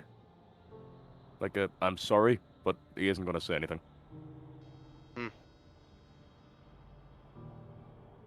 Oh, Jesus Christ. What? Sorry, a freaking car just honked out of nowhere outside the house. Jesus fucking God. Honk for Charir's family. Aahana's just gonna do her best to, like, recite... Well, it's a Lamia thing. Lamia rites, but she's gonna, like, recite rites, whatnot. She's like, eh. Definitely makes you feel better thinking and feeling like you're helping them move on if they are there. Yeah. Nice. In fact, with an 18, Charir watches the flames take on a golden hue. And you feel, despite everything, just a sense of calm. sort of wash over you. It doesn't take away the pain or the frustration or the anger, but you sense like something right has happened. Do I sense whether it was due to something that Aahana did or my own prayer, or a mixture of both? I mean, she's doing a thing. You hear her citing rights. Oh, I wasn't sure how close she was. Yeah, she's close enough. You hear her. You hear it.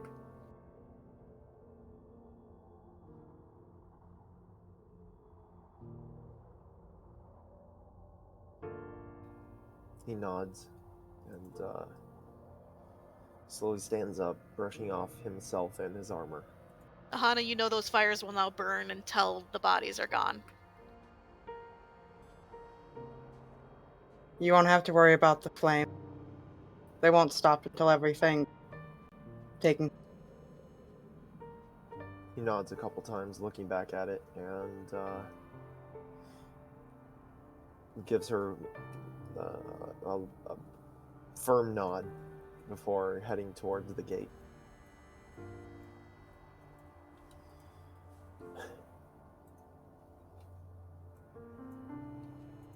I am sorry, Charir.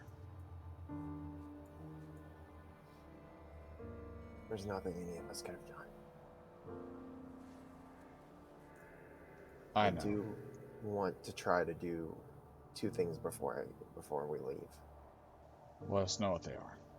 Well, first,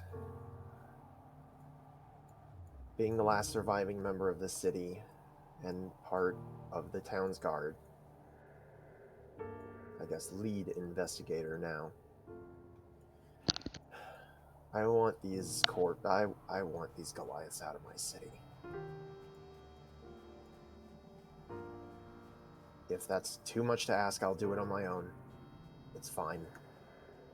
But I don't want these bastards in my city.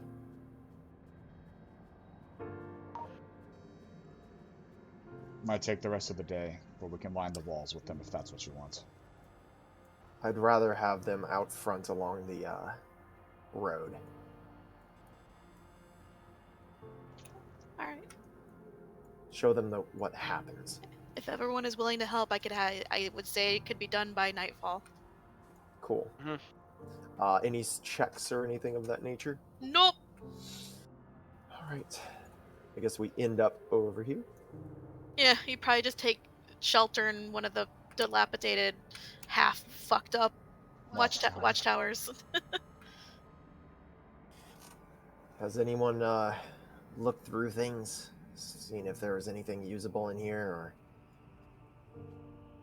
made use of anything? Too many buildings to check immediately, I'm afraid. That's true. I was gonna check for a library, maybe learn a little bit of the history of this place, maybe learn where that artifact may have come from, but... If there were any libraries, it'd probably be the books would have probably been filled with spit or something, because the goat kindred would have probably thought it was funny. We're also facing a smarter foe that would have targeted them, hide its tracks. I don't know if there was anything in this history that would show why they were here. I don't even...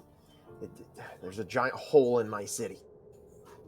Lufa rustles her notebook to get Jury's attention.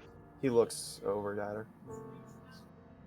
Holds up a page that says, "Do you remember any legends about the town's founding?" Do I?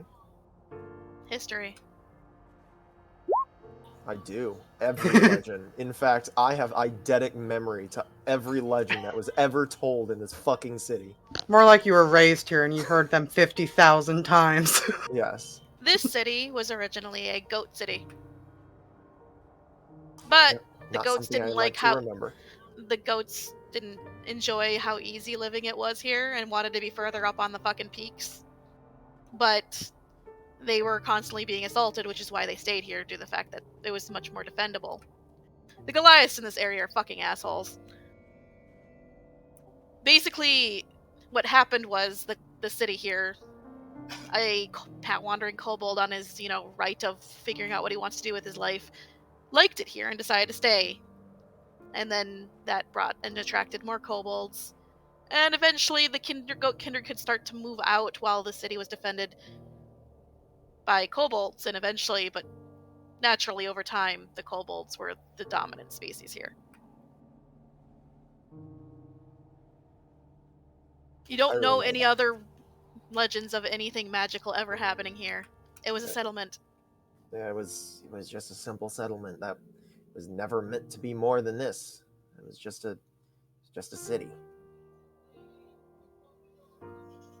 One that, in fact, probably wasn't ever meant to be a city at the time. Goat Kindred stayed here and then wanted to move on, but the Goliaths made a stop to that. People moved in and kind of slowly grew, and it became what it is now, and Goat Kindred left, and we grew, and became ours. More or less. No mystical legends or fairy tales or anything like that. Certainly not that were spread around in our city itself. It was any legends or anything you could always count to be completely bullshit, because the Goat Kindred tended not to have any stories that made any sort of sense. They were funny like that. Scribble, scribble, scribble, scribble. So you don't think the Goat Kindred have any history of this town? If they did, they kept it to themselves. Really, they weren't, as far as I'm aware, they weren't a studious bunch. They kind of lived in the moment, and they were good for defense, but as far as culture, they kind of just lived. Deception. Am I lying? Yes. Okay, then I take that back. What I was under the impression they kind of just lived in the moment. Goat Kindred are the dwarves of the Kindred species. They're the amazing craftsmen. Oh, okay. They have a very sort of Nordic lifestyle. So instead of Book of Grudges, they have Book of Grudges Caused. Yeah. And on top of that, like what they gave to this place and their culture was all around saying fuck you to like Mother Nature and anyone that said they couldn't do what they thought they could do. They were big on proving things wrong. Whenever they could, they would. If you said they couldn't do something, no matter what it was, even if it was the law, they would say, "Screw you! I'm going to do it anyway." And I mean, pretty much, this city is testament of that. They, I will say that they were tenacious little bastards. I may not have liked growing up with them, but they helped make this village what it was. They lived very much in where they were now, but they definitely, they were a little bit more than that. I don't like to admit. Look to the others. Should we inform him about we spoke about this last night? Quirks an eyebrow. Alright. Nod. What? I'm going to recap what happened involving Silas and why they may have attacked here, about the ore before, what his goals are, and about Zokitty. You were here for that, right? You were actually paying attention? I was here for that. Yes. Okay. If you want to like just summarize it real quick, because some of that didn't make. Basically, Zokitty's brother is the king of the Lamia. His gay lover has convinced him to sacrifice his sister to bring back all gay lover / spouse. Lover was funnier, okay? His gay spouse, his evil gay spouse, has convinced him to sacrifice Zokitty to bring back all the Lamia that ever lived and died at once, which her dumbass brother thinks, yes, I'll have an army to conquer the world. Meanwhile, Silas knows that'll just fucking destroy the entire world. What happened to your city, but basically to everything. And also that Silas is probably behind the thing with Elenthirol and behind fucking with Dunthul. But why would he come here. We were a very small village. We didn't do anything. We weren't significant. Coincidence. Scribble, scribble, scribble, scribble. Pulled stone. It's fate. Like what happened to Oswald's father. Hold what? A stone? I mean, what are you talking about? There was an artifact under your village that they ripped out to serve their needs. You remember Rivers Deep, the village that you guys found us in, mostly unconscious? We mentioned seeing Fryn rip something out of the earth there. Same thing happened there. But we would have known. That would have been something significant with our city.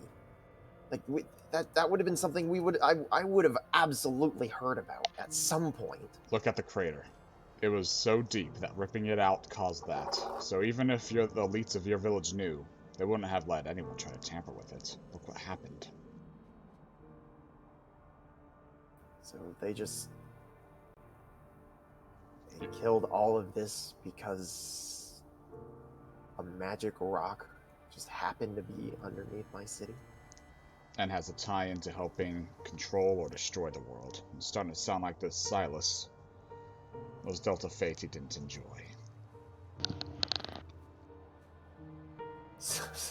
So what? I'm just supposed to accept the fact that this was coincidence?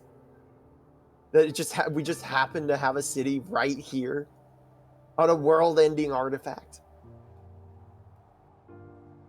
What isn't coincidence is that you survived, Charir. And now you have your fate. I happened to leave here just because I wanted to see the rest of the world.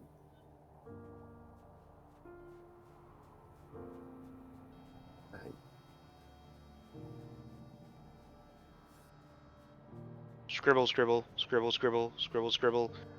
Killed Oswald's father because he went to see a weird dragon.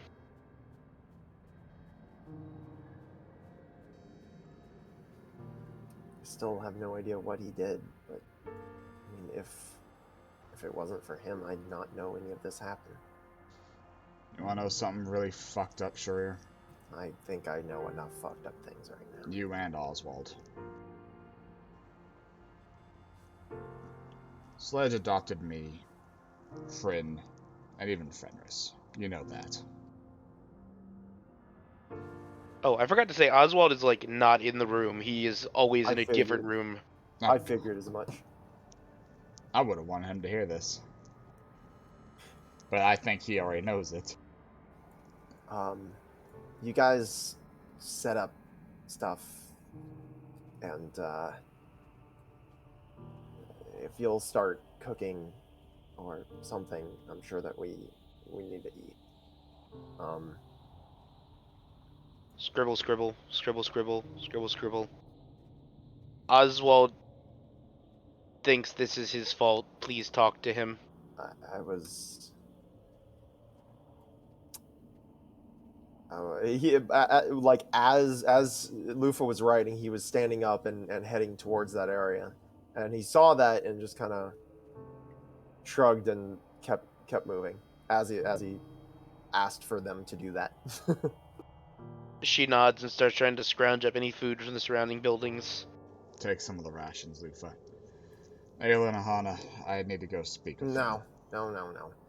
You guys,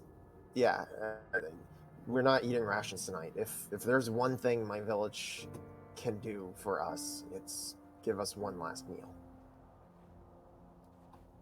I owe it to you all as a traveler. We don't turn those away. And if there's one last thing that it can do, it's that. So if you can, try to find some food. I'll be back and I'll help. Nod and goes to scrounge. Aahana's gonna go help scrounge too. And actually, he tells them because I'm sure that there's like a stores or a granary or something of that nature here where, I was gonna just say that you find, like, your town's best thing, which is preserved, like, meats and fish, usually. Mm-hmm. But they're, like, salted, seasoned and hanging in the storeroom. Yeah. So, and he tells them basically where they'd find that. Yeah. So, Aahana, when Lufa and you walk out and she sees how far it is, she looks at you and does like the uppies thing, like carry me, please. Amazing. Alrighty. Ahana's gonna present her back for her to grab onto. She grabs on. I'm going to fly her. It's a little uncomfortable. Her long claws are there. But she weighs nothing. Yeah. Nice.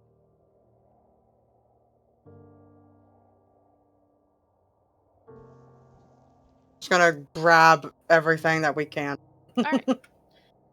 You carry back at least a small feast worth of salted meats and some semi-stale bread. Lufa also would have made sure to try and grab any like half-frozen vegetables. Sure. Do you guys want to get the big bottle of fire booze? Yes. Yeah. Alright. You get the bottle of the large, like, gallon bottle of, like, Fireball. It's gonna be a lot for her to fly back. Yeah. And what are the rest of you doing? Aelin didn't even leave the house. He's just been sitting in absolute silence listening to everyone speak. Wilk's following Charir, who's trying to find Oswald. If he noticed Wilk following, he would say, "Hey, well, could I do this alone? I think there's some things I probably need to say and all of that, and I think it'd probably be easier if you gave me a little time."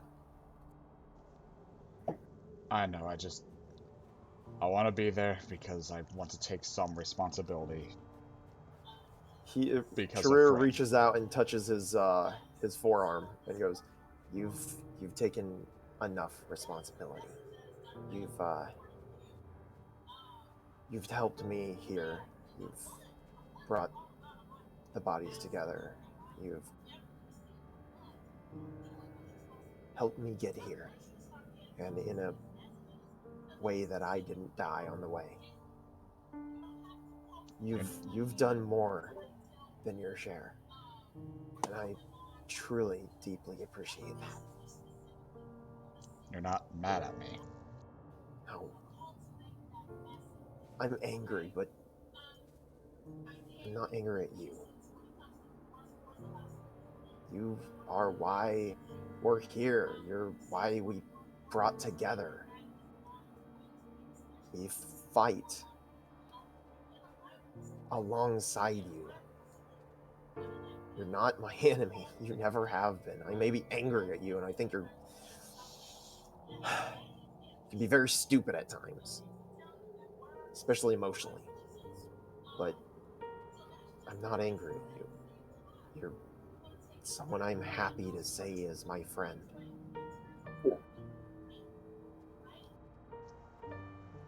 You're my friend too, Charir. Go ahead then, and I'm sorry that I was mad at you back in the Underdark. It happens. I'm sure the others would appreciate the extra hand. I'm sure there's quite a bit of supplies, because I would like to take a little bit of home with me, if I can, along on some of these drakes. And hopefully you guys like the food too, because it is something we're known for. I'm sure it'll be some of the best food I've ever eaten. A little smile on his face, but then it just drops down to sad eyes. We'll be okay, I promise, Wilk. Just nods. Chura walks into the room that he assumes Oswald is in. Yeah, if this is a guard tower, he's like 2 floors down. You're in the basement then. Excellent. Well, yeah, whatever. He's far enough away he couldn't hear the conversations. I'm sure that it has basements, because like most guard towers have like multi-levels. So, He's in the armory, it's fine. Sounds perfect. Chura walks in.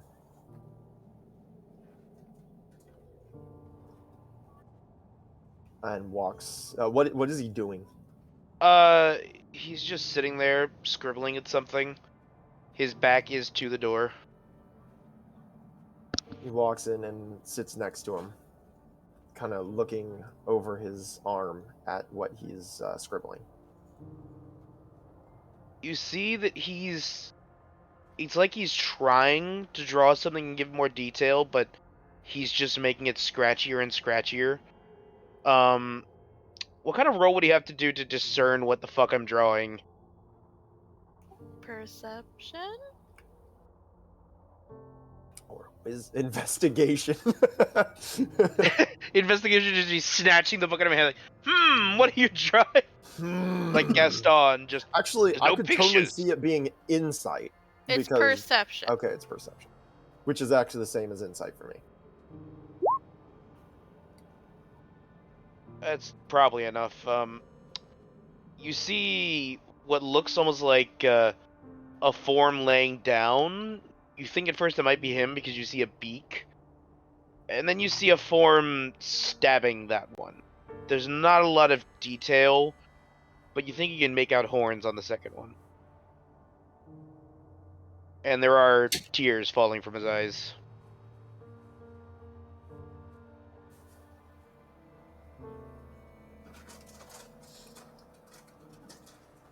That's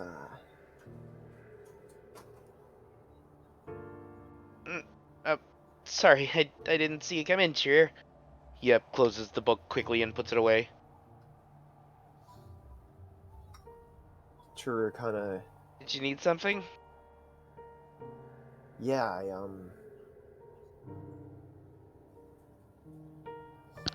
I wanted to let you. He just reaches forward and just hugs his middle.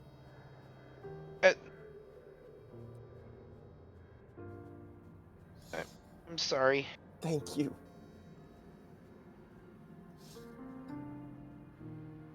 What do you mean, thank you? You helped me get me here. But if I hadn't been so selfish and worried about my own stuff, I could have figured out what... We could have gotten here sooner. Maybe some of them would have been alive. You couldn't have stopped this. Whatever happened in the center of the city, there was no surviving that. You got me here. And you saved my sister. He just hugs back and starts crying. He, goes as well. Well, I guess not starts crying. Resumes crying. Crying too, Electric Boogaloo. He just, keeps repeating quietly, "Thank you," under his breath. And despite, being, having positive affirmation, Oswald is still just saying he's sorry.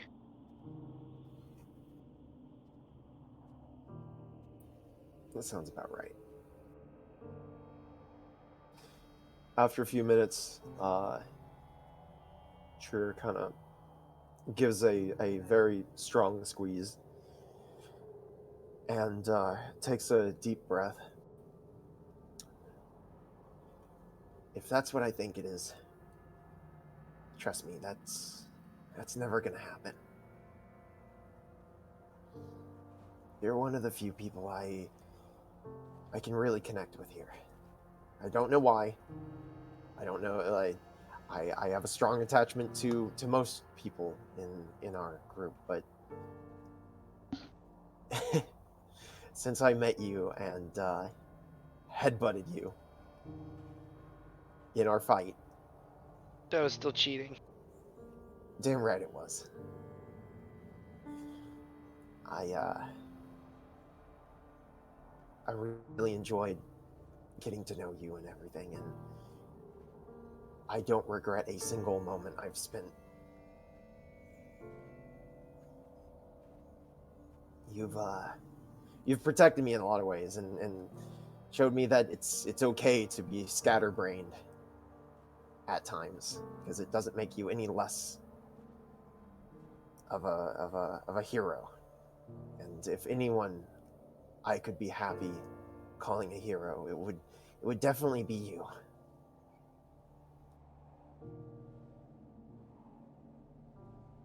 I appreciate not trying to hide this from me either, because I hate it when people lie to me. If anything, I learned from the goat people that I don't like pranks, I don't like lies, I don't like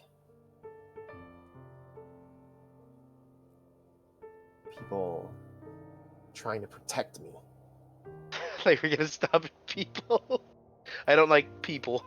And I don't like people. No, Wait, you're a people. Fuck you! Shit! I take back everything, you suck! Stab. Ah! And, we'll get through this. We'll take care of those responsible for both things. Whatever you went through, I don't know.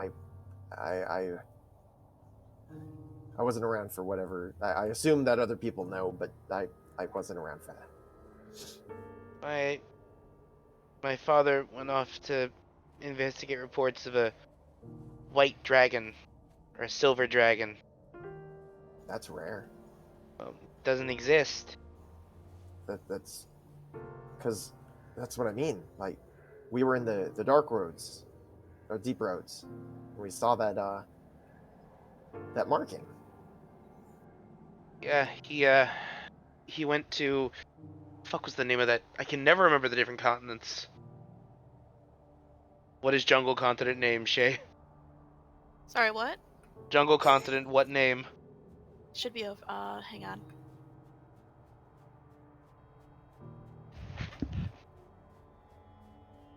Hestia. He went to Hestia, he went to the Lamia city to investigate the reports. He found Anaku is leading the resistance that Aahana's part of. Or he's helping with it. Silas attacked them, trying to kill the dragon, trying to kill Anaku. And my father apparently stepped in and helped save him. But Silas bit him. Even Anaku, who's a child of the creators, could barely, or a child of Aelin, barely fight off the poison. I was going to rest and get my petrification from the basilisk so I could keep him from dying long enough for us to find a way to cure it. But when I went off to talk to Verthicha, we heard alarms going off, and when we got there, Bryn had just stabbed my father in the throat and ran away. I'm sorry. He died on his feet, though. No. I meant he was more in a coma. He was helpless, and I just left him there. Should have stayed by his side.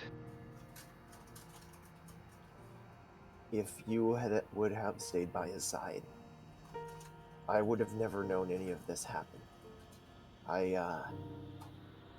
If you had stayed by his side, you would have probably died too. If you had stayed by his side, I wouldn't have you here.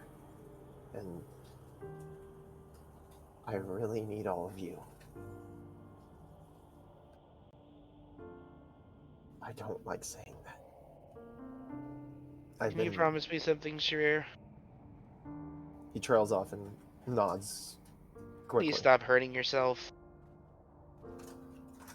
He looks down at his claws. That are all bandaged up, by the way. You didn't notice, but someone bandaged them up. Yeah, he looks at him. I really don't want to lose anyone again.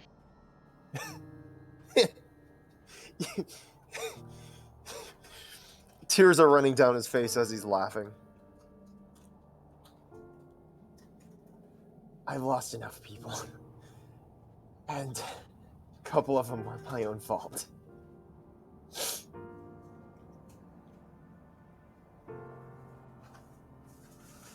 I feel like this is, while it's not, I feel like this is kind of my resting place for Dwayne. I bought that gunpowder to blow up in the air for him, but I couldn't let him go. Did you throw the gunpowder in the air and blast it? I did. You are really lucky you didn't blow your face up. I'm fine. I really didn't want to say it back then because it was a very emotional moment, but I said I imagined him throwing in the air, blasting with fire, and fuck! Technically, it would have had to been in a closed container for it to have that kind of effect, but it absolutely would have caught fire in there. If someone else was in front of him, like if Aelin was nearby, he would have gotten caught fire, 100%. Oh yes, his second party kill. By the same method. Exactly. Yeah, I did, and trust me, I know how it works. Apparently, it's in closed containers. That makes it dangerous. Otherwise, it just kind of crackles. But I think I let him go today. Good. Really shouldn't blame yourself too much for that. We were all at fault with that one. He shouldn't have gone downstairs. Yeah. That part wasn't my fault. I should have realized that those weren't just cloven. I panicked and I blew fire, and I didn't realize that he was, he would have been hurt worse there. I thought I was, anyway. I don't think that you should stay away from the rest of the group. And certainly not me. We're gonna get some food together and, make, as far as I remember, the kind of meal that, we used to have here. Yeah.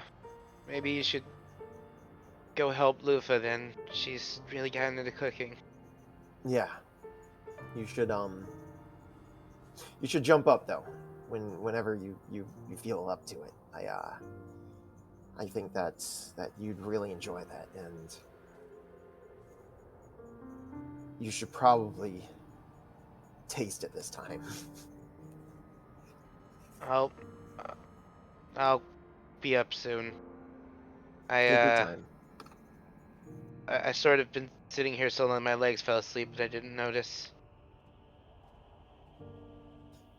I understand that. Definitely. He kind of looks down at his sister, which he has not taken off his chest this entire time. We both thank you. Because if you hadn't, even if I would have found this village, this egg would have frozen over. Tears in his eyes, I owe you my life for that.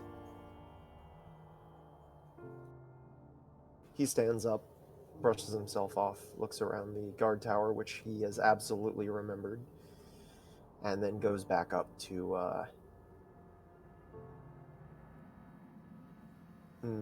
start making a little area for like a fire pit on one of the upper levels. Okay. I mean, they have like a little like area to cook in. It's well, then he would guard tower / barracks. Okay, then or whoever's staying there. Yeah.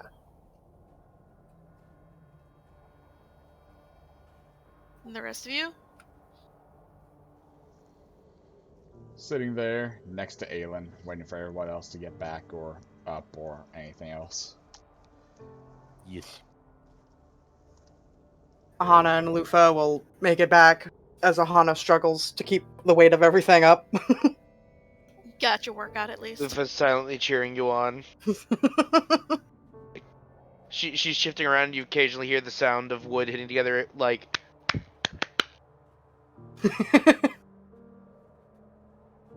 So you guys return. What would you like to do? I guess we're gonna take everything to the cooking area so Lufa can cook. Yep. Refusing to help. Of course you are. Being dragged by your ear to help. Did she just turn into fucking his mother? Yeah. She's turned into everyone's mother. If you refuse, she holds up the same picture of the disappointed mom bird. Some work on a guy that had no mother. Aha! You've Grabs seen you your by the mother ear recently, either way. motherfucker. Yeah, super effective. She sets you to helping cut up the meat.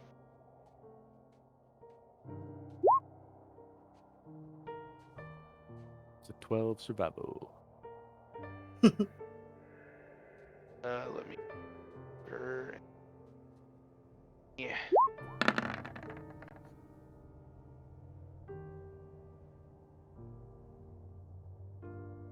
Alright. She's sort of just preparing everything. She I was doesn't know just what curious. to be doing. And so she's gonna wait until Charir walks in to really start cooking. Alright. Roll with advantage. 'Cause I'm sure he's helping. Yep. Oh, alright.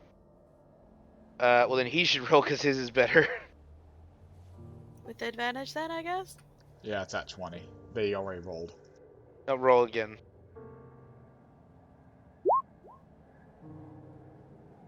It's a good meal. Doing Reminds me best of you home. can with a little bit of food that was slowly starting to get too old.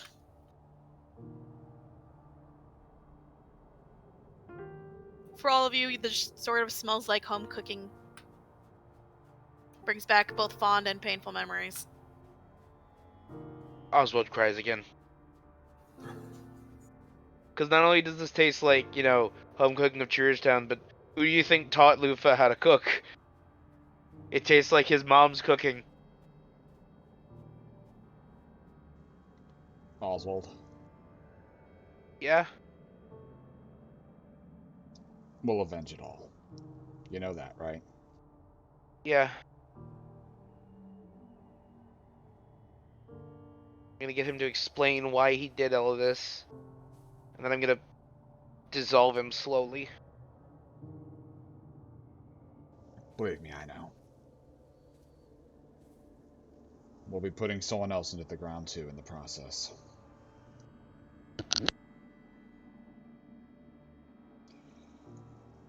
And Mr. Swiftblade over there, don't think we haven't forgotten about someone that we need to help you deal with. They've got that in cover. We're all in this together. There's a long line of people who are going to stab silently. Exactly. And Oh even yeah, if it wasn't us, it would have been someone else that he would have done it to. were we able to get a message about over to you know who about you know who? It's taken care of. Good. We really should. If she's gonna be traveling with us, we might need to send another message to see if she can, you know, be in the circle of trust. You know, I really shouldn't be bugging you-know-who that often. I don't want to get burned again. Oh, I thought you liked getting burned. You just allow me to contradict myself, alright?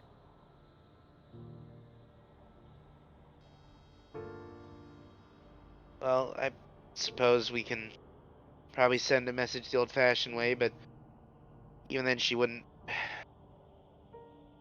I don't know. That's a problem for another day.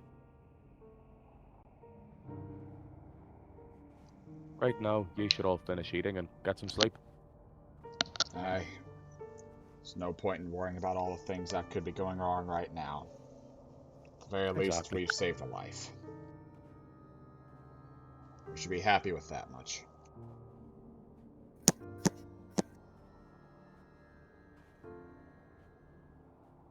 Guys, have a hearty meal.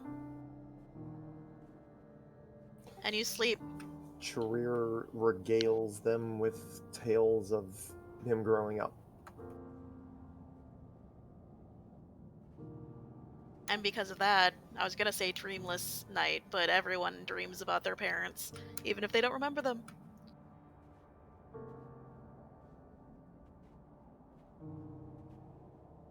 Oswald just dreams of all the training sessions with his dad. Wilk, you have the weirdest fucking dream.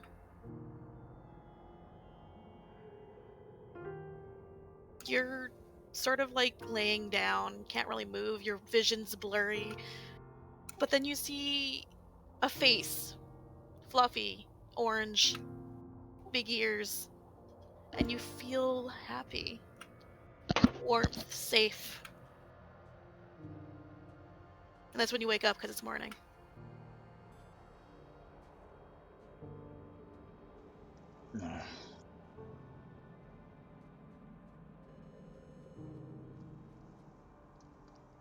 Everybody feeling okay?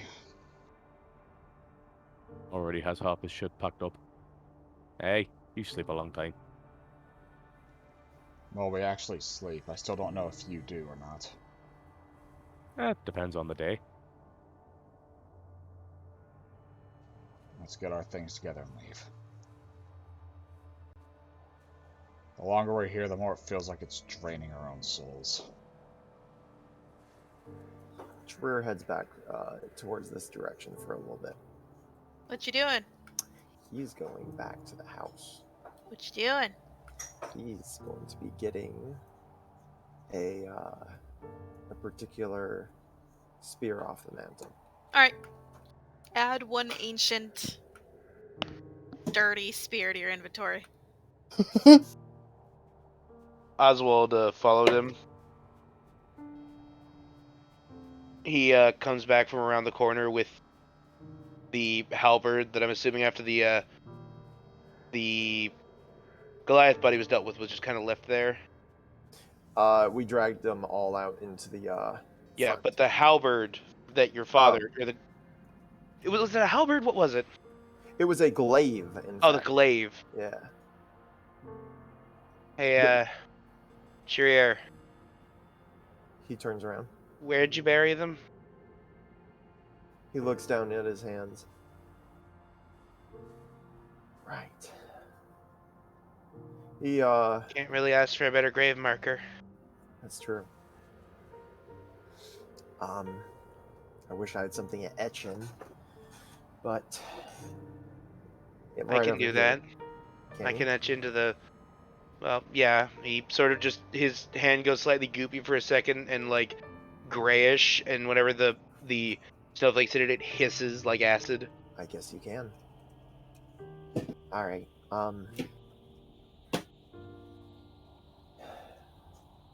It's over here. He leads him over to where that is. He gives him some information about his mom and dad. And he just uses the acidity of the gray slime or the gray ooze to slowly etch whatever he wanted to say into the haft of the weapon. Thank you. You're welcome. And then he asks where the head was, like where the head of the grave is. And about like a foot past that, he drives the blade down into the ground. And then it, stops because it's frozen. Awkward look at each other. Foot on blade, shove in ground. Both of us actually do that. You're together. putting the spear in there? Yeah. Into the just above the head area. Not the spear. His father's glaive that he killed the Oh, okay. Yeah. The grandfather's spear he's taking. I'm taking his father's glaive that he died with. It's a headstone now. Okay. Yeah. Yeah. Now I'll know that if I find anyone wielding a weapon they randomly found in a city, I can kill them. I'll dispose of the body. Hugs. Might not want to do that for too long. The name of the spear. Alright, I'll put it in. It means Fireheart. Oh. In Draconic specifically.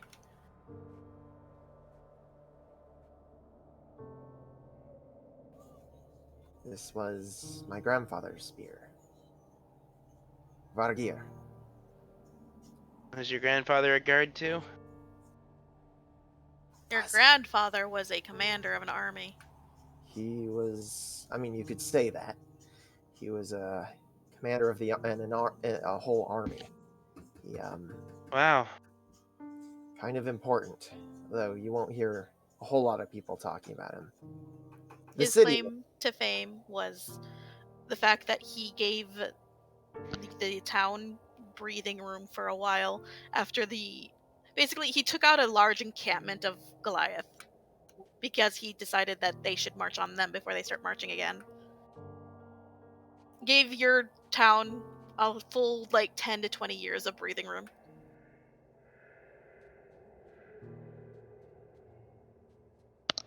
That's impressive. Yeah, he was important. Yeah, did some things that others called him crazy for. But they followed him. He had I heard he had a great personality. All I knew about my grandfather on my mom's side was that he was a healer just like my mom, and my dad never told me about his family. He never really talked much anyway, just he spent, coming from me, this is weird, too much time with monsters. He stopped talking normally. It was more just sort of, that sort of noise. Yeah. It sounds like he delved too deeply into these things. Yeah, which is why I was really surprised to see how eloquently he wrote. I didn't even know I'm gonna be honest, I didn't even know he knew how to write. Well, clearly his mind wasn't gone. I knew that, but I just thought he didn't care about writing because it didn't have to do with monsters. Well, clearly that's not the case. Well, yeah, clearly it has everything to do with monsters. Holds up the fucking 10-pound book of monsters. He absolutely kind of lives on in you in that way. Oh, 20-pound book. I apologize. A heavy ass book. Gotcha. Yeah, Jeez. I guess he does. We both have something that they live on in. Yeah. We should probably get back to the group. Oswald's thumbing something in his pocket as he walks. What you got there? Oh, I'm really not supposed to have it because the Primalist is supposed to be buried with it, but he holds up a soul stone looking similar to his own, but much bigger. Well, not much bigger. Maybe twice the size. This is my father's. I think, though I know nothing about this, but I think he would probably want you to have it.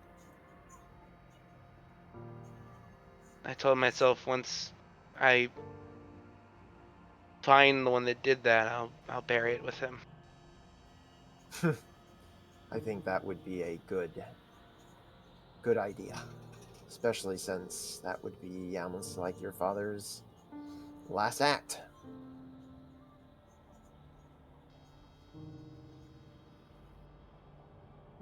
Yeah. We should probably get back. I'm sure the others are ready to go. They were probably ready yesterday. What are the rest of you doing? While prepping everything to leave, I would have asked Aahana about what her life was like across the ocean before all hell broke loose. Well, you don't know much about Lamia culture, do you? I know a bit. Grew up as a commoner, which meant times were difficult, but I feel like we had a lot more fun than the nobles did. Not always having to uphold an image.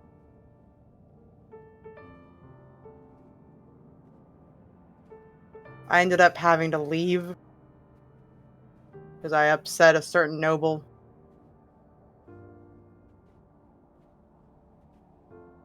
It's a jungle filled with a whole bunch of different life, actually. A lot of different kindred tribes live there. There's even some giants further south. And your family? Are they still in the city, I'm guessing? My parents are supporters of the crown. They never really liked me talking about the rebellion, and I know they would have happily disowned me if they ever learned I had actually joined it.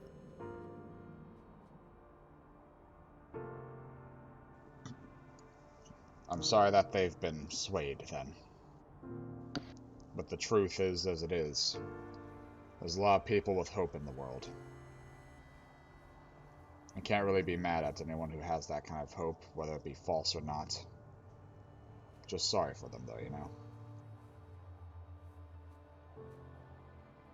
I do feel sorry, but I can still be angry.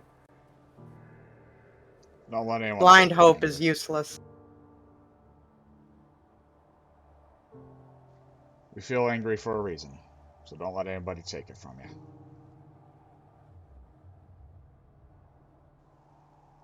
Might have to tell Lufa to stop calming people. It can be helpful going around being able to be passive about things, but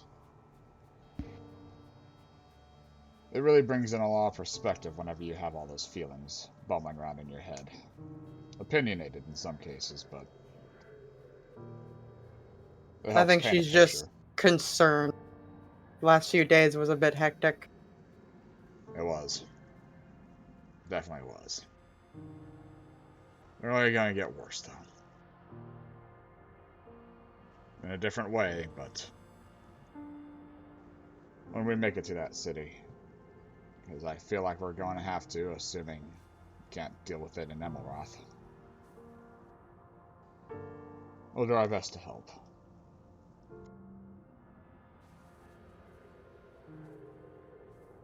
Besides, I'd like to meet the Sanaku.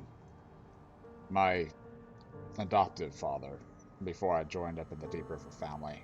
His name was Sledge. He's a big old orc slayer, right?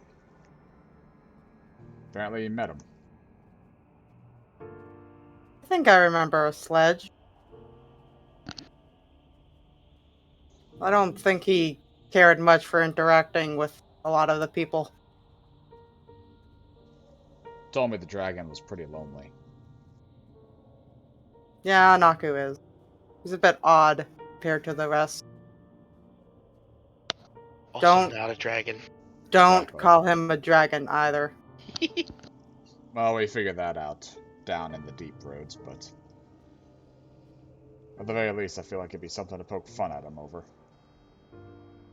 You know, No. after he's done being angry. If you get good enough in his graces, maybe.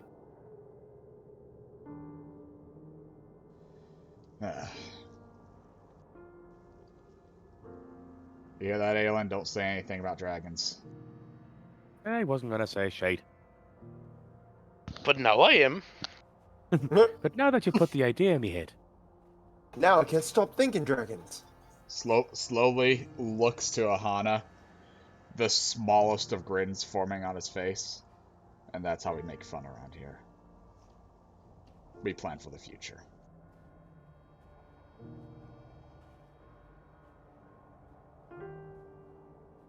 Where in the hell did the other two go? I think I saw Charir heading back into the town.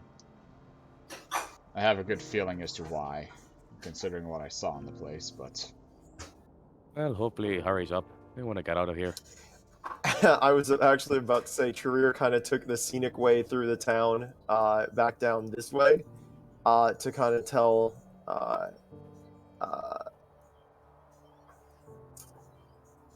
Oswald. Sorry, my brain stopped while I was pinging, so I was like, I'm pinging now. No, showing Oswald the different things. Yeah, So he's doing. Aelin just doesn't want to be in a place that keeps giving him visions of his mom. Exactly. Like, can we leave now, please, God, please? I he'll get that come he's back one grieving, day but for the to love of Thor. further loot. But yeah, for now. So you guys get ready to go? Yeah, unless he sees anything on the way back. If not, then There's nothing. Yeah. Now with the bodies gone, there's absolutely nothing. Okay. So how much loot did we find on the bodies? I'm kidding. He would have not checked. Uh-huh.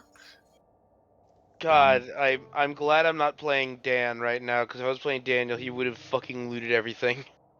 Or Garen at that point, yeah. Yeah.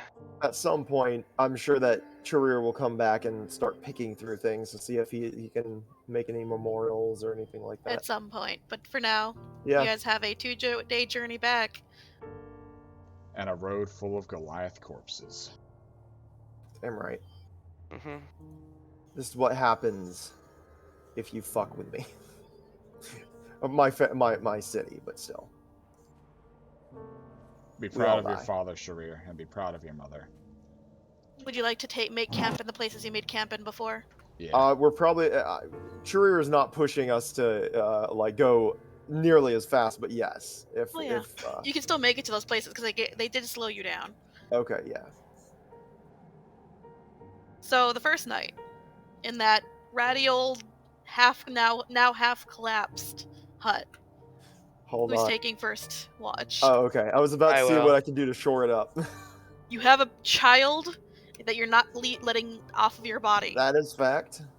I do not want you cutting wood during that time. Fair enough. Who's first watch? I will take first watch. All right. I'll yeah, well, I guess how many watches are we doing? 3? 3. Okay. I'll join Oswald for that watch. Aelin will take the final watch as usual. Okay. Aahana can take second. Wilk will take either one, but Lusan will be up throughout the night. Oswald. Oh, well, Lufa. Yeah. Perception. Make sure you guys write off rations. Now, roll me that D100.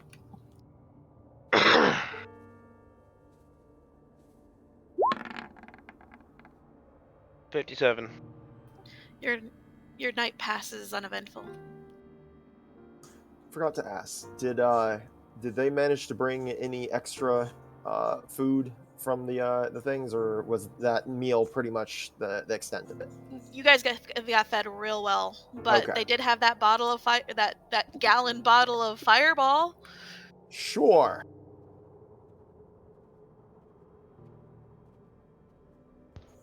I'm sure at least some of it was used in the cooking.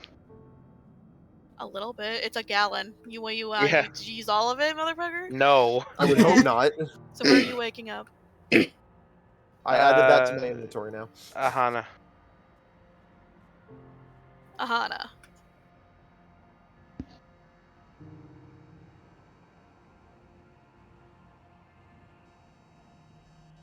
You is there, yes? Pinky? I will wait. Yeah, I'm here. Okay. Roll perception. Yes.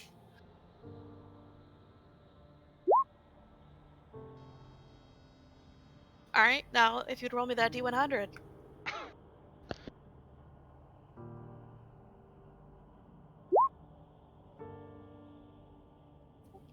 Yay! We'll say during these watches, Lufa is, again, stirring up hot, not with actual soup, but like snow and some chicken bouillon cubes thrown into it to just make chicken stock to drink. Chicken stock. Let's see, we're back in the... She's just making chicken ramen Roll me that stock. D25.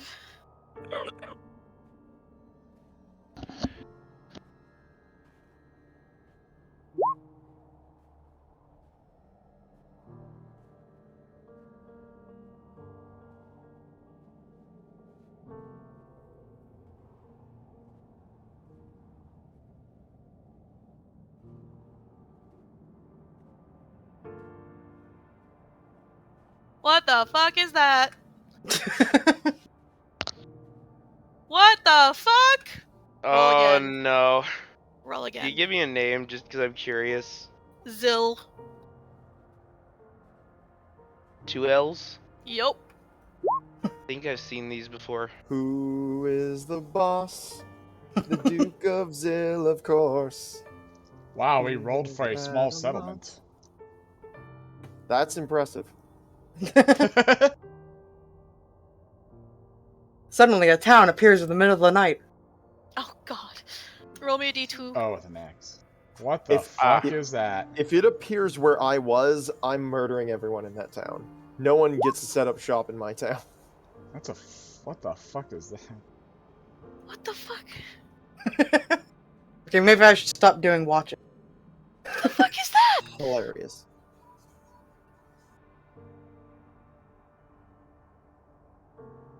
What the fuck is that? Where did you get these random tables? You shush. Oh, that's what a Zill is. Yeah, I remember those. We're not doing that. Mountains are scary, okay?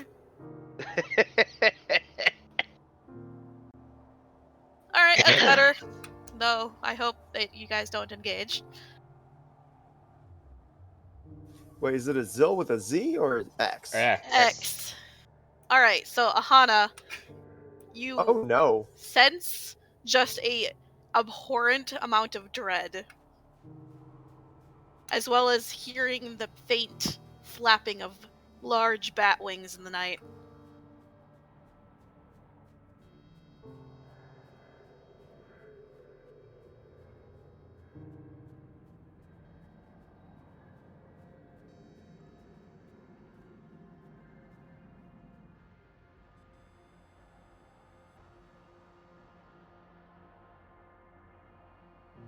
Aahana? Yeah, sorry. Okay. What's Hello. wrong? Oh, nothing. Sorry, I zoned out. You sense an innate sense of dread that sort of just grips you in the chest, and then hear the sound of faint but massive bat-like wings in the air. That sounds safe. That sounds terrifying. Very safe. So, I guess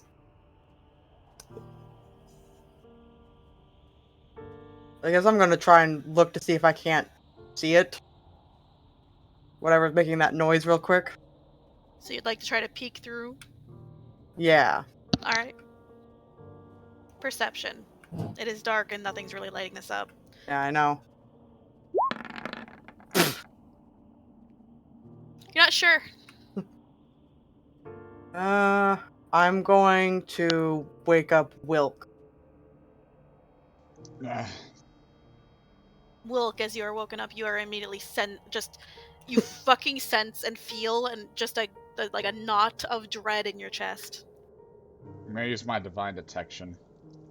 What does it detect? It detects law Chaos and evil, or law.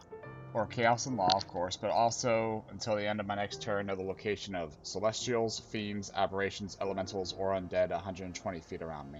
Nothing of the second one, but you do sense a rather intense chaos. And you hear the flapping of large wings. I hear something out there flying. Can you smell it?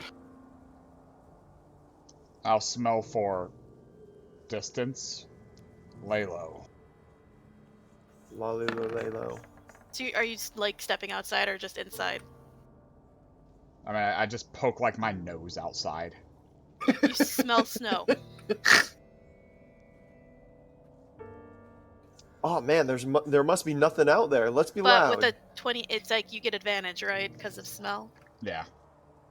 With a 28, you smell snow, ice, and scales. Snow, ice, and scales? Jesus Christ. What is this? Either a dragon or a giant fucking imp thing, whatever those things are. I'm just gonna, like, pull nose back in. Haven't smelled whatever it is before. Just stay low and stay quiet. If it engages, then we jump in. We learned this lesson making our way into Gardoon. I will stay awake with her with my weapon drawn and be prepared just in case something happens, but I'm gonna stay quiet too. Alright. The flapping gets louder. Louder. In fact, the winds around you seem to be going with the beat of the wings. And one of the walls of the house is ripped away, waking the rest. What does everyone do as everyone who is awoken now is just gripped with an intense fear? Immediately looks to see if everyone else is okay. Same. Look at what ripped the walls off. Wind. Okay. Whatever it is seems to be, at this point in time, above you. Charir puts like a claw to his mouth and looks at everyone, just in case. Wilk and Aahana up, battle ready, but my hands out, as I'm waiting to see what the fuck's coming in. So you're not stealthing? I am being stealthy. Yeah, same. Everyone, group stealth check. Yeah. One of us is gonna fuck up. Yeah, maybe the bitch in heavy armor. Wow. Oh, wait! I don't Did have you any take it armor. off? Yeah, did you take it off? Yeah, I did not take it off, but also, I do have a talisman. Oh, would you like of to activate mouse. it? Yeah. Actually, this is not... Funny enough, Charir got better stealth than Aelin. Bitch, I got once in 24. his life. So technically I got a 22 because I don't have the plates on right now. So with your advantage and everyone passes this group stealth check, it's not like the fucking wings paused. They were just moving past.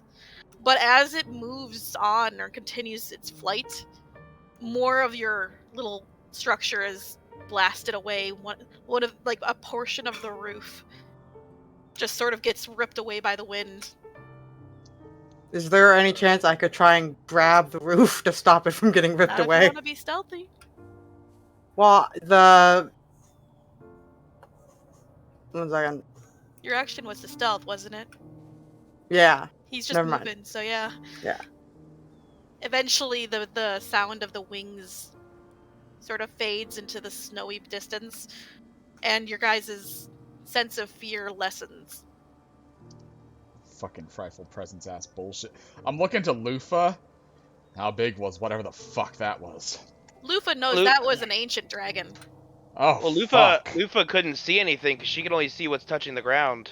Oh, even worse. Really? I thought it was moving in the air. It's tremor sense, so I can only see what's connected to the ground. How the fuck do they get birds then? I don't know. But I guess she could see it, yeah. She knows it's an ancient dragon. Sorry, Like, you told me it's before that it had to echoes. be touching the ground. Well, I mean, if something was stationary up, you wouldn't be able to see it, but, like, I'm talking, like, if it's moving, you could sense that. That makes no sense. Yeah, she sensed it. Yeah. Fucking. So she writes ancient dragon and then, like, A about 12 times. Ah!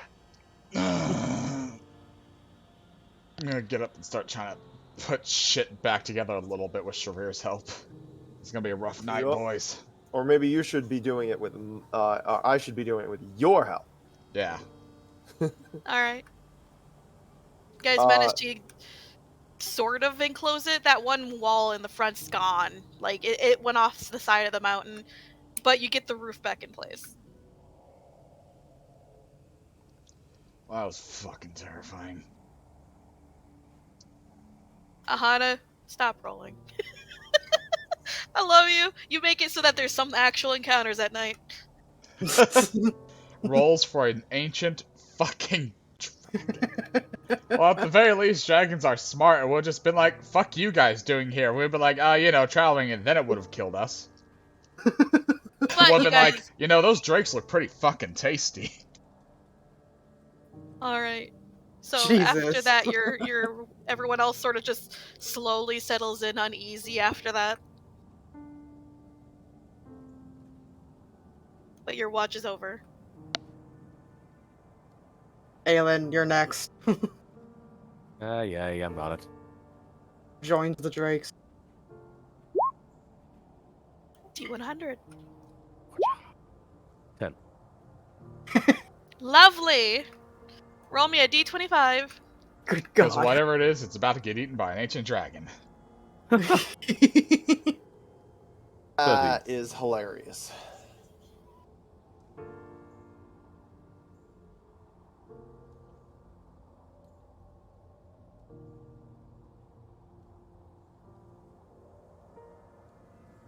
Roll me a D6.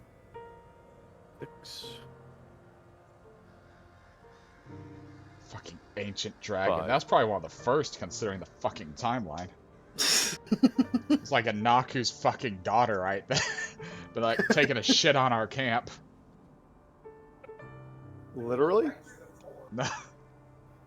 That would be an elder dragon shit sounds like the worst thing to have drop on you. Now I'm I realizing mean, not that worse than an elder dragon. some poor schmuck in a universe where dragons existed has been shit on, just like pigeons shit on us. I don't think He's it's now dead. pigeon. Like, yeah, that's just death. Where do you think the crater in Shuri's village came from? So, Whoa. so, Oh, the shit? God damn it. Aelin, you're kind of just staring out into the void of snow and darkness that is outside of the thing, because there's now like a portion of wall missing. And that's when you see a head pop out of the snow. Bright blue, swept back horns, bright blue eyes. Is that Aahana's Drake? He's just kind of staring at it. It's staring back. Cocks his head to the side. It mirrors you. Just Go keeps about on to cocking his head massate. from side to side, just fucking with it. And it continues to fuck with you. He feels like they are bonding. Do do do do do do do do. That's all he's gonna do, though. Just keep on cocking his head, playing with the Drake. As that happens, a tail slithers into the fucking area. It's seeing if you notice. Perception to notice? Sure. A You do 7. not notice. I just see the bobbing head. If the tail, how close is the tail to him right now? I mean, it's reaching for his ration bag, so I don't know. Fucking A. Lufa, unseen stick, just kind of nudges tail with foot. The whole the ice salamander freaks the fuck out and dives back into the snow. Oh my god. The That's the hell was cutest that? fucking thing. Whole, like a piece of paper is dangled in front of your face. Its tail was trying to steal your food. So is she holding up like the fucking thing she's been stirring shit with? Yeah. A tongue flings out from the darkness, grabs the spoon, and sucks it back into it. Out of the fucking blue, Luson tries to pounce the tongue and is face first like a fox in the snow. Cue Lufa running out, shaking her fist, throwing handfuls of snow in its direction. Tail flick. That's when you note that there is a sleeping frost salamander next to the hut. But the thing moving in the snow is not that one. Pokes head back in, looks at Aelin, holds up 2 of her 3 fingers. You know what? I don't care. Not at all. I'm not interacting. So, Not my problem. as she looks back to her stew, she would see the maw of the void salamander like on either side of the pot. The void salamander? Not void, the frost salamander. That would have As been it funny. slowly Hold on. attempts to devour the pot. Hold on. She's going to terrifying glare it. Oh no! Where's Just my Poor baby's thing, dad? Mom glare. hungry. If it wants food, it can ask for a bowl. Amazing. Table manners. What's the save? She has a DC 14 Wisdom save. It is not my good stat. So what happens? It's currently paralyzed. It cannot move, So- speak, or take actions? Picturesque Aelin. There is this frost salamander, like somehow managed to wriggle itself in through a crack, is like half on top of Charir, its mouth on either side of this pot, about to fucking swallow and frozen in fear now. I don't Don't figure these things. Like a cat about to knock over a fucking glass off the table. Lufa is going over and grabbing the pot and pulling it away, and like, you know, like one finger wagging at the thing, not actually being able to talk. How big are these salamanders? At all. How big? Yeah. They're large creatures. They're big enough to ride on. Oh god, Yeah, poor they're Charir. like horse-side. It's not resting on you. It's Kinda like fluttering. above you. Like not floating, but it's like Oh. its body is above you. Like Okay, so I'm still probably asleep then. yeah, you're still Okay. asleep. Lucius. Everyone is. Take out one of his rations and just kind of scritch it on the head and hold the ration in front of it, not realizing that it is paralyzed in fear. And then the turn is over, and it's unparalyzed mid-bite while you're holding a fucking thing to it. Dexterity That, save to kids, is see how if I your lost a hand is finger. in there. That's right. All right. It gets the ration and is immediately like 1 second it's there, next second mouth closed and it's back through the crack and gone. Luson's chasing Aw. tails. Lufa I thought I was going to sighs. make a friend. Is there like a patch of snow that was cleared by one of them rushing the fuck out? What do you mean? Is there a... Okay, you know what? She's just gonna fucking spoon this broth into like 4 bowls and set them like 20 feet away from the fucking hut and just be like, there, fucking take those if you want them. Those bowls are gone, I hope you realize. Yes. How many bowls you got left? She probably picked up some extra over there in the village. All right. He would, yeah. So Lufa attempting to like go after it. This thing is swimming in the snow like it's meant to be there, and ever so often will pop up and eat 2 of the bowls and then re-vanish as you're trying to chase it. Lufa is now weighing the pros and cons. Like, she knows that interacting with a thing like this would really cheer Oswald up, but she also knows that he would not stop playing with it until sunrise and be exhausted. I mean, it's basically almost sunrise. All right, she's gonna go and like poke Oswald and point, and Oswald's just go. If Oswald could see it, he's just gonna go fucking start frolicking with the frost salamander. All right. You're being non-hostile and you fed it. It's not going to try to kill you. Although you are food. The rest of your watch passes without problem, aside from the noise outside that slowly starts to rouse everyone. No, what the fuck? On my colder. Oswald made a friend. Okay. Both frost salamanders are now frolicking with Oswald. Well, You at mean the least he's frost cheering dragons? up. Oswald's actually laughing. They didn't do anything to my drake, did they? And Aahana's gonna go out there to find a drake. That is your frost salamander is the drake I'm talking about. Oh, That you borrowed. Ah, Yeah, okay. you borrowed a frost the salamander. wild sorry. one showed up. Yeah, a wild one showed up. That's hilarious. Okay, I'm was sorry, so confused. I'm confused that I called your thing a drake. You basically rented a frost salamander. Charir Okay. sees it, but doesn't smile. He's just kind of watching him for, like, quietly for a little while. Oswald's basically gonna be able to recognize which one is Aahana's and which one is the wild one. He's gonna Yeah, one has a Try and- saddle. befriend the That wild too. one. Okay. Animal handling. 13. Yeah. It's okay with you, but it's not like about to follow you into like the pits of hell. Now feed it. No, that's a different story. I'm kidding. Yeah, it'll follow you into the gates of hell if you throw a ration in the gates first. Fact. Well, yeah, I mean it can do the whole ethereal thing it likes doing. He'll just keep playing with it until it decides to leave, or we have to leave. Roll me your thing. Oh, alright. Because as everyone starts to wake up, it gets a little like, I don't like people. There's too many people. I like one person's fine, but like 5? Fuck no. I don't suppose my staff's bonus would count towards this one. I mean, you didn't smack it, did you? But did you play fetch? Oh, probably at one point. There you go. 11. Is and that it it? is 5 and up, so yeah. Oh yeah, that was Alright. a 10.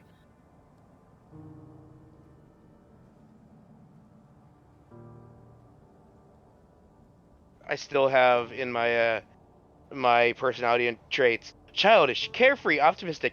5 and up, moron. I keep forgetting. Amazing. Hey, Oswald. Yeah. How would you like to fight sometime? I'm not sure I can fight in a way that won't scar you more, but sure. Roll me a d8. Just saying, sometime in the future, I owe you a better fist fight. 5. It wasn't supposed to be a fist fight. It was supposed to be wrestling, but now I actually have options. Well, We can I have guess, we can spar. Yeah. yeah. Because I think that might be Yeah. Back then, my only option was wrestling because I literally had nothing. I had a stick. I unfortunately I won't apologize for that because I knew what I was doing, but I think you deserve a real actual spar. Ooh. That's what you get. More Don't grappling. More tail shit. Yeah, another tail. Woo. An automatic grappling attack. If Oh, it yeah. hits. That's actually And pretty my neat. DC is higher than 14. Doesn't that also have like a range of like 10 feet? Let me check. Why did I close it? Ah! Yes, my DC is so much higher than 14. It's a whopping 15.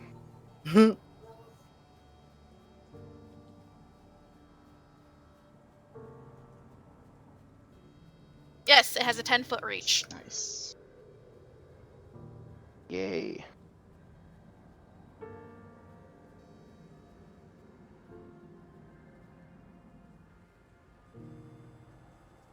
And on top of that, it's kind of like the constrict that Aahana has because you can actually attack it with the tail stuff while it's being grappled.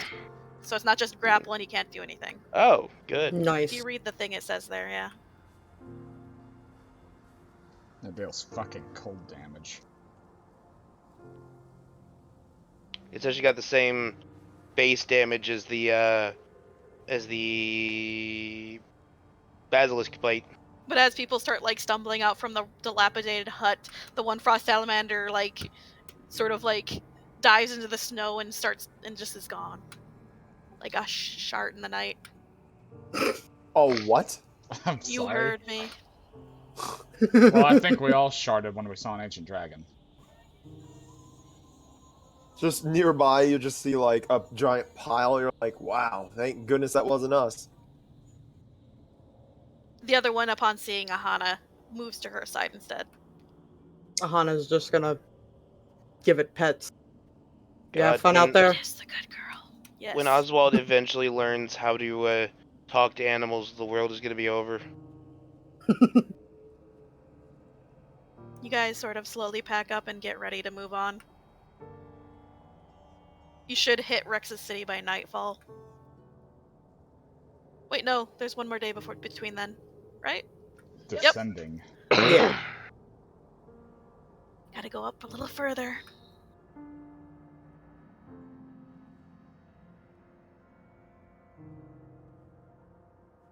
And I'm guessing you rest at that sort of lean-to cleared area that's been kind of semi-filled in with snow. Oswald, you said you're good at digging now? How good? If I have an hour to, if I have time to, I guess I can decide my things now. I can burrow about 10 feet every 6 seconds. Might be able to start making underground warmer places for us and them. We should keep that in mind next time. Yeah. Ahana's gonna do the tail thing again to clear out all the built-up snow. Surprisingly enough, I got that from a rabbit. Alright. Aahana re-clears the area. The lean-to is still standing for now. The new one? No, the old Or, one. I'm sorry, the first one I meant? Yes. Okay, that's what I meant. Wow, that actually lasted longer than I thought. Well, no, actually, this one I spent a little more time on. Alright, that's good.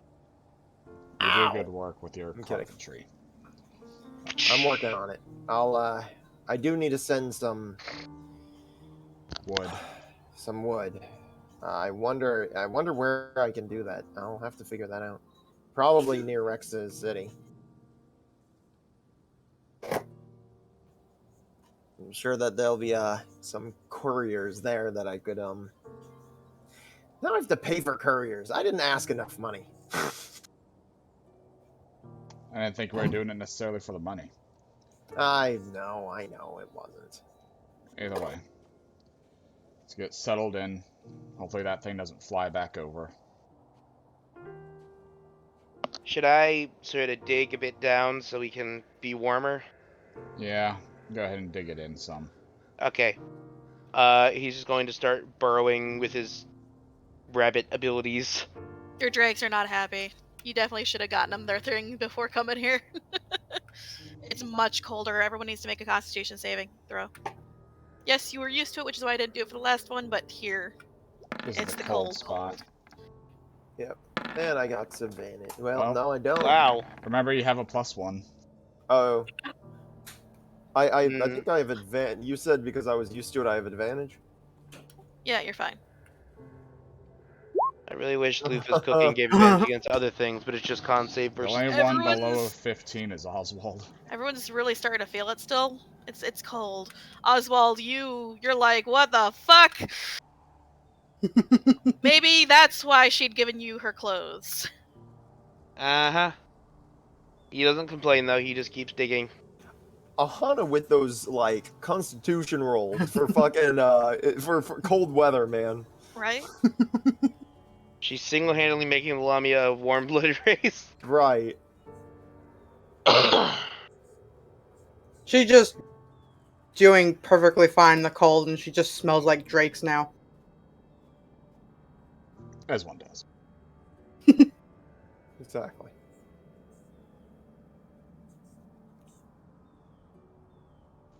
Do you want to spar now, Oswald, after you're done digging? Night's falling. You got about 30 minutes. No, if I'm gonna spar, I need a full kit, and I've got one slot dedicated to digging. Alright.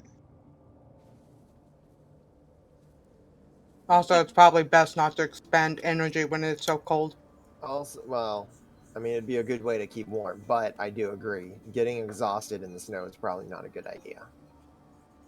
In addition, I don't think I really want to spar right now. It's not the time or place. Aelin, what you up to? He's just huddled in a corner with Lila, keeping himself warm. Lila's called you a big baby. There is no response, only shivers.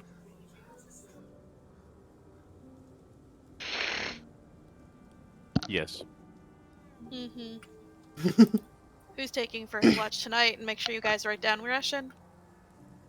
Yep, gonna need to write down 2 more. I'll take whichever watch Aelin is on this time. He's always on the last one. I'll go on the last one then. I'll take middle this time. I can take first. I'll take first along with Aahana. Okay. Switch things up. Aahana and Oswald perception. Why do I always have problems finding perception? I do too, don't worry. That way, if a horrible monstrosity comes, I can be prepared. Who wants to do the D100? Aahana, you do it. He wants things to happen. Let's see it. Because I need to fight things to get abilities. This is true. Goddamn like clockwork! We're back into the forest, though. I just want to see. Yep. That's fucking hilarious. I am the event bringer. I was about to say you're the event horizon, yeah. Roll me a D24.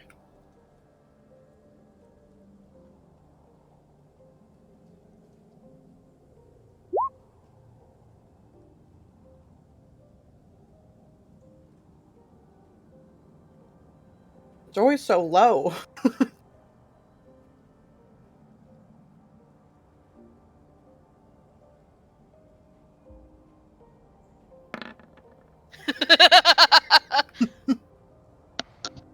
just waiting to accidentally cross a baby dragon. Roll me a D11. I'm just waiting for another, Jesus. portal to open up with another shitty club. Another fucking boggle that can't do shit.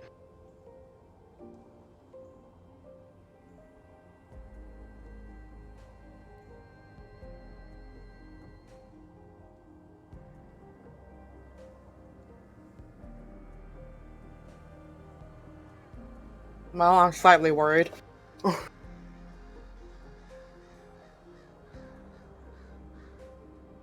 Those don't exist. Roll me a D10.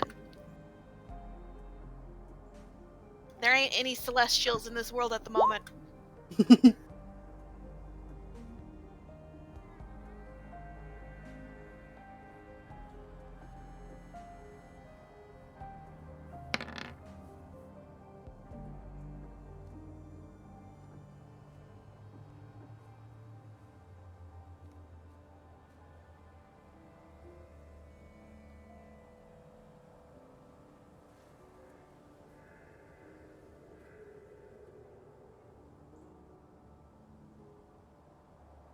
So, once again, that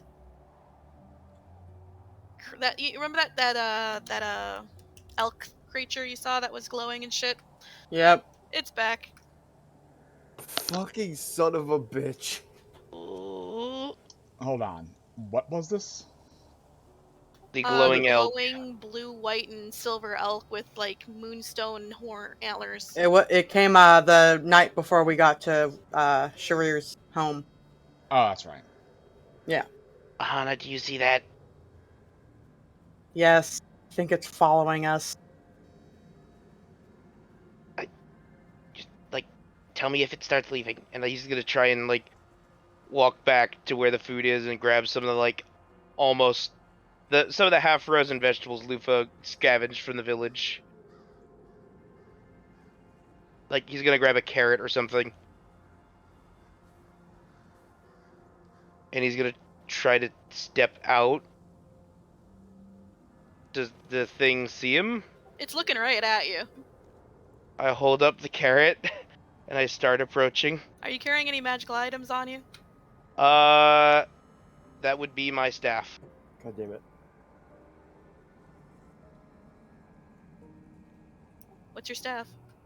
The one blessed by the Primalist to give me +1 to Primalist rolls. Well, as you step out, it starts to glow. Ooh. Would my stone also count as a No, it's not really a magical weapon. It's more of a magical foci. I keep walking forward.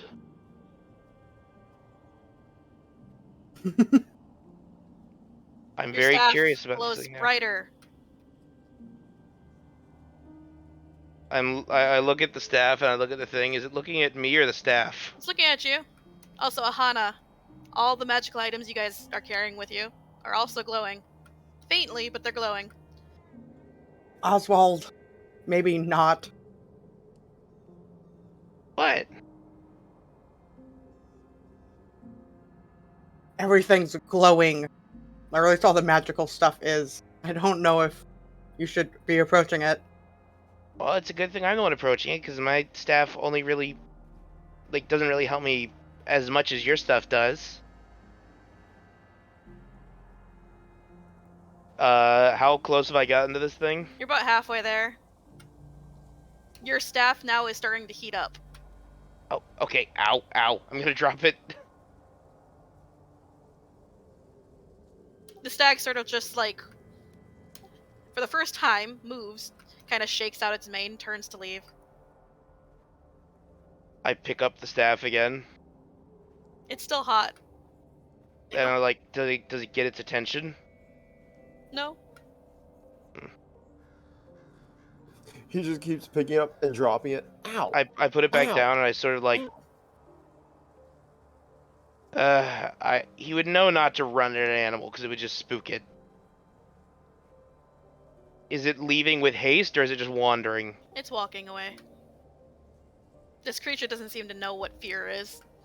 Considering it's not afraid of you. If I could tell it's not afraid of me, I'll just jog up to it. Oh, okay. Roll me initiative.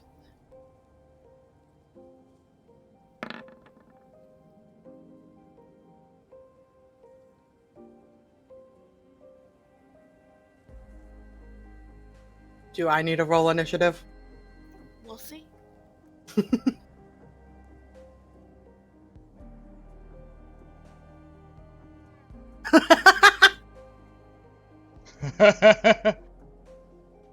Oh my god.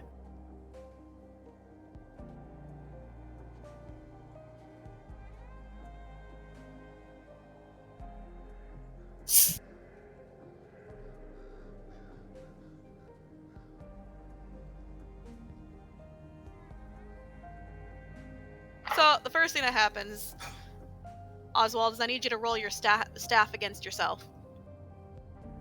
Oh, okay. One-handed or two-handed? Two-handed, I guess. That doesn't hit me unless it has advantage. Well, it's sneaking up behind you and you are considered flanked. Okay, then it hits me. So it'd be like a +2. And it is a sneak attack. So yeah. You take the damage. And then you note that your fucking staff is floating behind you menacingly. Ow! As it just keeps walking away.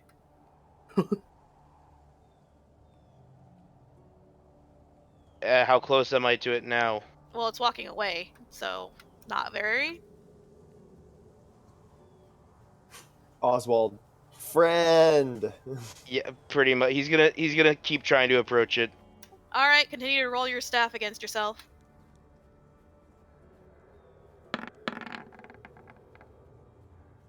That hits me. The staff is now between you and the stag. Wait, is his staff hitting him? Yes. I Yes. misunderstood. How? She said my staff is floating menacingly. I must have zoned out because I thought another stag came behind you and hit you, and it was like, this is very casual for a battle. Instead, it's just whack, whack, whack, whack. Okay, I guess I get the message. Fine. I sort of just toss the carrot on the ground and try to grab my staff and walk back. You hear a soft chuckle in your mind, and if you look back, the stag's gone. I would like you to roll against it. What do you mean roll against it? You get an ability, motherfucker. You no longer have a staff. And I but maybe you used have an my ability. staff in this. Well, first you need to take back control. Okay, so what do I roll to take the staff back? Well, do you pick the staff back up? Yeah. It's yours. Okay. For some reason, my brain translated that as you get a roll for an ability from the staff. Because you fought the staff, clearly. I just get innately Roll the a ability D4. to be plus wood. 1. No, it's first of all it's a metal staff, and secondly it's enchanted with the ability to give me a +1 to my Primalist rolls. 1. I believe that's the speed. Oh. That's something though. Speed is nice. That in is good, situations. especially because of the other ability I have. Flight. My flight, I got flight speed, so my speed is my flight speed. If I have that activated. Also, Charir has not seen your wings yet. 60 feet movement Oh! while equipped. Zoomies. And do not tell me the name because I will give myself some approximation of it until I find it. That's What are you impressive. talking about? Oh, Of you're the gonna try to look creature. for it? Okay. Yeah, I'll look for it later. It's a conglomeration of homebrew and something that's actually there. Oh, what I meant is Huh? Oswald will look in his book No, to I try know. and find it. That's fine. I wasn't gonna tell you what it was. Are you crazy? I guess. crazy. Source weird deer. Weird deer. Excellent. Yes. All right. So do you head back now? Yep. Okay. So, Aahana, at some point, like after like he like ran off, like that the item stopped glowing. You got a little concerned, but he's back, so everything's fine. Aahana's just like propped up, chin on hand, on the on the side of the hole they've made, and just watching where you disappeared. What Aahana did Aahana see me when I was getting attacked by my own staff? No, you're too far away. Oh, okay. Yeah. So all you hear is, you probably hear it. You hear, clang, ow, ow. All right. Yay! I love how it was just like, you know what? I'm not. He's probably fine. He's probably fine. Well, she would assume if he yelled out like, Yeah. "I'm getting attacked" or something, not eh. Yeah, no, I got you. I got you. It was still funny, like mentally, to be like, well, I encountered something else on my watch, and Oswald's gone. All right. Your guys' watch is over. Wake up, Aelin. Or whatever technically Wilk. he does. It's Wilk. Meh. Oh yeah, we were first watch. Sorry, I'm used Yeah. to her being second. Wake up, Wilk. Joins Drake's again. Let's keep an eye open, Luson. Advantage. Because Luson's offering help. Try 7. Roll me the D100.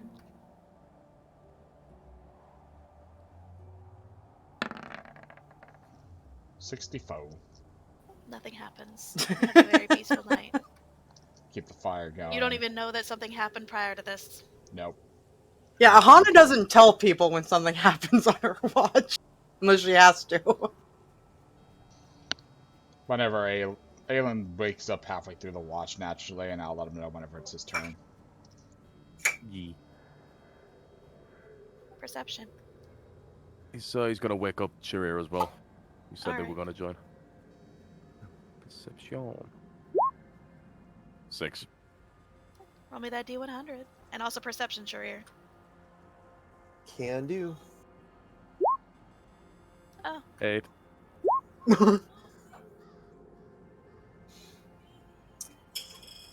Charir is having trouble seeing things through the tears in his eyes, see?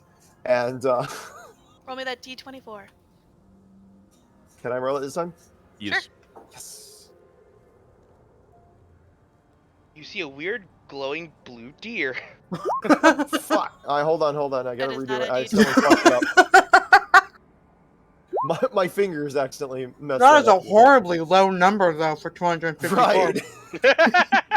Yeah, that's what I was like, wow, that's almost a D24 plus 4. I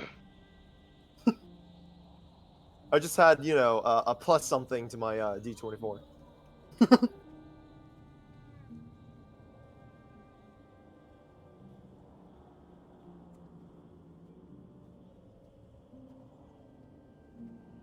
Roll me a D9. You want to do it or me? No, you do. Okay.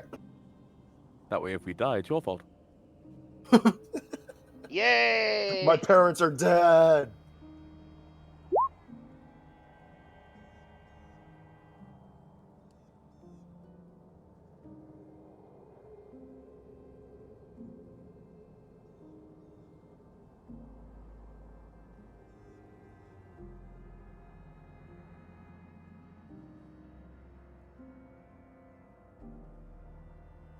Okay.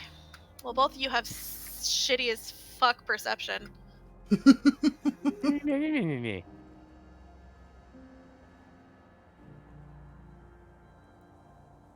Don't mock God, or God will smite you.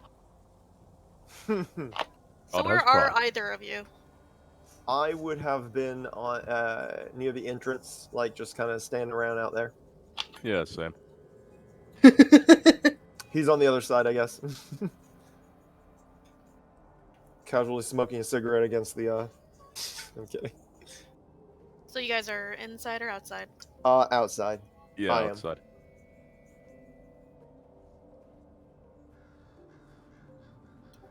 Aelin, you are high, Uh-huh. and What? you are low, Charir. Oh, okay. Oh, Jesus. I was like, why does he Someone- get to be high? The Roll weed me elemental attacked The you. D2. All right, Me hold too. on. Okay. Which one of us? You roll it. One of you. Okay. Apparently, Aelin's too high to roll. Okay. Is it a 1 or a 2? It's a 1. I'm sorry, Aelin. Huh? Nat death. Got to stop mocking God. I'm laughing, but I'd actually, I would real life cry, like ugly cry if that happened. So it gets advantage because it's pouncing and neither of you know it's there. Down.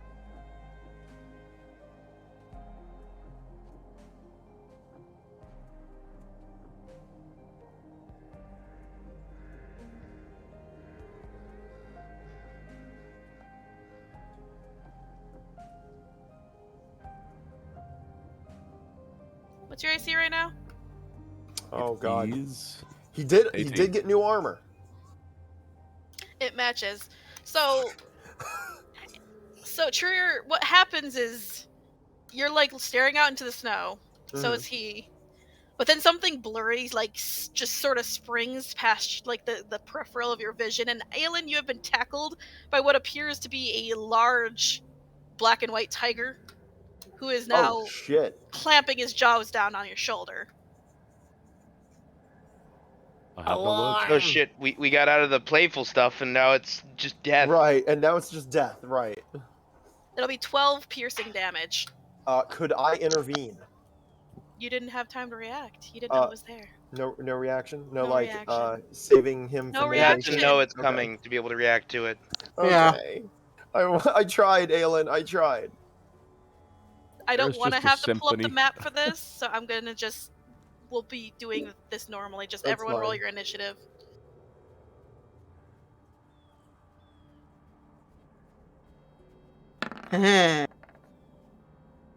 I had a 5. God damn it. 21. 21. You stupid. What do I have find to my struggle out of the people Drakes. to score? Oh, 3. There it is. You lose half your movement speed getting up from prone and half your movement speed getting up from Drake.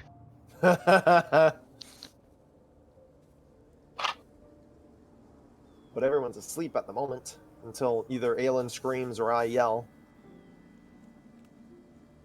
I'm assuming the tiger is making some sort of noise.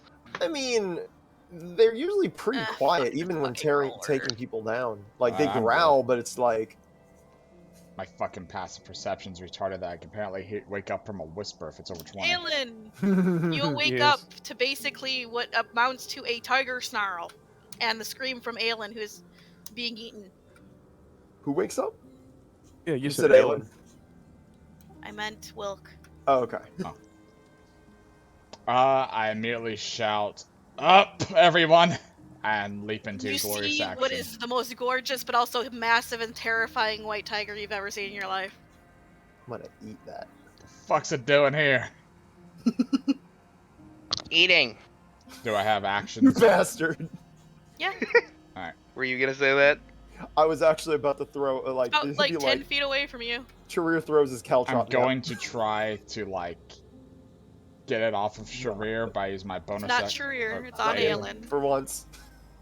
I'm gonna shout blink and use my Soulless Rune Enhanced. Well, It has to give me a con save or be blinded, but it's also loud noise, scary bright light. Oh no, I wasn't there for when this was established, so Oswald's just confused as he yells, BLINK! Oh. that is true. That'll be a 19. Alright, it passes. What do I have to roll to avoid it? save. Because I didn't blink. Con save. Oh, I didn't mean to click that. You all 19. succeeded away. And I'm going to go to try fucking bap it with my blade. Wait, are we allowed to blink, or do we roll? You're supposed to blink. Okay. I blinked then. 19, guess. 20. They hit. Like a bear entering the RV, I'm trying to smack it like I would with a fucking stick. Like, fuck off! That. So you're not trying to kill it. Non-lethal. Yeah, 9, 10, 11, Okay. 22 slashing, 5 fire. Goddamn, honey, you kill it. Jesus Christ. I'm aiming non-lethally, but... Oh, are you? Okay, Yeah. well, it's knocked It's out, I unconscious. guess, and just sort of rolls off Aelin. Oh, so something tries to eat him and you try to knock it out? What is this? The fuck? And why is it? Why was that so That weak? leapt out of nowhere. Glass Aelin, are you cannon, okay? maybe? Charir would Lufa, like are there any more? Actually, I Charir would is roll the more damage. I concerned wanna about be more. Aelin. Aahana's Okay. gonna... Wait. Career, say the thing. Are you okay, Aelin? Ah! He looks over him. Oh, they're small! Okay, so this is about the size of, like, a bobcat. Oh, so it's a little kitty. Oh. Sorry, just Aw. the Thought dying they were old bigger man than noise. that. But no, like, yeah. I want to pet it. It's now mine. Aelin's gonna get up off his feet and fucking stab it. The hell? Is anyone stopping him, or is it okay for you guys? Aahana grabbed Hold you on. and healed you for 7. Oh. Oh, thank Oh. you. Okay. Hang Hold tight, on. hang tight. Okay. We've been taking a lot of shit from this place, Aelin. That's why I'm trying not to kill more things than we have to. You're not the one with a big chunk out of his shoulder. I made points at the fucking cat that I probably left a chunk into its body. Its head's bloody as fuck, yeah. Oswald your is back. at his shoulder, by the way, now bandaging it. Here. I won't kill the wee thing. Especially since... At my level to the healing. Yep. Hey, like- It's your focus. maximum number of hit dice, but it's your level. Nice. I want to fuck with the courts right now. Any that are left in the area, honestly. Well, that I'll go get it out in the woods, give it some food and some healing, and leave it there for a bit. Let's put it... go as far as you think is comfortable, and then a little farther, and put it there. Holy shit, there's stats for it to be a companion. Yeah. Oh my god. Okay, Sounds so Charir's like, well, how about this? I swear, if any of you adopt this thing, We're gonna How call about it Mini this? Aelin if we do. I need snuggles, and I am broken. I need a support animal. Slowly looks to Charir. Somehow to Lufa looks Bobcat. offended. What? Well, you're not an animal, but you are support. Oswald, are you checking your book for it? We're gonna Fussing over Aelin, but if prompted to, he will. Oh, okay. if you want to swatting pet him away Charir, once we he's can done bandaging. go to a pet shop or something. But like, Okay. do you want to put it through this hell? And I will now look through my book for this thing. Well, You're checking mountains and forest, and like, it seems to be a common thing considering the fact that you find its picture almost immediately. Oh yeah, that's just a really common animal around here. They're almost considered a, Thylacine. they're almost Also, considered a pest in some places. Actually a marsupial, not a cat. really? That's not a cat, by the way. It's a marsupial. What? Yeah, it has a pouch.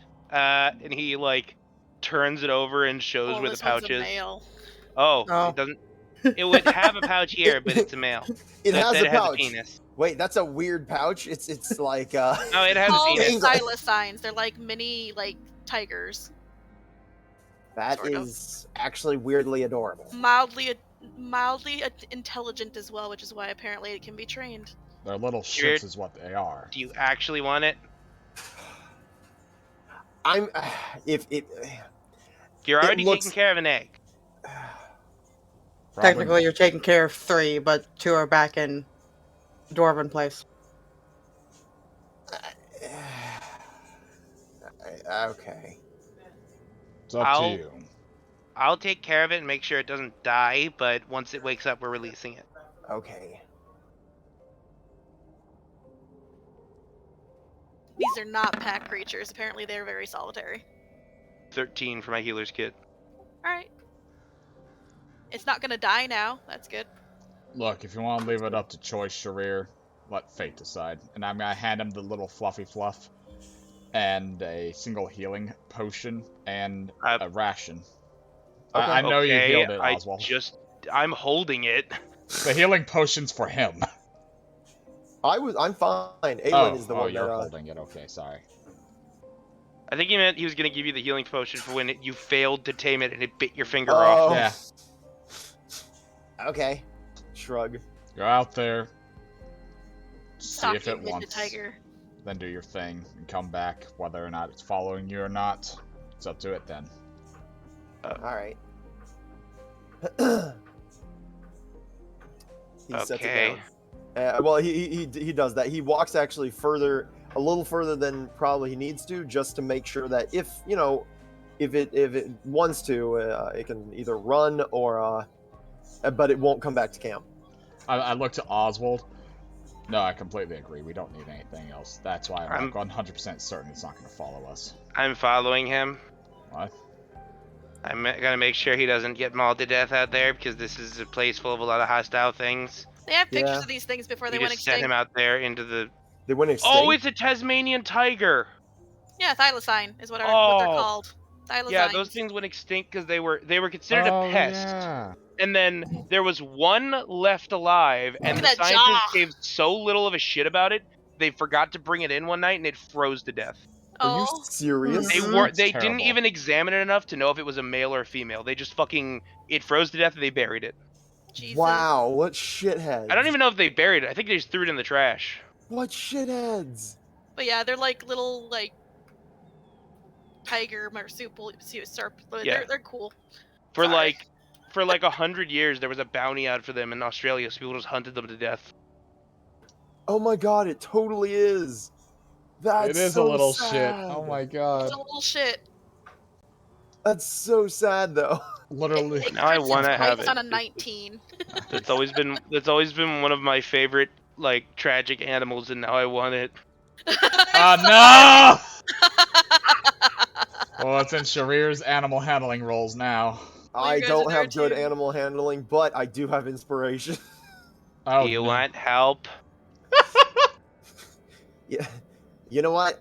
Honestly, I could probably use some help if it does decide that it's happy. Okay, I'm gonna give you a couple tips. First of all, when you go to let it smell you, do not hold your fingers out extended. Curl your fingers into a fist. So if it bites you, you don't lose a finger. Yeah, no, I need the 3 fingers I have on my hand.